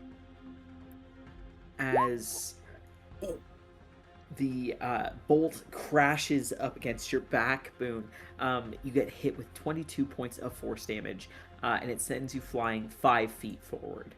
Can I use my reaction to shield? Yes. What is your AC? Right now it's 15. The shield will... Oh. Oh. I didn't It won't realize. do anything, so... Yeah, never mind. Would you rather save it? Yeah, I'll save it. Okay. So you take 22 points of force damage. I'm fucking everything. Alright, back within the space that everyone else is in. As you all sort of like patiently sort of wait for a response to Alex's words, there's this like low sort of speaking, but again, not in a language that Alex recognizes. What languages does everybody speak? Undercommon I and will Sylvan. Common and Infernal. Druidic and Sylvan. Common Draconic Goblin. All right, Rowan, you can faintly make out the words that are being said. What is your passive perception? 18? 18, yeah. Okay. What you hear, Rowan, is two hushed voices, and faintly you can make out one of them saying, "Thought that you said that this was the way out." The other one says, "It is in here, behind one of these. Buy me some time. I'll find our way." The other voice says, "Are you sure? We're cornered." She says, "I have never been more certain of anything. Now go." There's this, again, a faint sound of rustling, and suddenly, as the darkness drops, the two figures that you saw there before vanish from sight. Again, you see them on the map. You will not see them in a second.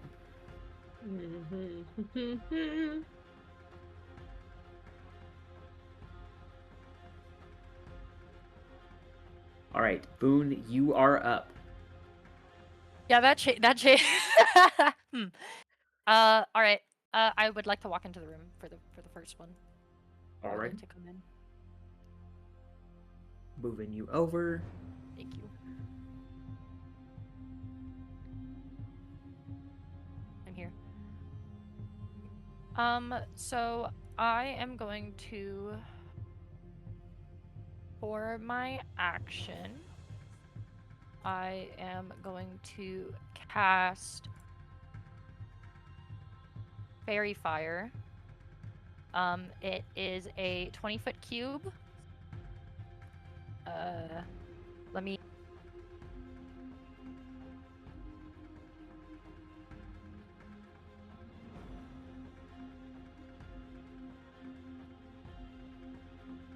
How do I draw the square? Oh, go to the measuring tool, and then hit square instead of line. Okay, thank you. Thank you. Oh, fuck. Okay.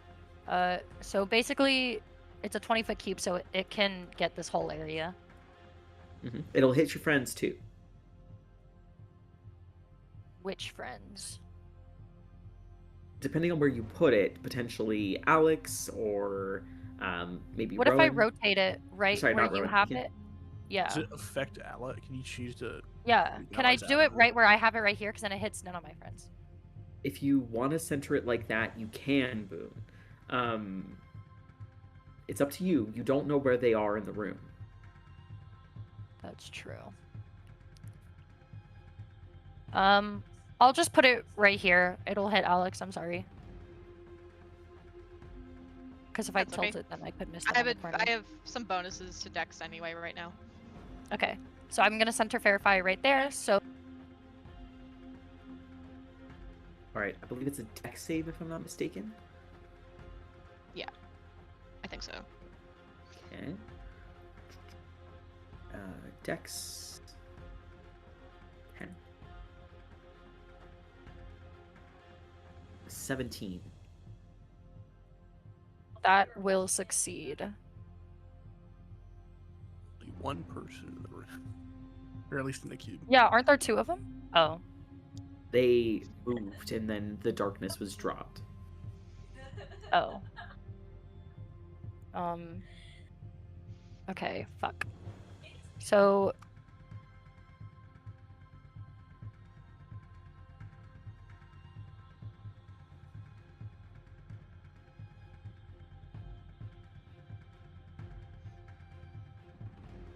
Okay, sorry. With that, I'm just gonna finish the rest of my movement. Probably about 20 feet. I'll stand next to Beacon here. Alright, moving up? Yeah. Alright. Okay. Rykard, you are up. Rowan on deck. Beacon after. Okay. I was really hoping that would work.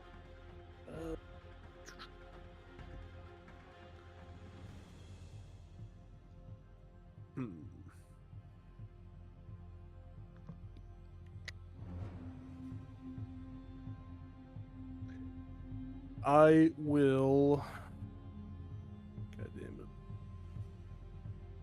How much movement do I have?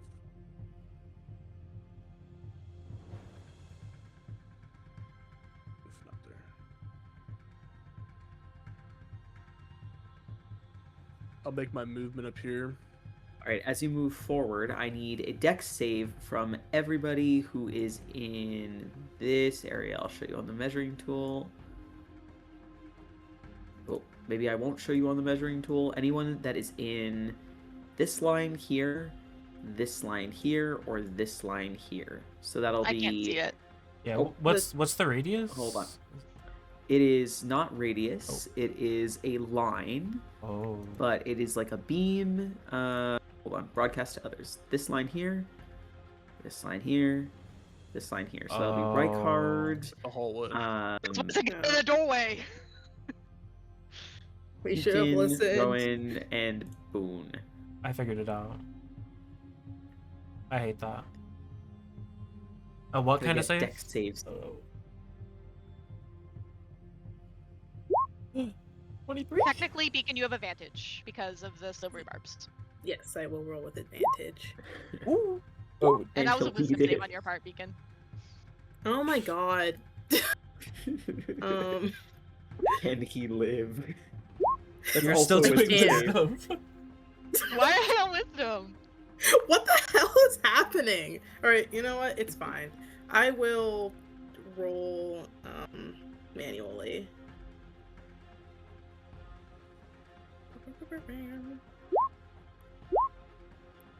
Okay, that's funny. All right. Okay, I so hate it anybody here. got below a 15, you'll take full damage. Everyone else will take half. As a burst of brilliant light just shoots out, back out in the direction of the sort of archway that you had passed through. This brilliant radiant beam just shoots almost like a pure concentrated blast of sunlight. They use. 11 points of radiant damage. And half if we saved, so Half if you 5? saved. 6? 5. Six. Oh, radiant 5. damage? No, no. Radiant damage. So I have resisted, so 6. It's half rounded down, so it'd be 5. Oh, rounded down, okay. Gotcha. Okay, so I moved. Did I see, like, where'd that came out of? Was that, like, a booby trap or something? It appears to have emanated directly from the circle here.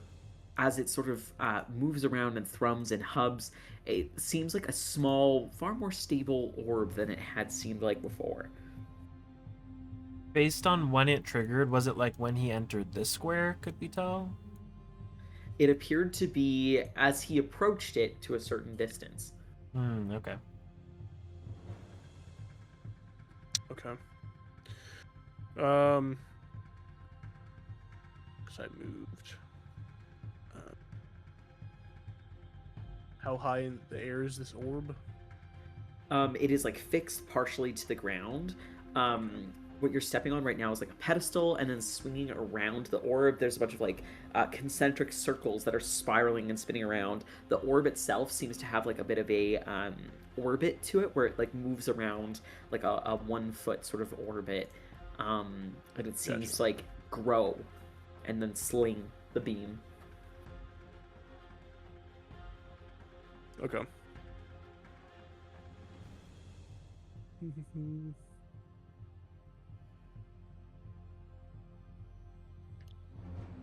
Yeah, I don't know. I am going to cast my healing hands on myself as my action. Alrighty. To regain some health. So it'll be 3d4. So I'll get 9 back. That was action, movement. I got nothing on my bonus action.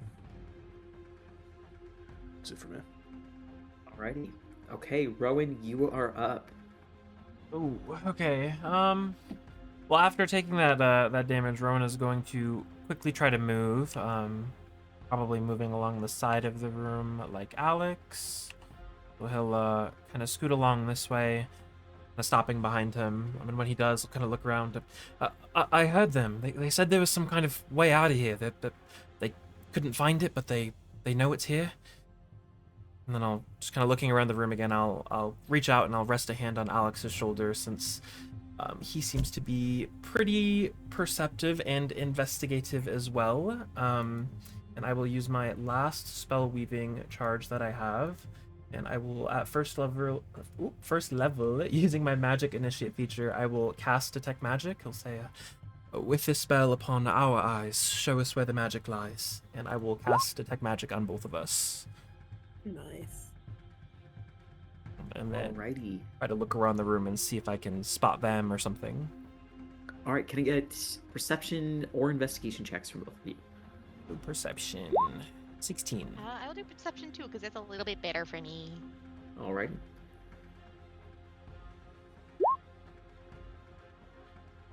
All Well, right. maybe that's enough. Faintly, the pair of you can kind of make out that somewhere on this side of the room, somebody is over in this direction of the room.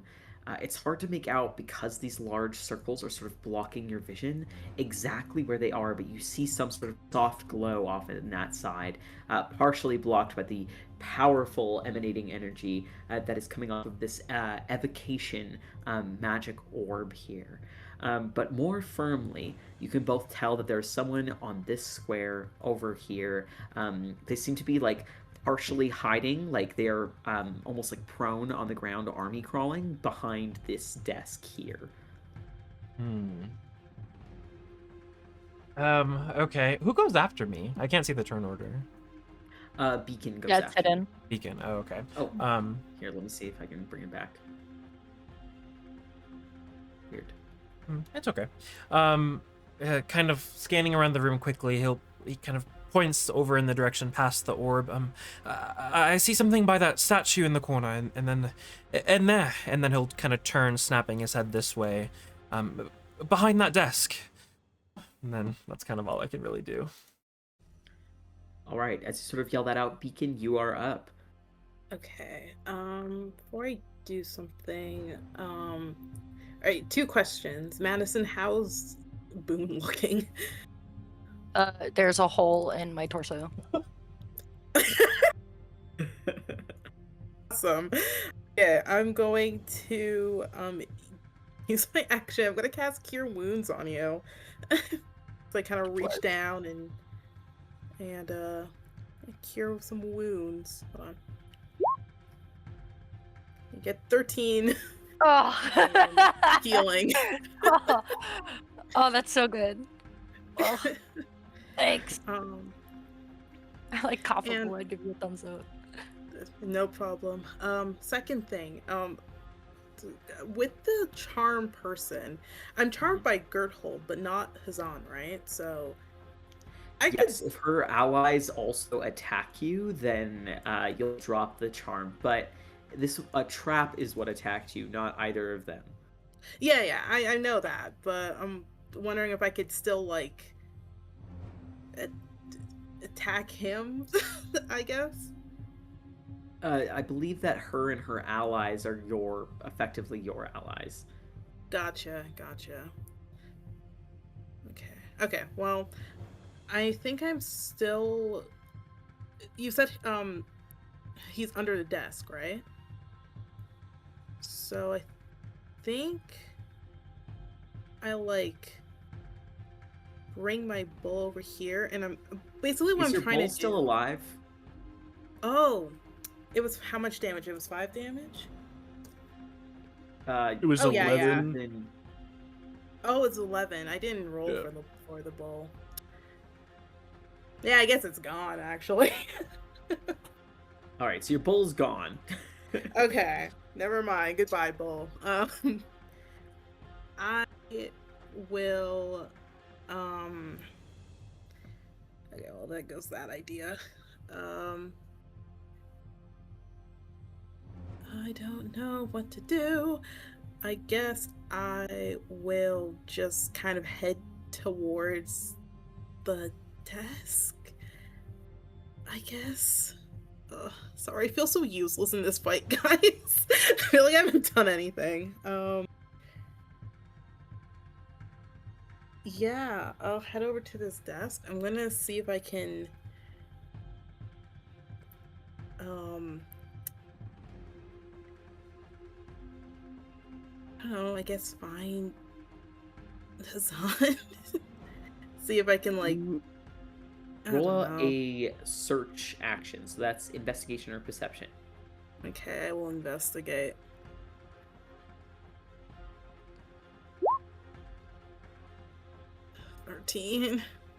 All right, what are you trying to do when you find him?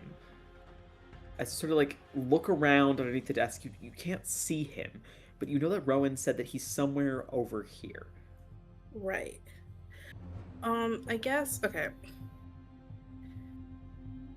I guess he's just trying to be like,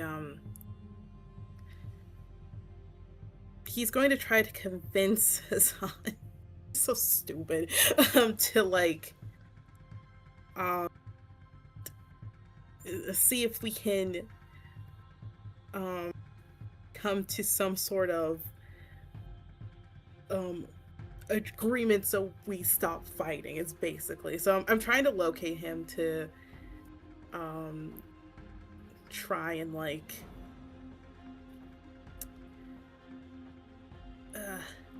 yeah, I don't know, just like be like, Hassan, we need to talk. This is, clearly there's been this crazy misunderstanding.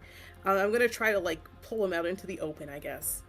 That's what I'm gonna try to do. Yeah. I'll say go ahead and roll a melee attack to see if you can like find him and grab him. Okay. Roll a disadvantage because you're not 100% sure with the 13 where he is. Yes, absolutely. Unarmed. Let's go. Let's go. A 21? Oh no, wait, right. Disadvantage. Ah. Hey, still 21. Still 21. Around underneath, you sort of like wave your arm underneath the desk and grab onto the first thing that you feel that doesn't feel like desk, wood, or chair or anything like that. You grab onto what feels like loose clothing and drag whatever it is out from underneath, and you hear a bit of like a shocked sound, almost like a gasp, before you start feeling like something almost like writhing or wriggling around in your arms, but you're so strong that you just grab onto it, drag out sort of in front. I'll put him back on the normal layer and stop hiding him, but he is still technically invisible, to be clear. But you are like grappling Hassan right now as he sort of moves around in your arms. Okay, I'll say like, don't worry, Hassan. We're going to talk about this all, like mature people. And yeah, that'll be my turn, I guess. All right, Alex, you are up. Top of initiative coming up next.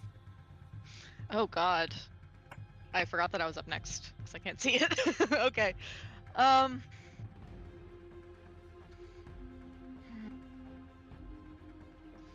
Okay, so to review what we know someone is over here.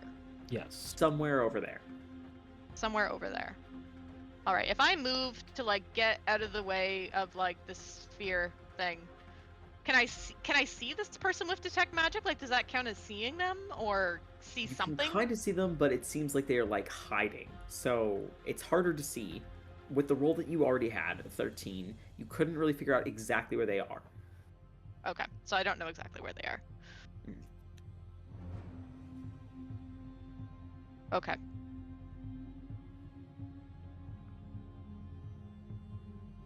This complicates things. I don't know what to do.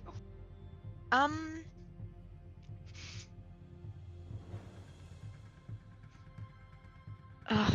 I hate wasting a 3rd level spell. Does anyone have a way to like make them visible? Yeah, blow them up. Blow them up? Sorry, but that's how it works. Well, don't you have Dispel Magic? I do. That's what I'm wondering though. But I'd have to like spend a bunch of stuff to like. Yeah. It. That makes sense. But I can do it if that would be easiest.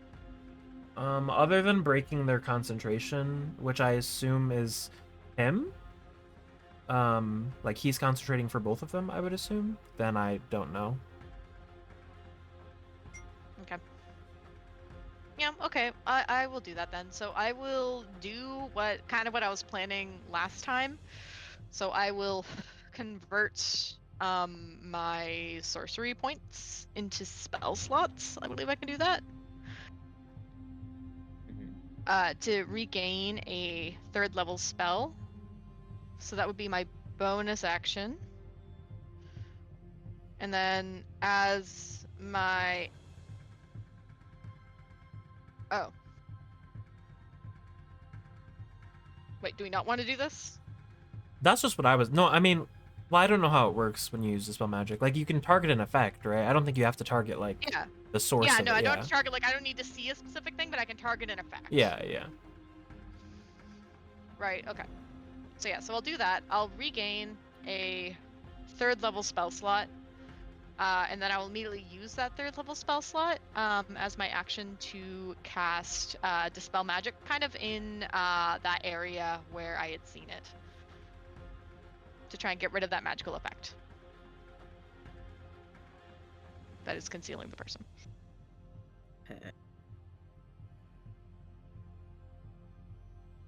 Let me check something. Okay.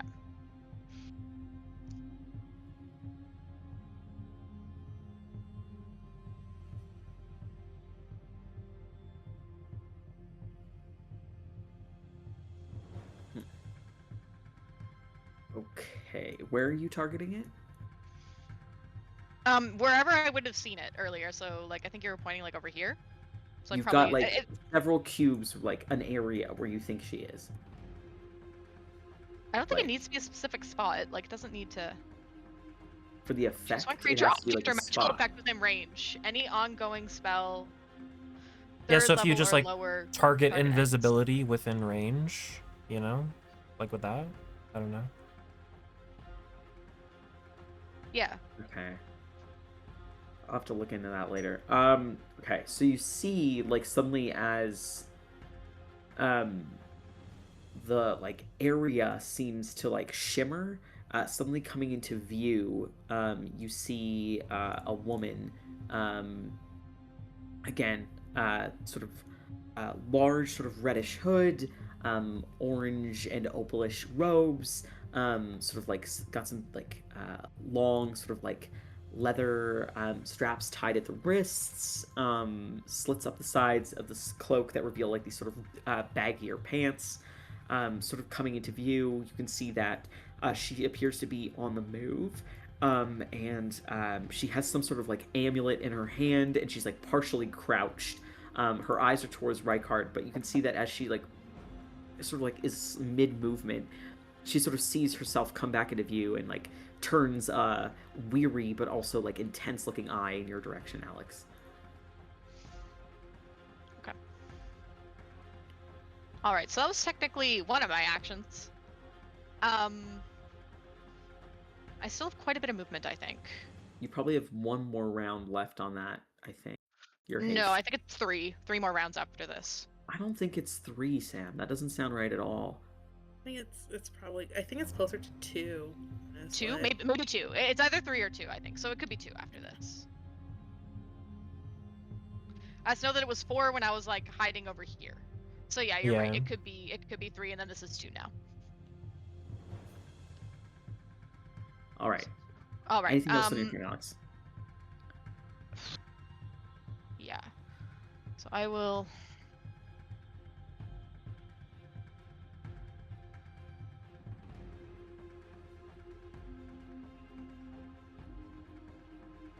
Yeah, you know what? Why not? Well, actually.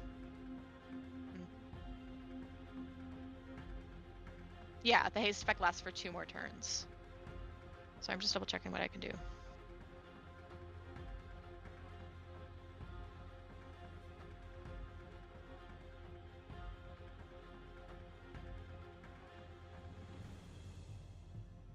Okay. See, I know it's probably not going to work, but if I were to if I want to get close to her and try to like wrestle that amulet out of her grip, what would that be? Is that like an attack? Is that? I would say it's a melee, like unarmed attack. Unarmed strike. I really got a +2 to that. Ooh.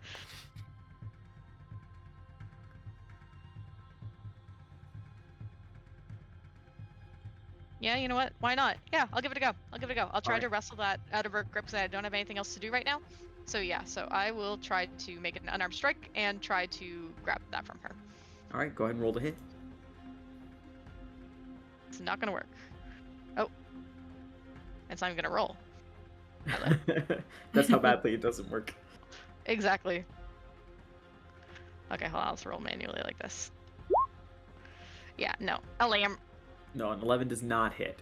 So as you sort of attempt to reach out and grab what she's holding in her hand, she sort of like moves her body into a more defensive position, and she sort of moves the way that she's holding this like jagged amulet that almost looks like a black crystal that's just like swallowing all light around it. And as you attempt to sort of reach for it, she sort of changes her grip on it so that it's almost like her forehand, and it looks almost like a dagger the way that she's holding it now. All right, okay. That's my turn. Alrighty, back at top of initiative. It is Gertol's turn, and then after that it is Hazan's turn. Alright, Gertol. Going to cast...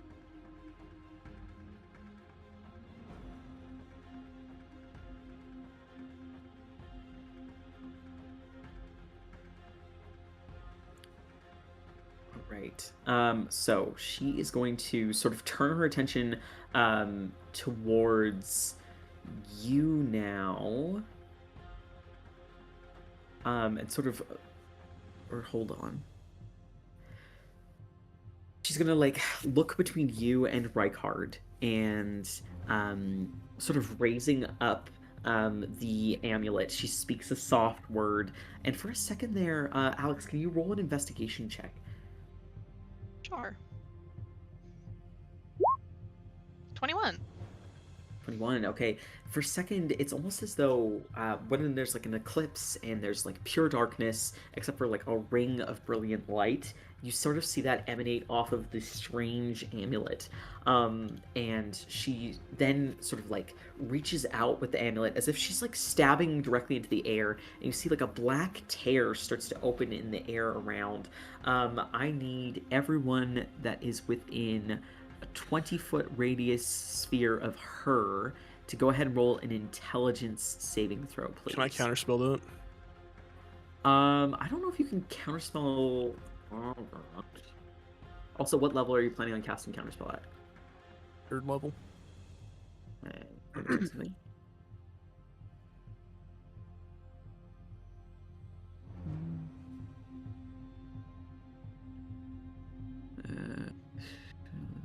you counterspell an item? Oh, it's an item. Mm-hmm. Well, if it's a spell, though, like an item casting a spell. Yeah, it's like a weird end because it says a creature casting a spell, but the item is the spell, but... The creature uses the item to cast a spell. I know. It's a weird area. Let's see. What was our counterspell rule again? Yep, what was that? We just did old counterspell, so it's like if it's less than the level, it dispels, but then if it's greater, you roll a spell. Arcana check, right? Or no, it's your spell. Okay, it's your spell casting modifier. Yeah. Okay. Yeah. So go ahead and roll for it, Victor. Okay, what am I rolling? So it'll be a D10 plus your spell casting mod. Or D20, yeah. Or sorry, yeah, D20. My apologies. D20 plus spell casting modifier. Like if you use charisma, yeah, like a charisma check. Okay. 16. Let's go. 16. Okay. So as like black energy starts to emanate from it, Rykard, you sort of like turn your eyes towards her. And what does your counterspell look like? The magic itself catches fire and burns into ash. And as it's burning, this dark magic, you can hear it actually like screaming and letting out just like these horrific screams as it burns away.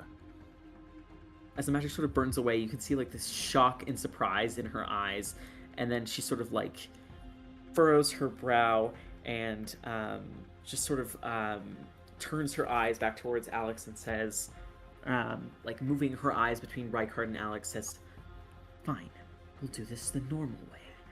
And she instead starts to like turn the blade towards her hand, and you see that she like drags it across her palm, and rather than blood coming out, you see like this weird black goo.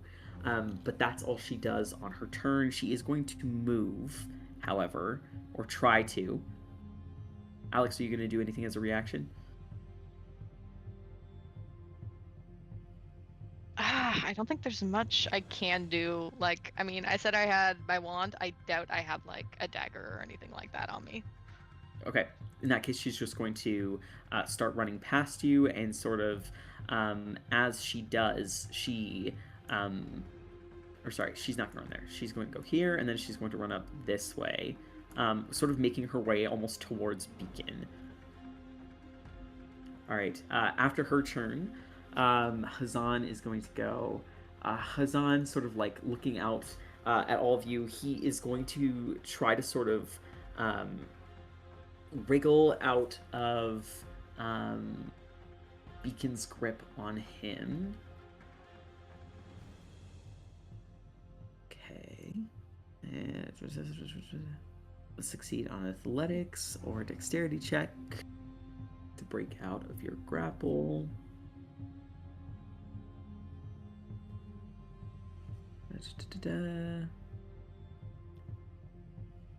Okay, can you roll a athletics check, Beacon? What can do? 19. 19, okay. He is going to roll the contested check. This is an acrobatics check. An 11. So he just sort of like attempts to break out of your grip. He sort of like puts his foot against your chest and tries to push off, but you've just got a too firm of a grip up against his shirt. So seeing that he's unable to break the grapple normally, he's going to try to use magic to do it. In a puff of magical energy, he just sort of vanishes from sight, and he's going to reappear 30 feet away. He is going to reappear over here. Casting that drops his invisibility as well. So now he is plainly visible to everyone off in the corner over here. It's on the way to come back. Run! Boone, you're up. Rykard on deck. Okay. Seeing Gertie here as the bigger of the two threats, Boone is going to wild shape into a large constrictor snake. And I'm going to attempt to grapple her as my action. So that is a large-sized creature, and she has to make a DC 12 strength save. Is that part of your attack? Yes, for the snake. Are you moving towards her? You have to like make it over this table and stuff. So you gotta move. Yeah. So that's, I have 30 feet of movement as the snake, so, or I can do. Okay. Yeah. All right. As you move over this way, I need a dexterity saving throw from you and Rykard. Oh.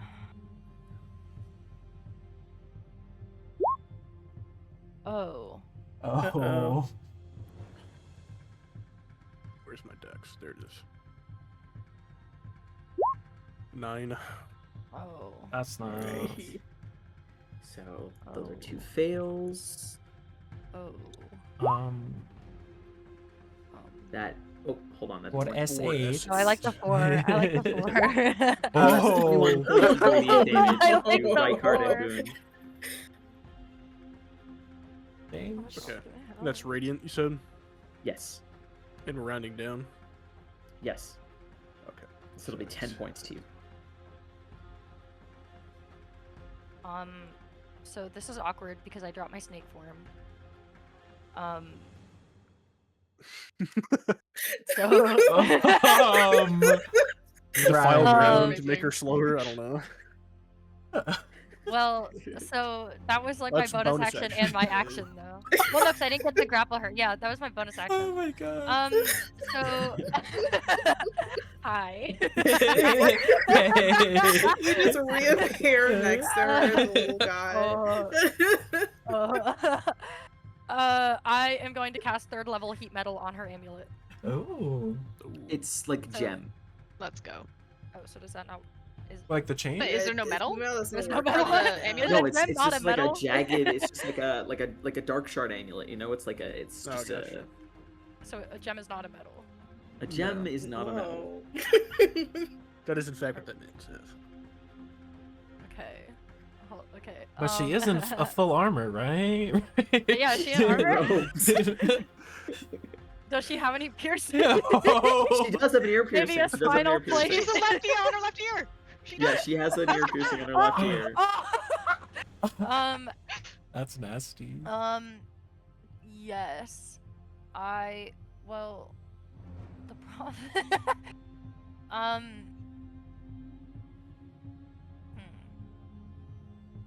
So this changes things.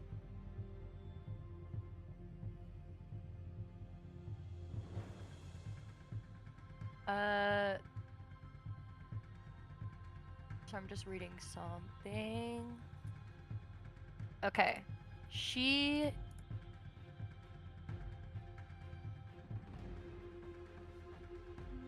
Okay, I am going to cast, I get it as a free cast through my fairy, like not like it's an action, but it doesn't cost a spell slot.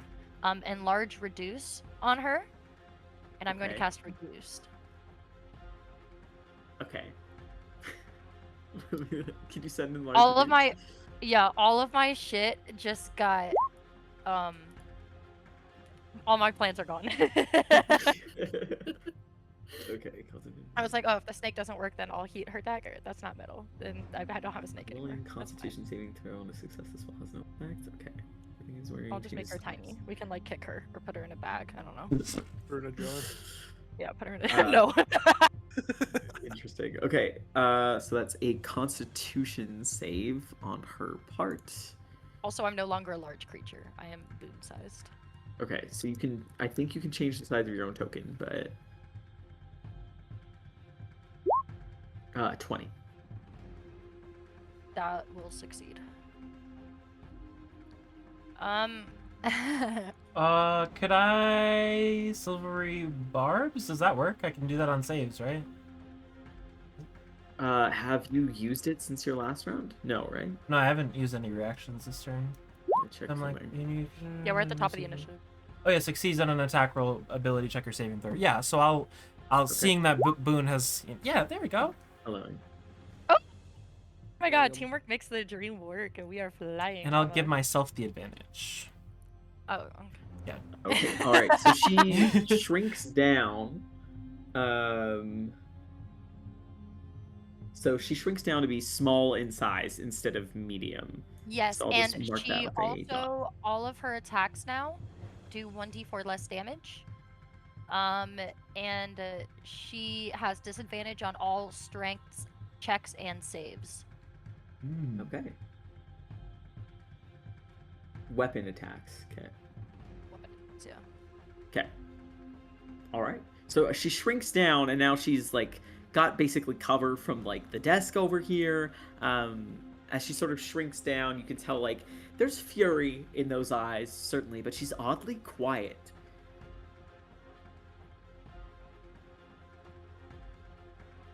All right. Anything else on your turn, Boone? That is all of my stuff. All right, Rykard, you are up. Okay. Yeah, so I assume if I move from here, I'm gonna get blasted again. Maybe. So, instead, I will cast Hex on this guy in the corner.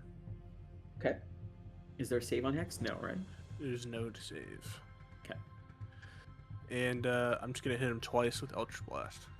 All right, go ahead and roll a hit.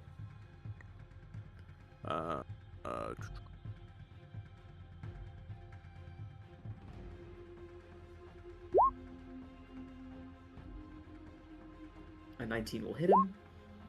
A 12. 12 will not. Okay. So you will take 11 damage plus a d6. You'll take 12 damage. 12 points of damage. Okay.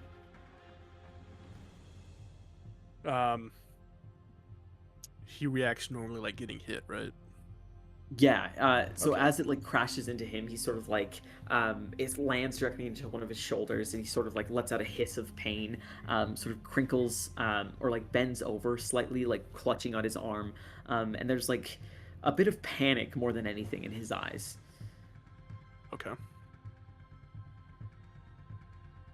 I don't want to move, so that's it for me. All right, Rowan, you are up. Beacon on deck. Alex after that.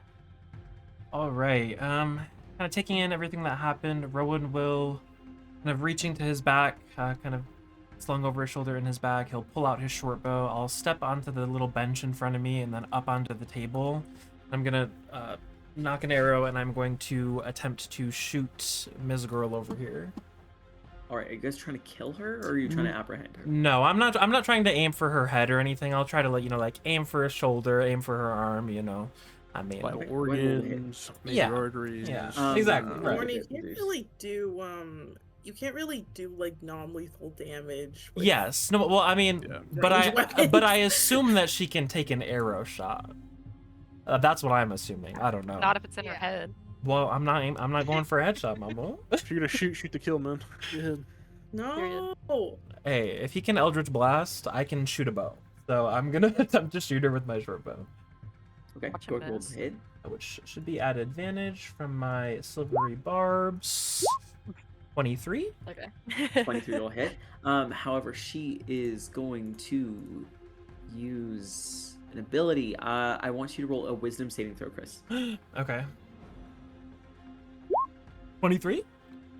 All right, you resist, so the arrow goes flying, and you see it sort of like land, and it like skims her shoulder, where you can see, oddly enough, from that wound, blood is oozing. Ooh, okay, yeah, 4 points of piercing damage, and as I see that blood start to spill from her shoulder, I kind of very decisively point out towards her, and he says, "Blood that spilled by my hand, vines will bind you where you stand." And I'll use my bonus action to cast Ensnaring Strike on her. She has to make a strength saving throw, which should be at disadvantage because she's little. Yeah. Okay. So it's a flat roll for It her. all comes together. Yes, It yes. all comes together. Who's got the dimensional shackles? That's what I'm saying. I think you had them All last right. time. I thought you had 3. I have one of do. them. Oh my god. All right, so 5. Let's keep you That on. fails, so kind of from that wound where her blood is spilling, these vines start to sprout and grow and wrap around her, and she is restrained. I don't think she takes. Let me see. While restraining her, at the start of her turn, she'll take damage, but for right now, she is restrained. She has to use her action to make a strength check against my spell save DC to break free. If she wants to break free, right? If she wants to break free, but yeah, otherwise she is so you're restrained, grappled. so she Cool. can't move. Yeah. All right, Beacon, you're seeing people attacking your friend here. Yeah. I sure am. God.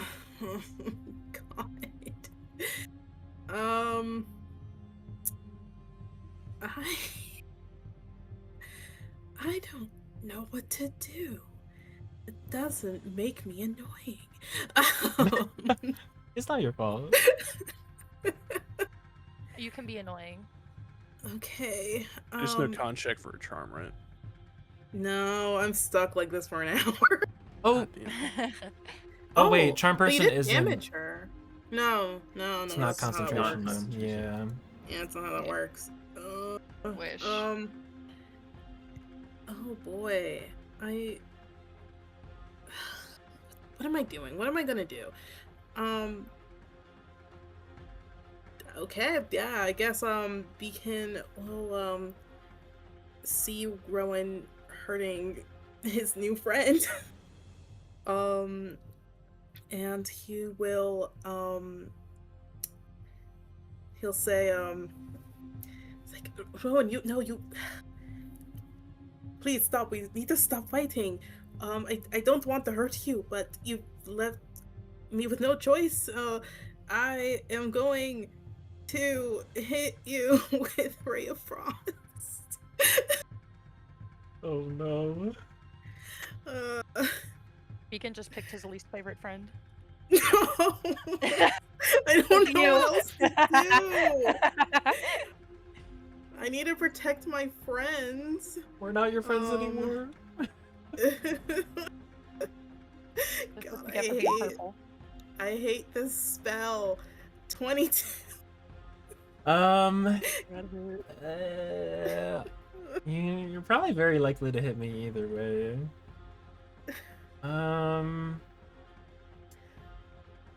I mean, why not? I'll use my last first level spell slot, and kind of seeing Beacon trying to attack me, I'll try to direct some magic his way to see if I can knock the spell to the side and dodge it. Wait, can I do a different spell? Am I allowed? I want to do one that doesn't hurt you, because I'm looking at my spell slots and I'm stupid. I'm gonna do hold person instead. So much worse. Oh yeah, that's better. It's worse, but also I don't hurt It's you, so much worse. Hey, It makes more sense for what you Beacon, should yeah. get at. And Yeah, it it's will fine, help your don't worry friend, about because it. if I lose concentration, be pretty. All right, Don't worry what is about it, it's the fine. roll again? What do I make? Wisdom save. All right. You Please. got this. 15? Oh. 15. You just beat it. Oh my god. Thank Yes. you. Hazan is gonna silvery barbs that. Oh, so he hates gay people. Right. You got this. I'm like, do I counterspell him? Simply No, roll a it's 16, not bro. worth it. You're It's fine. not worth Just it. roll a 16. Just roll a 16. Just roll a you got it. 16. You got it. I might counterspell him. Ooh. Yeah, I think I might, because it's not worth No, it but for me didn't to you get. use your reaction to silvery barbs? No, I haven't. It was just my turn. I just went. Oh. Yeah. Yeah. I got my stuff back. Yeah, he just regained Yeah, I think with that fresh on the mind, having just seen Rykard counterspell this girl, when I hear him quickly chant and I feel a disturbance in the weave behind me, Rowan kind of reaches up and he almost just snatches the spell from the air, and I'll cast counterspell. All right. And then I'll kind of look to Beacon. Beacon, I'm your friend too. I know, but I need to stop all of my friends from fighting. So stupid. And then I'm going to use my movement, and I'm going to move over here, next to Boone. Or if I can I like try to like put myself between Gerhold and Boone? I don't think you're able to without moving one of them. Okay, that's fair. All right, it's fine. I'll just be there. Okay, Alex, you are up. Top of initiative, up next. All right. Okay, I think what I'm going to try to do, if you will allow it, Harry, is I will move up a little bit. And would you allow me to try and use telekinesis to try and get that amulet out of her hand? Sorry, what? As my bonus action? Would you allow me to use like my minor telekinesis to kind of pull the amulet away from her hand? Let me take a look. Is this your final round of Yes, Yeah, I it will think be. this So is I'm good. trying to make this one count. Yeah. She is currently restrained. I don't know if that helps. I don't know how to find conditions anymore. I'm like, Yeah. Sure. She's gonna try to do can you do a contested strength check? Would it be strength with my mage hand or the telekinesis, or would it be like charisma? Because that's like I'm using magic. Sure. Whatever. Just use charisma. Go ahead and do charisma check, and she'll do strength. at disadvantage. And she's 'cause at tiny, disadvantage. Yep. Let's see. Ooh. Where is her stat? You know what? I will use my inspiration. That I just got. Oh wait, I don't even need to. Never mind. You may not Never need mind. to. Just kidding. I never said that. So sort of like shrunken and like caught in these like brambles around her, you reach out telekinetically and you grab on to the amulet that she's holding with your telekinetic sort of invisible mage hand. Can you go ahead and roll a wisdom saving throw for me, Alex? Let me use my inspiration on that. Jesus. Oh, 18. All right, Alex, you feel the lights and the shadows in the room seem to like flicker and move. There's a flash of something bright and piercing in your mind, but for some reason it's like your mind just can't access it, or maybe it's not allowing itself to be open to it. But as you sort of tug on the shard, it flies out of her hand and she lets out a cry of panic and sort of thrashes against the brambles that are holding her in place as you yank the shard towards yourself. Are you trying to hold it in your hand?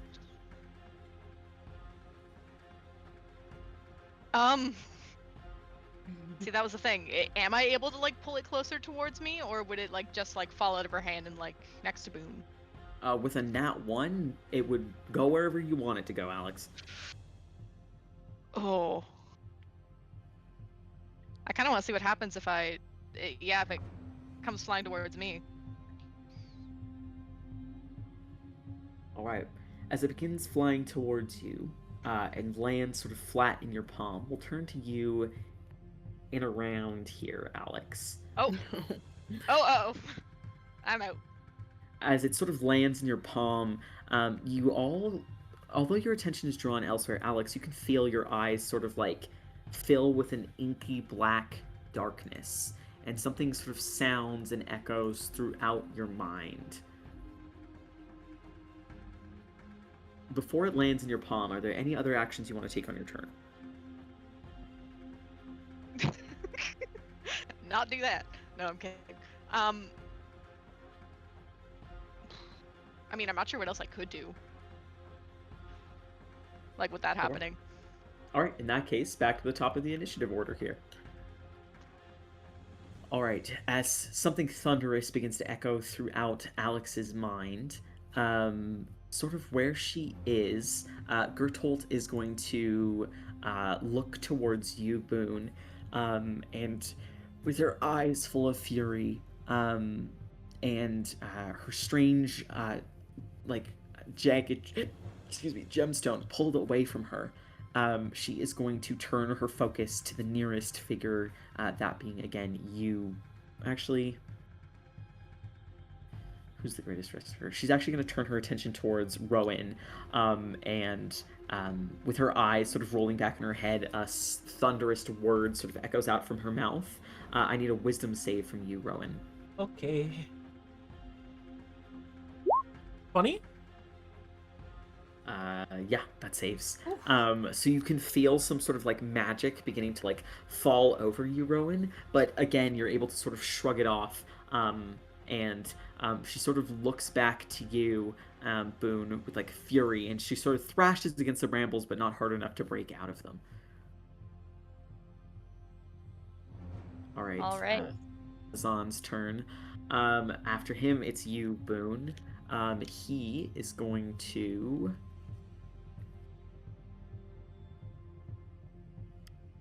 Looking out...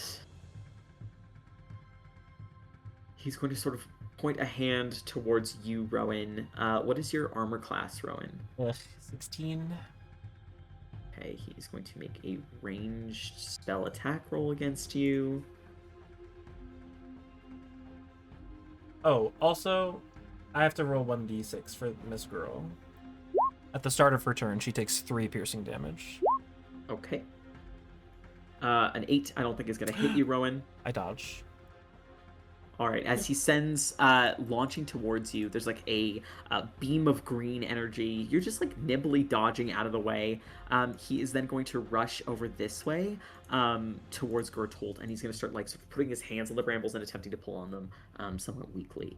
All right, Boone, you are up. Rykard on deck. All right. Seeing that this chode is now a problem, I am going to. This is a free action. It does not cost anything. I'm going to use Wild Resurgence to sacrifice 1 level 1 spell slot to get a Wild Shape charge back, and I'm going to go sneaky mode again, and I will try to grapple Hassan this time. Alrighty. Oop. Let's see. How does it describe your grapple on your snake form? So, let me go back to it. So it's called Constrict. It is a DC 12 Strength saving throw. He will take bludgeoning damage and be grappled. It is a Constrictor snake. Okay, does it require you to roll to hit first? No, it's a DC 12. Oh, wait. No, because he still takes damage even on a failure. Okay, it's just some of the new ones require you to like hit first before you can do it. Yeah, no, it's just an action. It just says strength saving throw DC 12. Okay. And then if he fails, he still takes damage. Or I mean, no, it doesn't require me to roll to hit.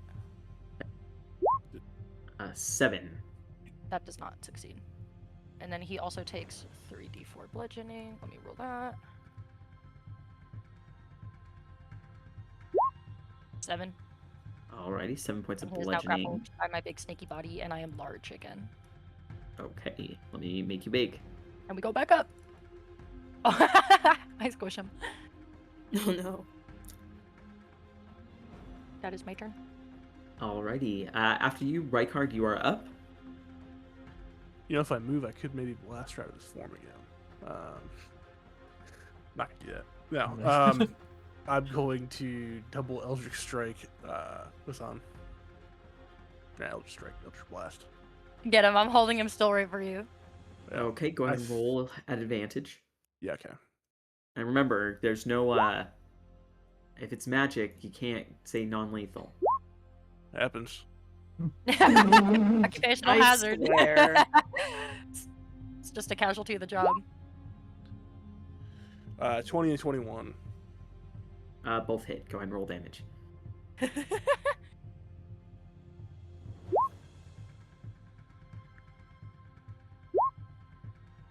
Plus 2. Okay, he's still standing for now.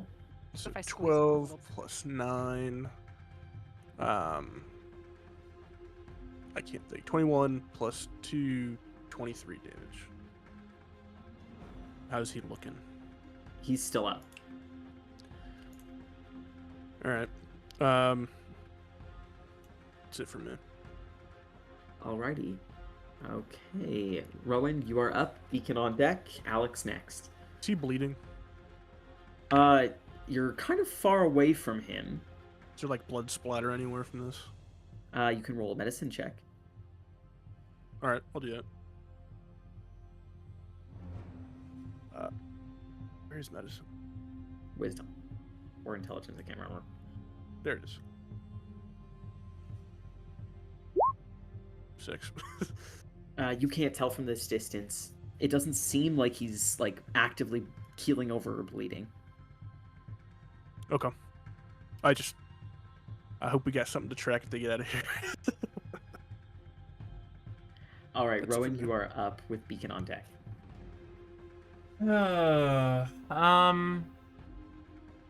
Okay, Rowan will kind of, from his vantage point on top of the desk, kind of look around, seeing Boone is re-wild shaped. She's grappling Hassan. She's still grappled. Beacon is still their best friend. How does Alex look when I make my way over there? Are you making your way over there? No, I just mean like my eyes, like when my gaze, falls onto him. There's this big orb that's sort of partially blocking your way, but he seems to just be kind of standing there. Okay. That seems fine to me. Alex does stand sometimes. Whoa. Everything just moved. Okay, let me see.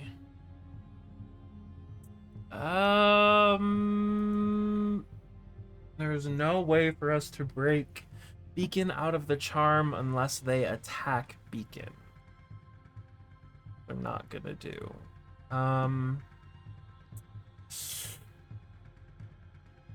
Yikes. Okay. When Rykard triggered the thing, it wasn't like in this area, right? Like this row that I'm in, or this column I'm in. I triggered it stepping in this one. Okay. Well, would I be able to like end up here, like by climbing over the tables, like going straight across, like a straight path? Yeah, sure, of course. Okay. Yeah, I'll do that then. He'll not sheath, but he'll put away his bow, like tuck it back into his bag. He'll hop down, kind of quickly run across and hop over the desk. He'll look to Beacon. Well, I'm not gonna hurt her anymore. I'm just restraining her, so no one else gets hurt, so we can all talk. And I'll as I'm saying that, I'll pull some of my rope out of my bag, and I would like to, while she's restrained by the vines, tie her hands up behind her back. I mean, I'll restrain her as much as I can in my turn with my action, but I would like to at least do that if I can. Okay, roll sleight of hand. That's usually what not tying is, and I'll do a contested sort of strength check on her part. Okay. Which is at a disadvantage. 15? She's also small. Yeah, so she's at disadvantage, like I said. Yeah. Ooh, thank God, 3. too. Alright, as you sort of like tie her hands behind her back, you can see like Hazan sort of like wearily is like attempting to like rip the brambles off of her, his attention sort of like torn between the giant snake beside him, Beacon who is not like helping him, and Rowan sort of like there. His eyes sort of like darting between, like he's trying to think of what he can do. Kind of as Rowan finishes that, he'll kind of using his sickle, he'll kind of shave off whatever's. I mean, I assume it doesn't take all of my rope to tie up her hands, but he'll kind of shave off the rest and turn his head, looking back at Rykard and Alex. Somebody help me! If we can bind the hands and cover their mouths, we can get them out of here. I don't know. And I'll kind of end my turn there. That's all I can really do. All right, Beacon, you are up. Alex is on deck. I don't know what to do.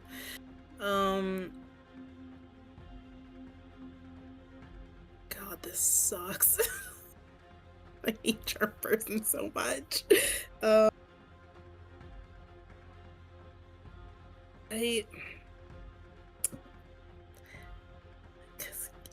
guess you didn't do. Okay, I'm going to use my action to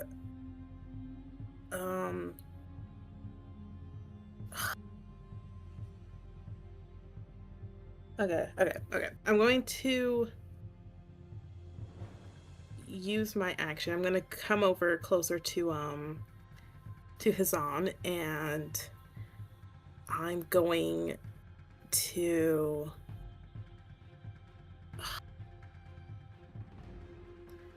I'm sorry. I thought I had a plan. I don't have a plan. I guess I'm gonna try to like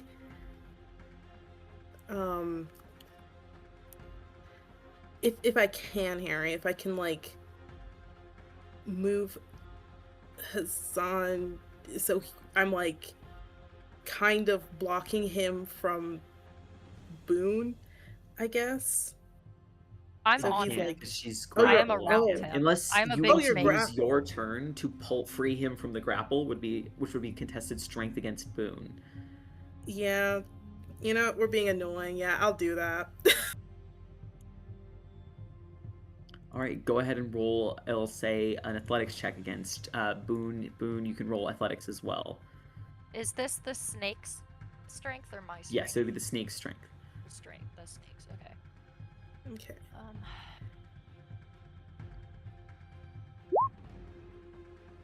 11. Or we want you to fail, don't we? Please roll good. 11. Oh. What happens? Strength modifier for Beacon is higher. It's bullshit! No! Alright, Beacon, you barely managed to wrestle Hazan out of Boone's grip, and sort of just like shove him in the corner there. Yeah, so don't worry, Hazan, I got you. Since he was removed in my melee. No, because it's forced movement. I'm reaching. He's reaching. And then that was my action, right? Yep. Yeah, but okay, I guess I'll use a bonus action and I'll use 5 lay on hand points on Hazan to heal him a little bit. He's my friend. I gotta help him out. True. Alright, as you pump a little bit of healing into him. Anything else on your turn, Meekin? Nah, that's it. Alright. As you sort of set him down and protectively stand between him and his sort of partner in crime here, Gertold, Alex. As you sort of like hang tight onto the shard in your hand, inky blackness covers your eyes. You feel a vacuous, cold feeling cross over your entire body, and a numbness spreads over you. As darkness fills your eyes and your senses, I need another wisdom save from you, please. Good thing I still have that inspiration. Not 20? 23? Alright. You see distantly through the darkness, an impossible darkness, distant shapes. They appear almost monolithically large and yet extremely distant from where you are. As though cresting impossibly high over an extremely distant horizon.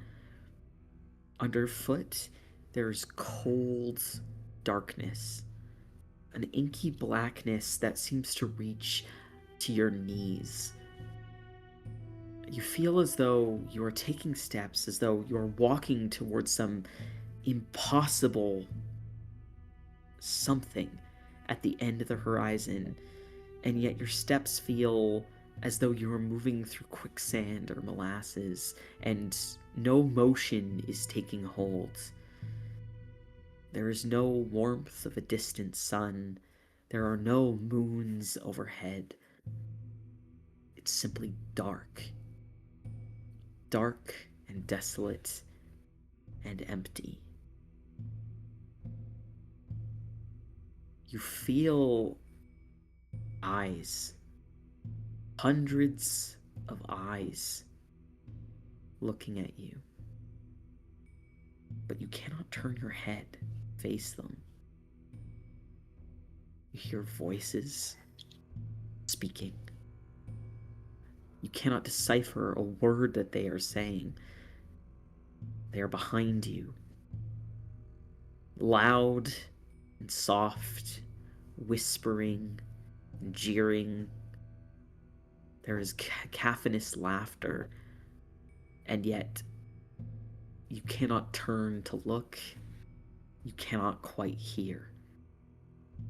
You feel the slow steps through this dark miasma as you try to push forward into this nothingness, into this abyss.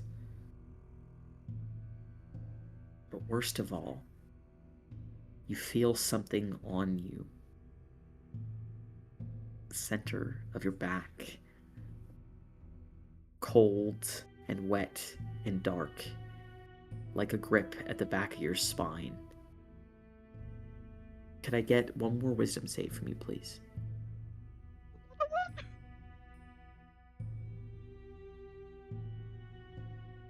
Watch this double nat 20, guys.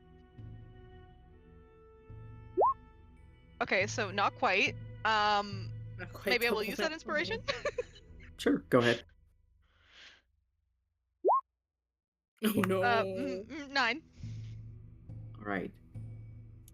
Alex, you feel something at your back, and yet you are forced to keep going forward. Your vision is blackened. You remain incapacitated. For now. All right. Back at the top of initiative. Wrestling against the binds that are wrapped around her wrists, Gerthold is going to...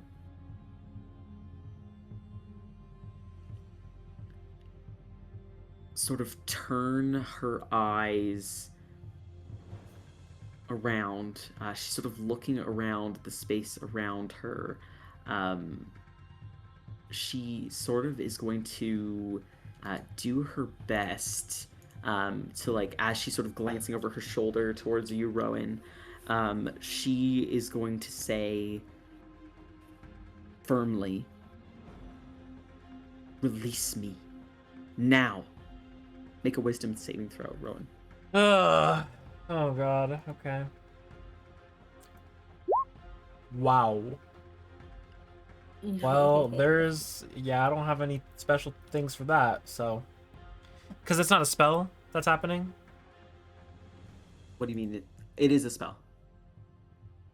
Oh, but I can't, like, silvery barbs that. I guess I would have to counterspell it. That's my last third level slot. Okay. Well, yeah, we're already in a fuck situation, so I guess then, yeah, I'll counterspell it. I'll use my last third level. Okay. The spell sort of fizzles out on her tongue as you can sort of sense the magical essence that she's attempting to sort of put out and forward. You manage to resist it, Rowan. Just kind of firmly look at her and say, no.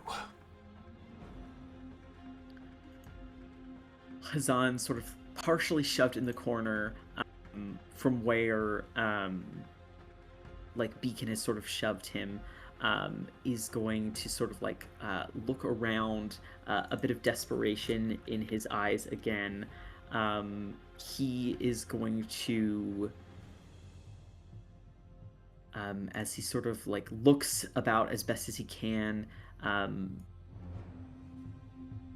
he sort of looks to you, Beacon. He says, "Thank you," and then whispers a word that seems to be in a tongue that is of solely arcane nature, and his body starts to like shimmer and shake, and it looks as though he's like in three places at once as the area around him is like shimmering. He is then going to attempt to shove past Boone. Oh, good luck. You do get an attack of opportunity on him, Boone. And I take it. Yep. I bite. Go ahead and roll at disadvantage against him. Yes. Attack roll +4. I'm just reading my. Okay. Roll d20 +4. That's first one. Second one, 16. A 16 just misses. Ugh. Is it? Oh, it's a blur. Okay. Yeah, blur. All right, and he's going to start rushing off this way and running out of the room. All right, as he runs off in that direction, Boone, you are up, Rykard on deck, and Rowan after. So he's only like right there, right? Yeah. Okay. I'm just gonna grapple him again. So it is a DC 12 strength save. Okay. It's a flat roll.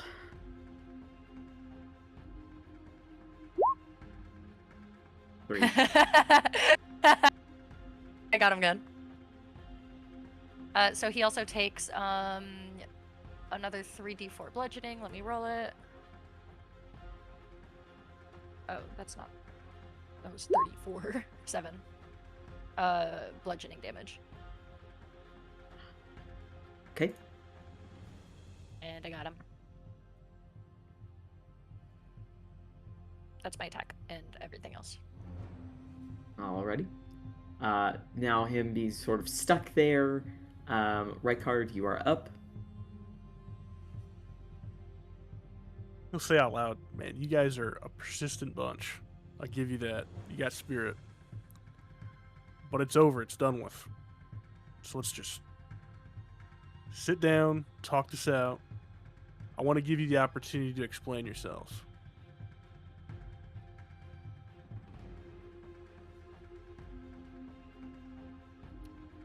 Does anybody seem like they're going to take me up on that offer? You can roll persuasion at disadvantage. Could I also roll intimidation? Or just persuasion? You can roll intimidation, but... Actually, they're the same. It's whatever. At disadvantage? Yeah. Or sorry, intimidation can just be a flat one, if you'd rather just do that. I will do that then. It's at +8 too, so it'd be the same thing. Okay. So, where she's sort of being forced to be like held and stuck, Gertolt like continues to sort of fight and thrash in Rowan's grip. But Hazan like genuinely sort of like slumps his shoulders as though he's defeated, caught within the grasp of this like large snake. Although he's still like shimmering, and it looks almost as though like his body, his form is blurred about, as if he's like just barely moving out of the grip and then moving back into it.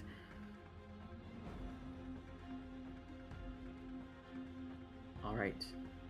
With neither of them really being able to attack any further at this point, move you out of initiative order here. Quickly turn our attention back to Alex. Alex. In this vacuous cold,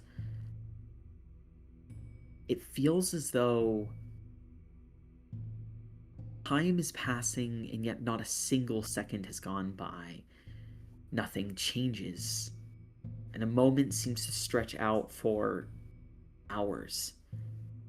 The few seconds that you spend suspended in this strange spot drag on, and that looming city, that distant megalithic space, never gets closer, nor gets any further, and you are never quite able to turn.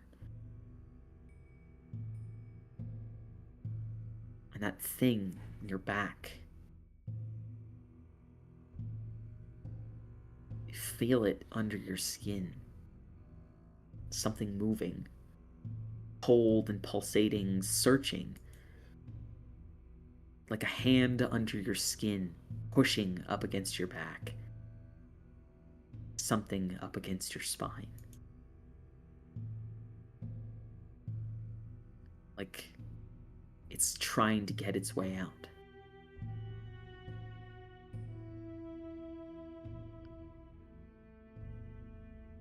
And then suddenly, out of nowhere, as a cold breeze seems to pass through your body, through your blood and bones, you blink your eyes and find yourself back in a space full of this strange red light that flashes in distress.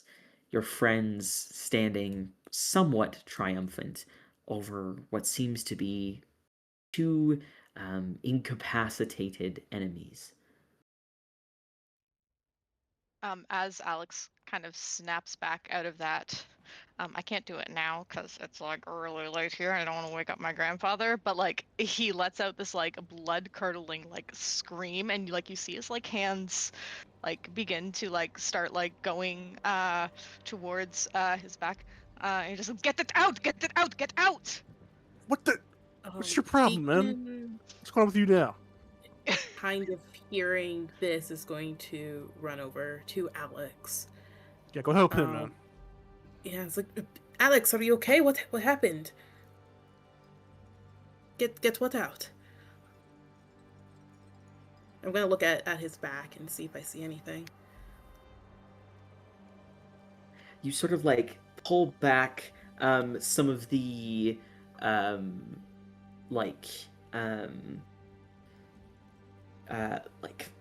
some of his clothes, and you move his hair, and you peer down towards his spine, and oddly enough, you see a hand-shaped bruise on his back.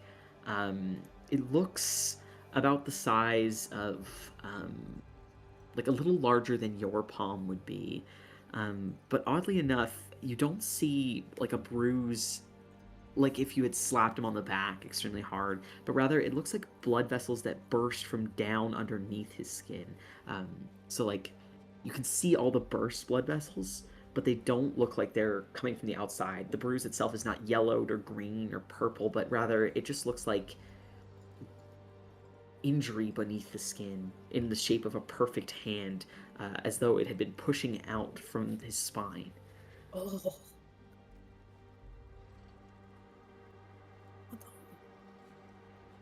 Earth. Does it seem, just kind of looking over, does it seem like big? Does it seem like it was caused by magic in some way? Roll or is it like or a medicine check? Okay. I will do Arcana.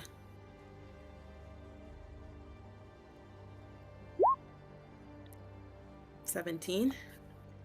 You're not sure of any natural ailment that would cause something like this, but you're also not sure of a specific spell that would cause this. It's likely magical or something related to magic, but its exact nature you're uncertain of. It's this bruise. Never seen anything like it. Don't worry. I think it's. I think whatever is causing it is gone, Alex. You're okay. Do I still feel like it's gone? You don't feel it under your skin anymore, but there is pain where that feeling was.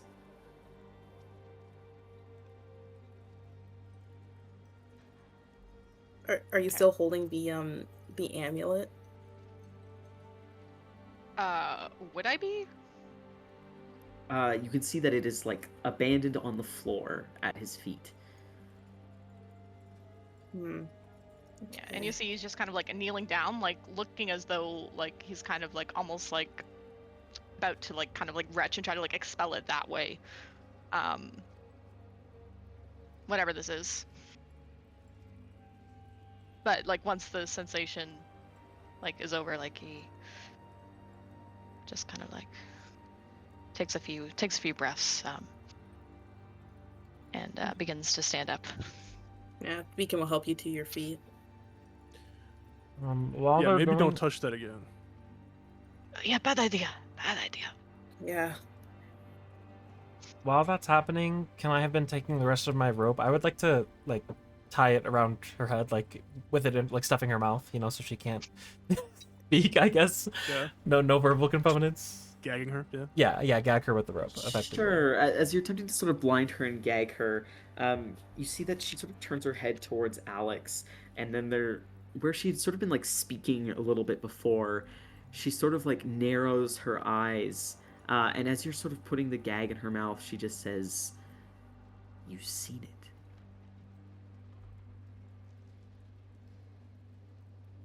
Mean what? I'll kind of whip his head around where she's looking at Alex. What did you see?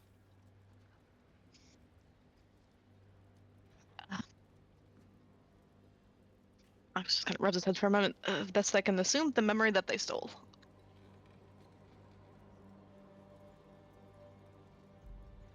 The memory? Oh, I didn't even put that together. Enough of this for now. Gag her, Rowan. We'll talk this out later. Boone, drag him in here, please. I will sneaky shuffle my little boy. This word. Oh, I'm gonna stop before I cross any closer to that thing. As I kill all of us.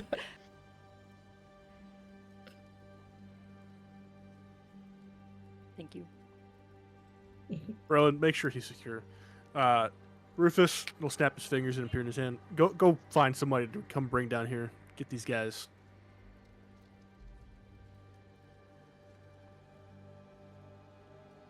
It'll send him off on his way. Alex will Not holding the shard. He'll look towards Gertie as Rykard's doing that. And I'll lift a finger towards her, and I'll cast message, seeing as she's currently gagged. And I will just ask, why are you trying to get this out of here? He sort of seems to like still for just a moment, where she was sort of still fighting a little bit, but almost like it's almost surface level as she fights against Rowan's grasp.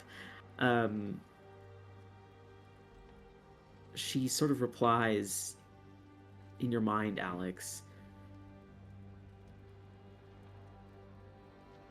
I wasn't trying to get that out of here.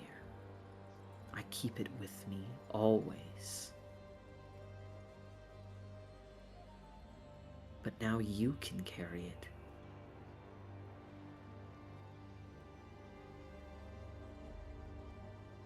Oh, yeah, literally a demon.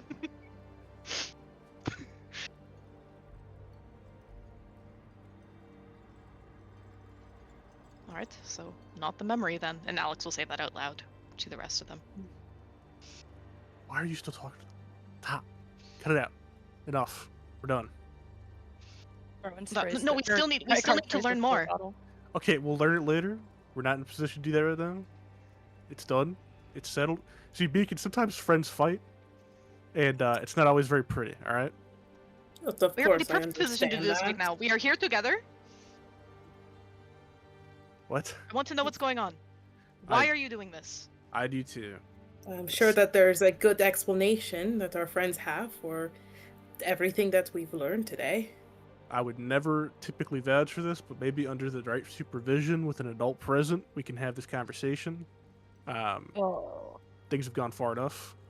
Boone's gonna snap her big snaky head over to Hassan, whom she's currently strangling, and she'll go, and I will unhinge my snake jaw and like put his head in it as if I'm going to eat him. Oh my god. No, Boone, don't do that. I'm going to try. God. I'm going to I hate your person. Yeah, like, Boone, we don't need any more violence. I'm not moving. I don't like where y'all are standing.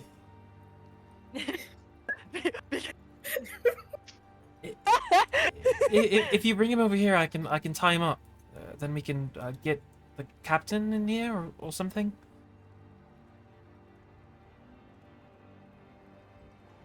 Yeah.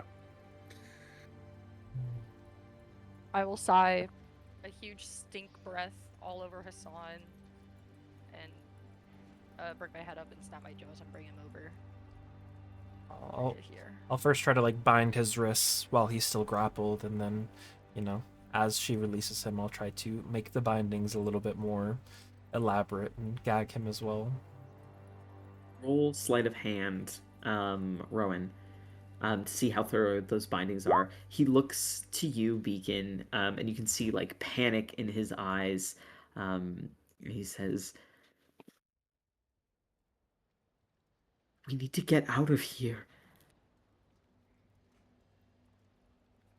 Why do we need to get out of here? We're just trying to figure out what is going on. There's been a lot of strange occurrences, and I know that you have nothing to do with it. But maybe you don't understand. We were trying to leave. Please, don't let them take us back in there. What's up with all the king's blood and the contraptions this morning? What's going on there? King's flame. King's flame. Rowan, are you going through gagging him or no? Huh? Oh yeah, I rolled. It was 19. Okay, so as you tie up his hands and gag him, Rykard, you ask the question, and he looks very scared and very panicked, whereas Gertold looks defiant and with her eyes sort of partially, like with her blindfold on, you can't necessarily make out much of her expression, but you can tell that there's like a defiance in the way she sort of holds herself. All right. Well, we'll figure that out later. Alex, don't touch that. Beacon, no more bulls. Gertrude, stop moving. And you, just stay put, alright? We're all good. Your name's Gertold. I'll send. Whatever the Yeah. hell it is. I'm just saying. I'll send another message to Gertold, seeing as she's still gagged.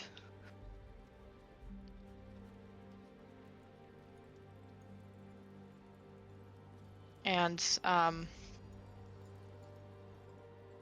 just say, at least tell us why you were coming here to destroy the pact.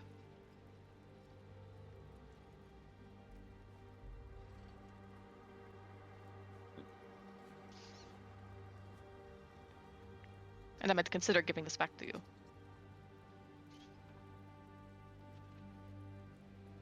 Roll the persuasion check, Alex. Okay. 16? Where her hands and arms are bound behind her back, she sort of like opens a palm as though she's waiting for you to give her the crystal. No, you first. She closes her hand and doesn't reply. Harry, I have a question. Charm Person is a spell that I know. I mean, I don't have it prepared, but it is a spell I know, so it's magic that I would be familiar with. Would I think that if Beacon thought Gertold hurt him, that would break the charm?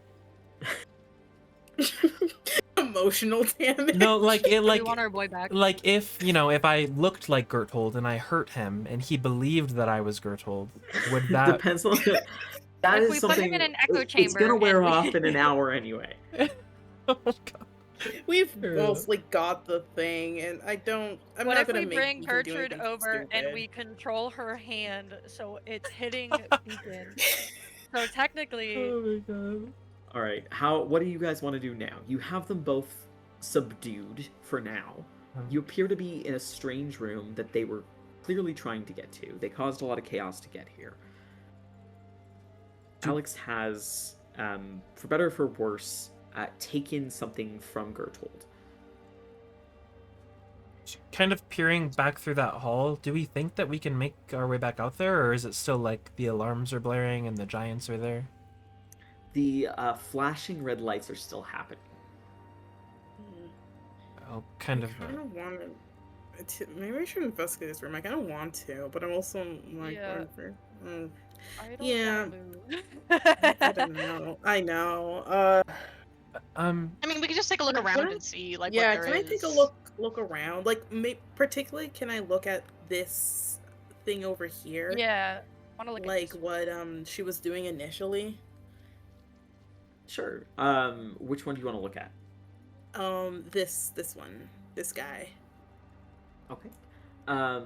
As you go over there, Beacon, go ahead and roll an investigation check to see if anything about it stands out to you. Okay. Investigation. 18. Okay, looking over it, it appears to be a statue of a like wizard or a knight that has a shield sort of set down in front of them. Looking over it, it appears to be made out of gold, and there are a series of different like concave holes as well as other shapes that are set into it. You can see that at the base of this statue, there once was some sort of wording or lettering, but you can see that it appears to have been melted away either by fire, acid, or some other means.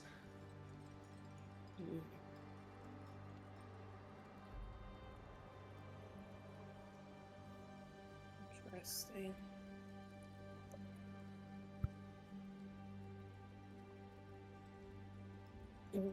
Do the holes have like a particular shape, or are they just like circles? They appear sporadic to you.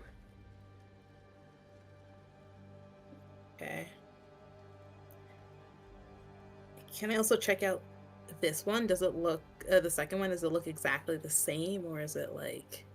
It's similar. You notice similar holes, but you don't see any writing at the base of this one either. Again, it appears to have melted or been burned away. The position of those strange concave holes is not the same.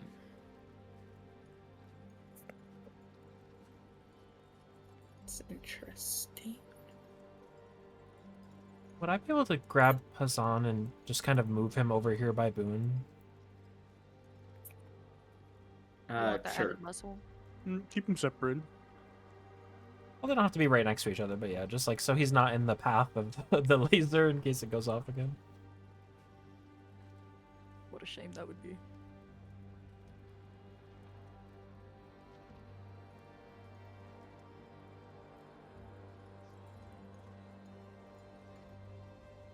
How is Hassan looking right now? Like, does he look like he'd probably be a bit more willing to talk than Gertold right now? He looks panicked and kind of defeated. Alright, and does he also have a gag in his mouth right now? Yes. Okay. Alright, then I'll also send a message to him. And I'm going to... Jesus. Nom nom. No, I will send a message. And... I will say... Hassan, I understand your motivations, but it doesn't in any way excuse what you have done. But you are fortunate to have people around you who would vouch for your character. If you tell us everything you know, then we can negotiate perhaps your ability to stay here at Brave Hollow. There are still people who believe in you. And believe that you can do the right thing.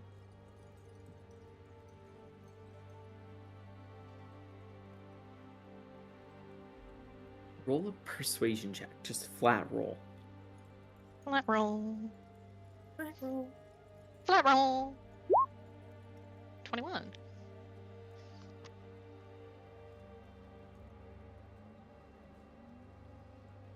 Also mention, this is just between us. Gertold will not have to know.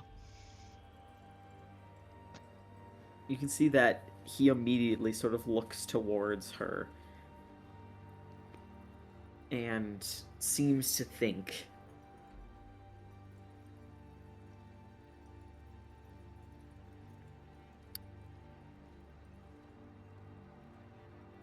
He sort of looks, oddly enough, where he looked defeated before, he sort of has a more defiant look in his eye now.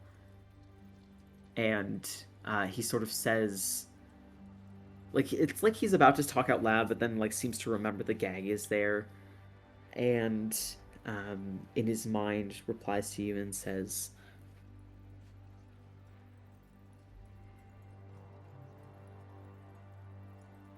I've made my choice. Where she goes, I go.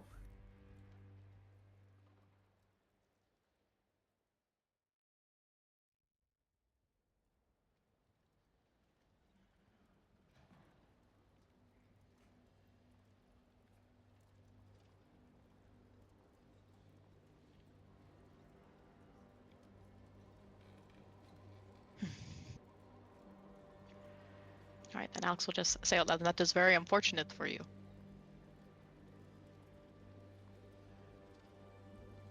You guys still talking?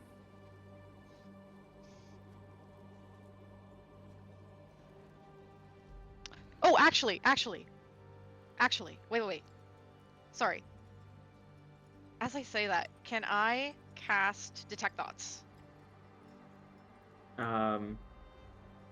Okay. Alright, so I'm gonna cast Detect Thoughts, and Alex will, like, tap, like, his Sarabani, and it will begin to glow a little bit, and as I stare kind of directly at, Hassan, what are his surface level thoughts right now? The surface level sort of feeling that you get is one of panic and fear, and of protectiveness. Okay, panic, fear, protectiveness. All right, could I try to probe a little bit deeper? He can make a wisdom saving throw, I think. Let me just double check. Okay. Spells block use a sensitive areas, but you don't know spells blocked. Smash check and you can try to probe deeper. If the target makes a wisdom saving throw and on a failed save, you disturb the target's reasonings, emotions, and something that looms large in its mind. And on a successful save, it'll end on it. Okay. He got a 23. Ooh, so reverbs.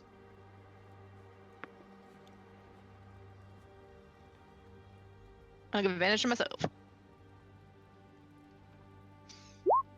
23. Ah, damn. Dang. Alright, well, it was worth a shot. Rykard sees you casting spells back and forth. He just rolls his eyes. You see his eyes. This is not your mission. What'd you say? You can. This is not your mission. As you speak to Rykard, you can still tell that he's likely aware that you attempted to do that, Alex. Mm-hmm. Yeah.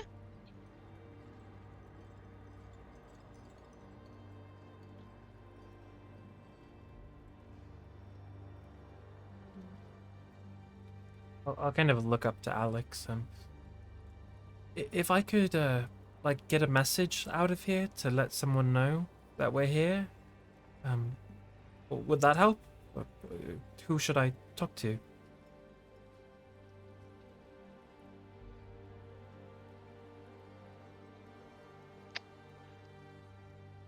God, I don't know. Does this seem like a reasonable point to call in Captain Everson?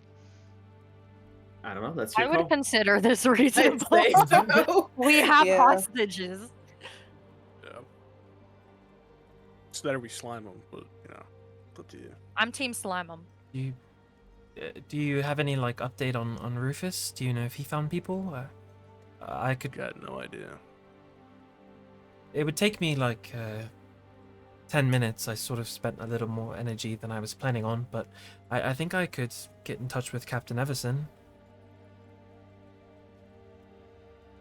That might be a good idea. I'm sure that he can help us clear all this up.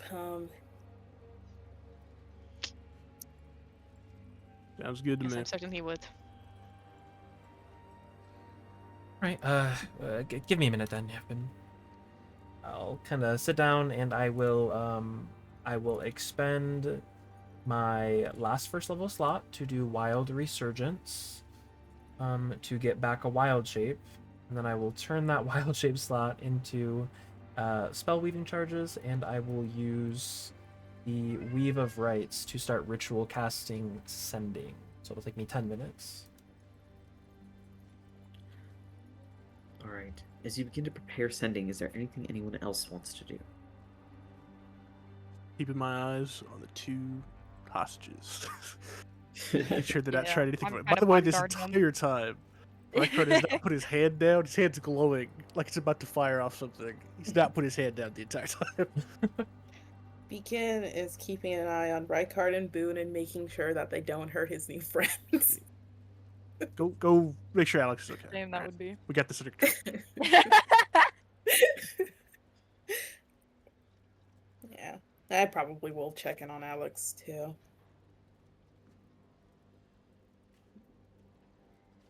How do you are you feeling? Are you feeling any better?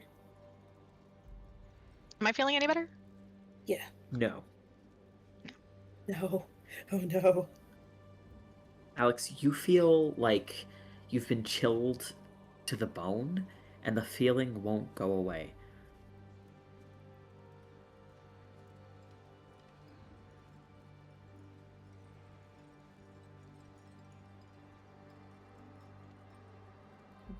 I do not feel any worse. Not much better.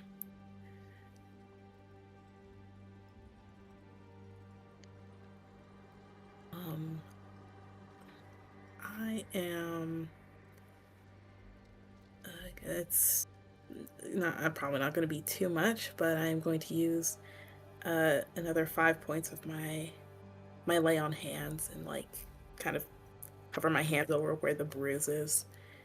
And yeah, I'll do that. And you feel like a little bit of the kind of sunlight warmth of my magic there, and kind of hopes that it helps. Do I feel that? You feel a momentary relief before the cold comes back. This cold, dark numbness.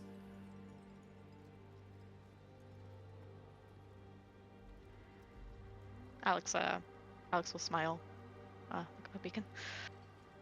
That helped. I'm glad.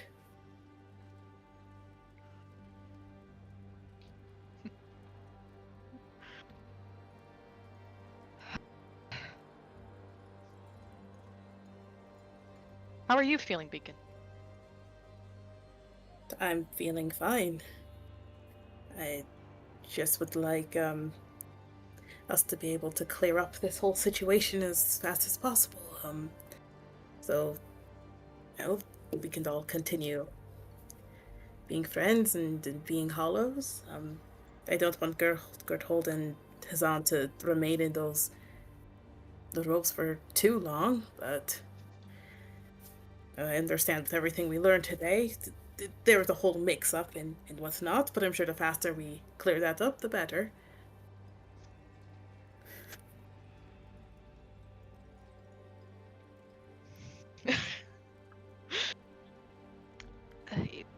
Yes, I would agree that there has been quite the mix-up here. And Alex will just kind of sit down, or maybe just like rest a little bit against like one of the bookcases here. Stays close to Beacon, but I'll also take out that coin that we found as well and just kind of like absently kind of just like flip it around a little bit.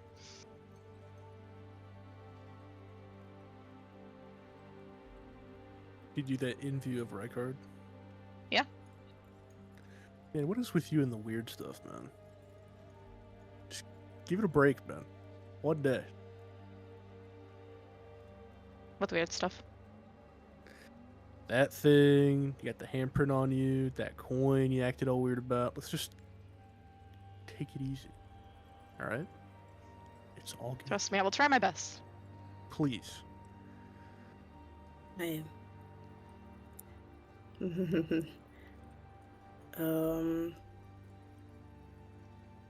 yes, I agree. I think we're all a little heated.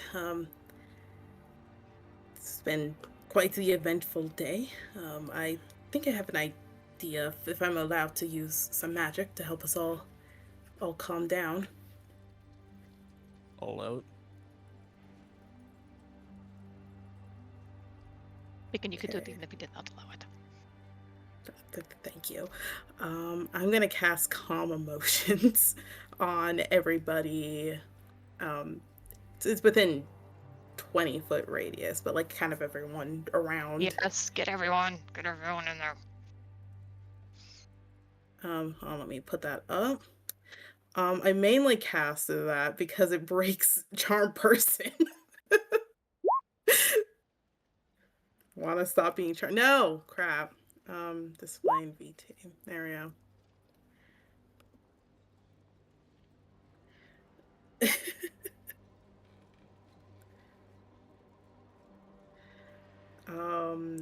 But yeah, I don't know. Everyone that is hostile, so that is Gerthold and Hazan, are now indifferent to us if they fail the saving throw. Yeah, charisma saving throw. Do we have to try and make the save as well? If you can want to. choose to fail it, or you can try to make the save. I'll allow it. I'm already calm. What is the save? Charisma.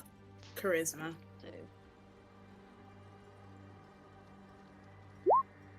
And it is a charm. Oh, hold on. Gertolt and is immune to charm conditions, enchantments, and Hazan's an elf, so same. Oh. Does he have advantage on charm if he's an elf? No, I think elves are immune. Bear was never immune to charmed. His stat block says immune. Oh, okay. Well, if his stat block says so. I'm just saying elves are usually it's just advantage on charisma like checks to avoid being charmed. Is this even a? I don't think this was. I thought calm emotions ended charm. It's an enchantment spell. I'm not mistaken. No enchantment. Well, yeah, it's an enchantment spell, but it doesn't issue the charmed effect, right? I mean, I don't know. Calm emotions? It don't affect me. So I mostly just want to stop being charmed. Either way, I'm still kicked. Still rather PO'd. Fair. Whatever. Yeah, the moment this spell takes effect, Beacon blinks a few times. It's like kind of an expression of confusion comes over his face. Like, mates. This guy looks over to Hazan and Gertolt. We were never friends. We were hunting you down. Yeah, they kind of suck. Yeah, you do kind of suck. You say to them as they're bound and gagged. Yeah. Yeah. It's ugly too. Ugly. What the hell? It wasn't cool.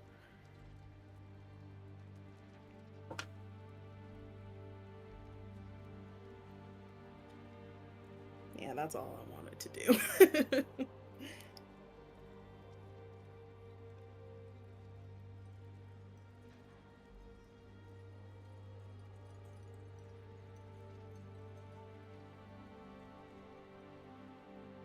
As 10 minutes elapses, what do you want to say, Rowan?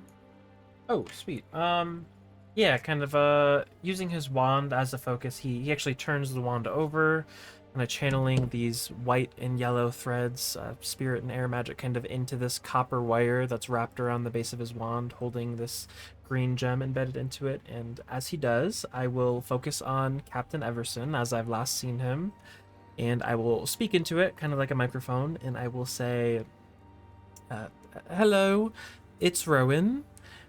Suspects apprehended. Stuck in a room. Past monster unleashed in Vermilion Crest. Past room with 2 golems. Room with red orb. Help? That's 25. Ask him what's for dinner. I think the spell's over. I can only say a certain amount of words. God damn it. I'll kind of wait patiently, hoping to hear a response. All right.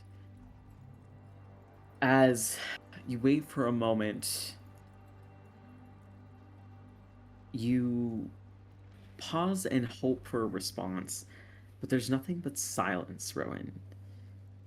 However, you see that the red orb in the room that you're in suddenly seems to calm itself. It returns to a more stable state and orbits now slowly, sort of rotating on a solid axis rather than seeming off-kilter. Its color turns to a sort of dull white rather than an angry red. In the room beyond, where you see vibrant red lights flashing and a voice echoing, suddenly the lights all change to be a soft, pale yellow with a few small blue accents. Distantly, you think you hear the sound of the portcullis raising, but you still hear distant shouting. For but 1 or so more minutes, you hear this heavy, almost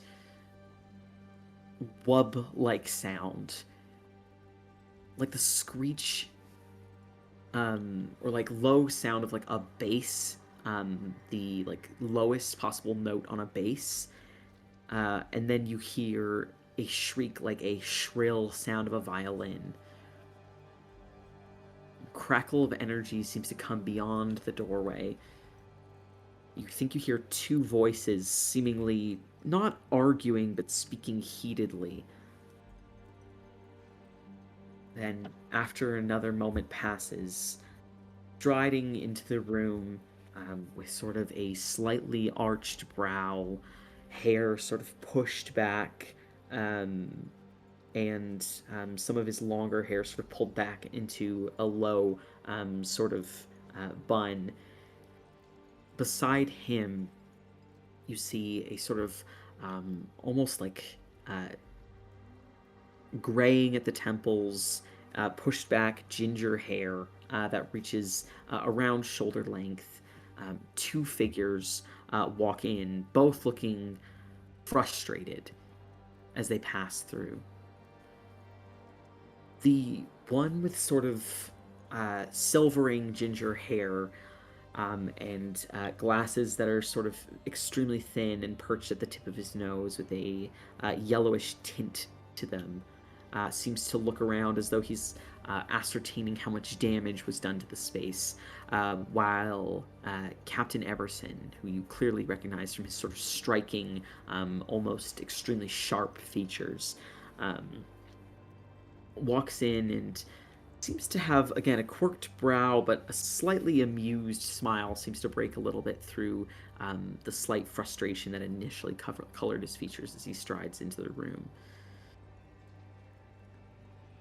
He looks over your large group, looks over at Alex and Beacon, and sort of gestures to the room. Says, "What can you tell me of the situation that transpired here?" You'll see as Captain Everson enters, where Alex was like kind of like resting a little bit before, he straightens up a little bit, kind of like in protest of like the chill that's kind of going through him and some of the pain in his back. But he'll still straighten up. And yeah, begin to explain everything. Would you actually want me to say it, or if we're just gonna? Yeah, you know what? We'll say it.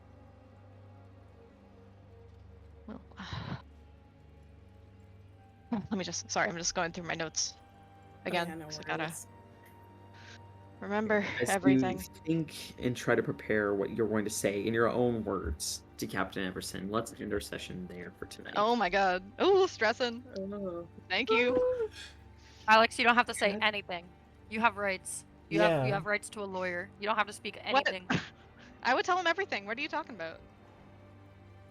Oh my god. Well, that was a success, right? I think it was I a think. success. And they're not dead. And they're not even Neither are we. dead. They're not even And They're dead. not even dead. Oh Yeah, my I'm god, we're so sick. fucked. I'm Why? hungry. I am realizing though that the them wanting to steal a pack seems to have something more to do with the anomalum than Yeah. than I Yeah, thought, what which the is fucky? interesting. Also, Alex, Listen. new patron. Should we have a little party? Oh, maybe? Should we have a celebration? Oh my god. No, man, I don't want that thing as a patron. Get it out. I don't You know if sure? it's asking. I don't have a choice. Yeah, good luck, friend. You're gonna go need to get baptized or something now. I don't know. Yeah, and we're not allowed in a Yep. church anymore on account of the Yeah. incident, so... Oh my god. Yeah, no, I really thought I ate with that being the memory shard, and then she being like, no. No, that's why I was like. She was like, this is just mine. That's totally What do you fine. I mean was like, this oh is just shit. yours? This is literally Bro, there's security in Regina's this demon place? staff from campaign 1. Yeah. Bro got a handprint on his lower back. That ain't the most bottom thing I've ever heard in my entire life. Oh my God. Right below the It's, tramp it's stamp. between his shoulder blades. Right, but- Place hand here. Press And down Beacon got here. mad because it's bigger than his. It's not at the base of his spine. It's like between his shoulder blades. Okay. Like poking Oh, I out thought of it was him. based on my spine too. See? The tramp No, stamp. it's like between your My shoulder God. blades. Oh, that's nice. I love that. I love that for me. That's great. Yeah. Got a new And tattoo. new tattoo just dropped. New tattoo just dropped. That was fun, Harry. That was very fun. That was Wow, fun. you know what? I missed that. That was fun.